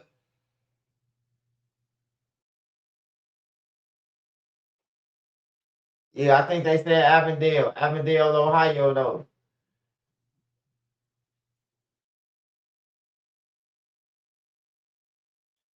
Shout out to everybody on here tonight. Shout out to everybody on here tonight.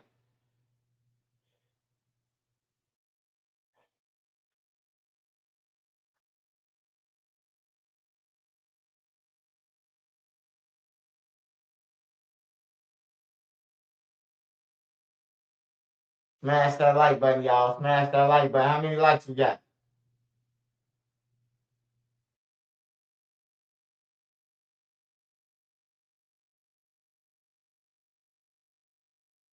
Hey, I ain't linking with nobody for content.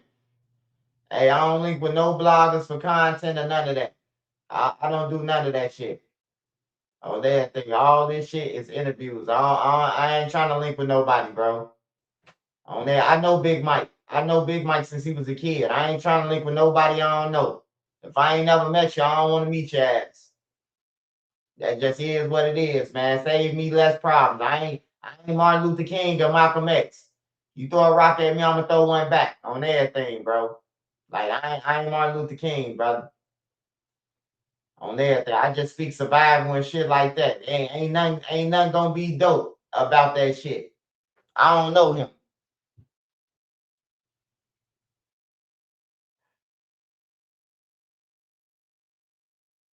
Hey, you want to get your page up, man? All you got to do is they either gonna watch you or not.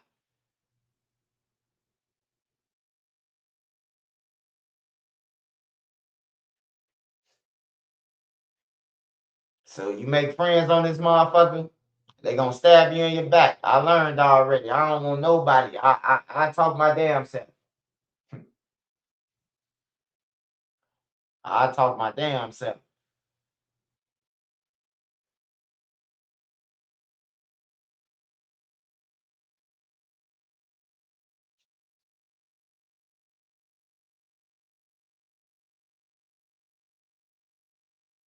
Yeah, but if I know a person like I know E-Dog, I know Big Mike, I know them in the real world, not the internet world.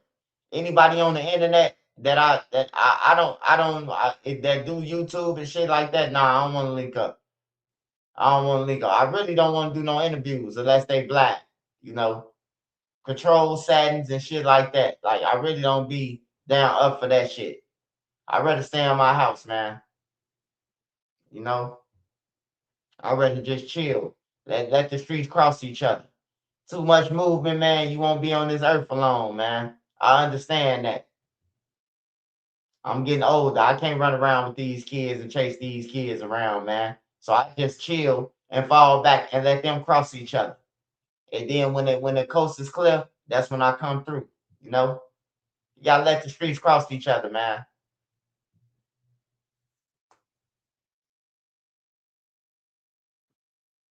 Shout out Fats, man. Shout out Fat TX 832. Appreciate it, man. Appreciate the support, brother.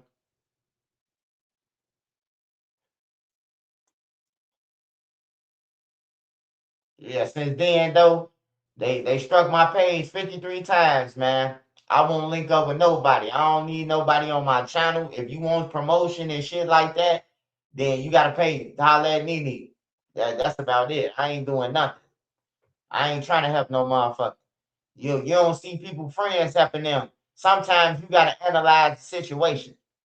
Bezu with Lil Durk. Why Bezu ain't help Zoo? I mean, why Bezu ain't help Billa? But Trenches News helping them.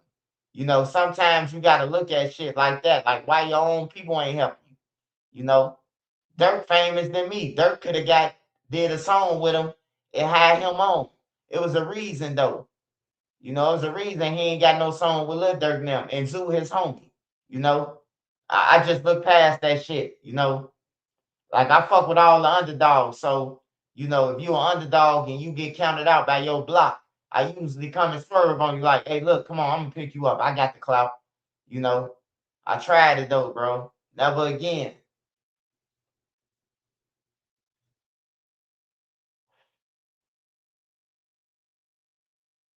And I paid for everything. Everything we did. Studio food, weed, drinks. I don't even drink liquor. But I paid for $500-600 in bottles. You hear me? Like I don't drink liquor. All the weed. Then all the shit coming up missing, stolen. On everything, bro. I just brought 5 bottles. Remy, Nabo, Naho, whatever that shit called. I'm talking about fifths. All the bottles come up missing, bro. All the weed come up missing. Like, hell no. I don't want to go through that. Well, hey, when I set out shit in the studio, I set it out for us to have a good time with it, man. Not a motherfucker to come and fill up water bottles and start taking handfuls of weed and sticking it in their pocket raw. Like, nah, I don't go through that shit, man. That's that trenches. That trenches 2000 survival shit, bro. When a nigga got 2 ounces on the table and then it's gone once y'all go in the back. You know, that's thievery, bro. That's still, you know, you can't even show a nigga a good time, bro. You show a nigga a good time too much, they'll think you sweet. I just did it because I had it, bro. Like, I know y'all ain't got it. You know, I buy all the food, all that shit. So we can do a good podcast and, you know, we can chill, you know. Oh, don't put your faith in nobody. I kick a nigga off my page. They struck me 53 times, man. Never again. You will never get a chance to do it again.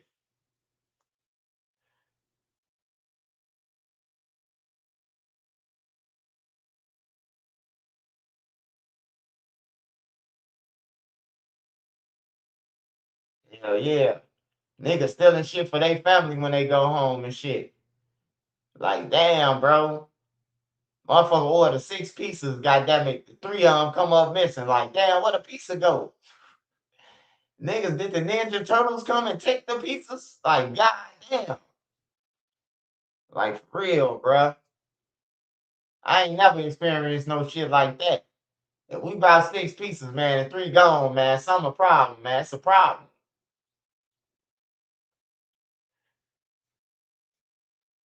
Niggas talking about, I think they only delivered 3. Man, they delivered 6. I just seen 6 boxes, man. Niggas took them and put them in their car. Now everybody smashing down on 3 boxes. You hear me? How many boxes you gonna think if 12 people on 3 boxes of pizza? That shit over with. If everybody grab 4 slices of piece, somebody ain't gonna get none, you know? And that's what they end up doing, stealing 3 boxes and then smashing down on all the other boxes. I ain't going through that shit. I went through that shit all my life in the trenches. Niggas stealing this shit. Niggas for no reason. Like, I ain't going through that shit. I'd rather do my own shit, get on Trenches News and talk my shit, and, you know, shit like that, man. Anything else it don't concern. It don't matter to me, man. If you down and you trying to start YouTube, hey, just keep pushing, man. This shit ain't easy, bro. Everybody ain't just gonna score 1,000 subs and none of that. You ain't gonna get it. The people gotta love you. If the people don't love you, you ain't gonna get nowhere. On that thing, go and get a job. That's all I can tell you. Other than that, I ain't trying to work with nobody. I'm gonna keep it 1,000, man. I ain't trying to work with nobody. I'm gonna get my own paper. You just get yours.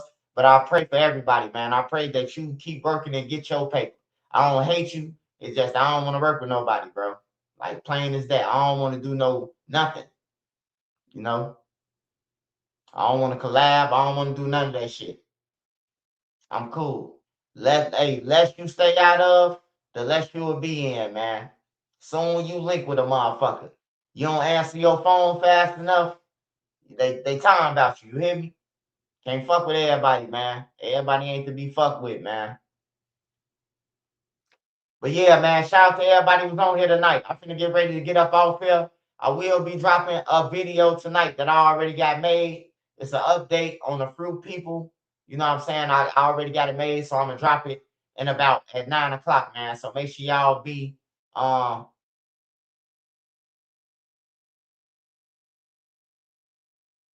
yeah. Me too, man. Me too, man.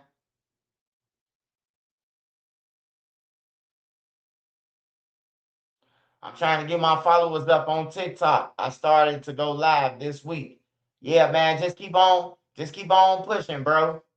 Hey, just keep on pushing. You'll start off with 1, and then it'll be 3, and then it'll be what's the name, man? Like when I first started, my first video that I dropped, it did numbers. Then I went live. I had like 5,000 people on my live, bro. I got so nervous that I ended the live, bro, in like 40 minutes. It jumped to like 5,000 people. My first live, it jumped to like 5,000, like in like 5 minutes. And I got nervous and got off, bro. So it'll work out, man. You just gotta let it work out, man. It's either they want to listen to you or not, man. Some pages, you know, they just got everybody who hates you on there, and that's it. And that ain't gonna work out. You can't survive YouTube like that. You know what I'm talking about? You gotta survive YouTube with all the people, bro. Hey, but just keep on watching me, follow my journey, man. I got documentaries coming. I got documentary coming. Once me and Nene finish doing all that shit. And what else? We got OTF Bonnie did and hoodies. I got more content coming. If you want promotion, hit me up. If you want videos, reaction to your videos, your music videos, or anything of that nature, hit me up. I'm doing video reactions. Hey, if it's garbage, I'm gonna tell you, man. I ain't gonna lie to you, man. So if you know your music garbage, you don't want to send me your $100, and I'm gonna tell you your shit garbage, bro. Because if your shit garbage, I'm gonna keep it real, bro. I ain't just because you paid me $100, that don't mean that I'm gonna say that your video cold and go and watch it. Because once I react, I'm gonna react off me. If it's cold, I'm gonna react that way. But yeah, other than that, man, just stay positive, just stay safe. Take care of your loved ones and the ones that matter, man, and the ones that hate on you. Hey, man, hey, look, all you gotta do is they'll fall one day, man. They keep chasing you, bro. You will lead them down a blind rabbit hole, man. But yeah, stay positive, man. My man is my nine. Shout out to all the wrenches, man. Trap God. Shout out Trap God. Shout out Dro the Mob. Shout out Street Code. Shout out Hood Fella, man. Always on here engaging with me. Shout out Fat TX for the super chat. Shout out Tommy Shimmer, man. Always on here. Shout out Dustin Turner. Shout out Sparks Visual, man. Make sure y'all go and follow Sparks on all platforms, man. Make sure y'all go and follow Sparks on Instagram, man. Oh, Sparks in here and got Instagram. Shout out Bone Yak, man. Follow Bone Yak on all platforms. Shout out to Lawrence Guy. Shout out to Law for always supporting me and shit. You know. Shout out to Hood Fella again. Shout out to G Wash Bags by accident. Shout out to Stacks of Stars. Shout out to P White. That's a long ass thing. You got to your thing, brother. You need to change your name, tone your name down something. Who else we got?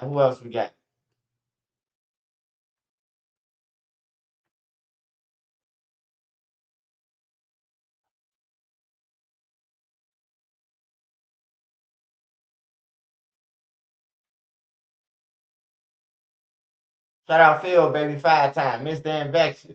Shout out Sir John. Shout out Monique Moore. Shout out Player AF. Shout out Bishop Body. Shout out Jeremiah Child. Shout out Sir John again. Shout out the real Bo 49. Shout out Monique Moore. Shout out Monique Moore. Always support me. Shout out Harvey Real 147. Always support your boy. Shout out Eric Briggs 6057. Shout out It's July J82. Shout out Quarter Penny JB. Shout out Jamarion Thomas.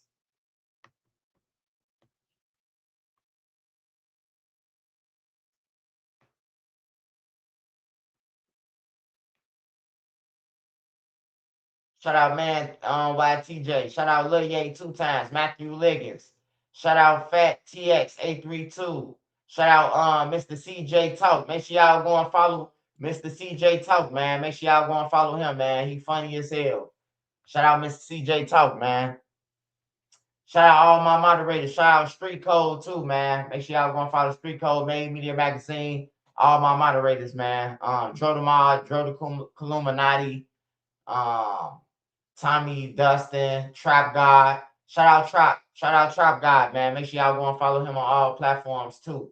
Shout out Lena B. Shout out Valerie. Shout out Lily Lola. Shout out all y'all, man. I can't name all y'all. It's a lot of y'all, bro. But it's a lot of people who support me, man. So I appreciate all y'all love support, man. Thanks for y'all subscribing, man. Make sure you holler at Nene. I need y'all to support my OTF Bonnie did it hoodies, man. He did it. If you love Durk, support it, man, because Durk need everybody to say Bonnie did it, man. So make sure y'all go over to Nene and order y'all hoodies, man. We send them to y'all or get your book, whatever, man. I love y'all. Be safe out there, man. My man is my nine. Let's say the kids, the women, the elderly, the neutron, and civilians. Hey, remember, CPD can't save you out there or your local police department, man. So make sure you're aware of your surroundings and know where your kids are, man. I love y'all.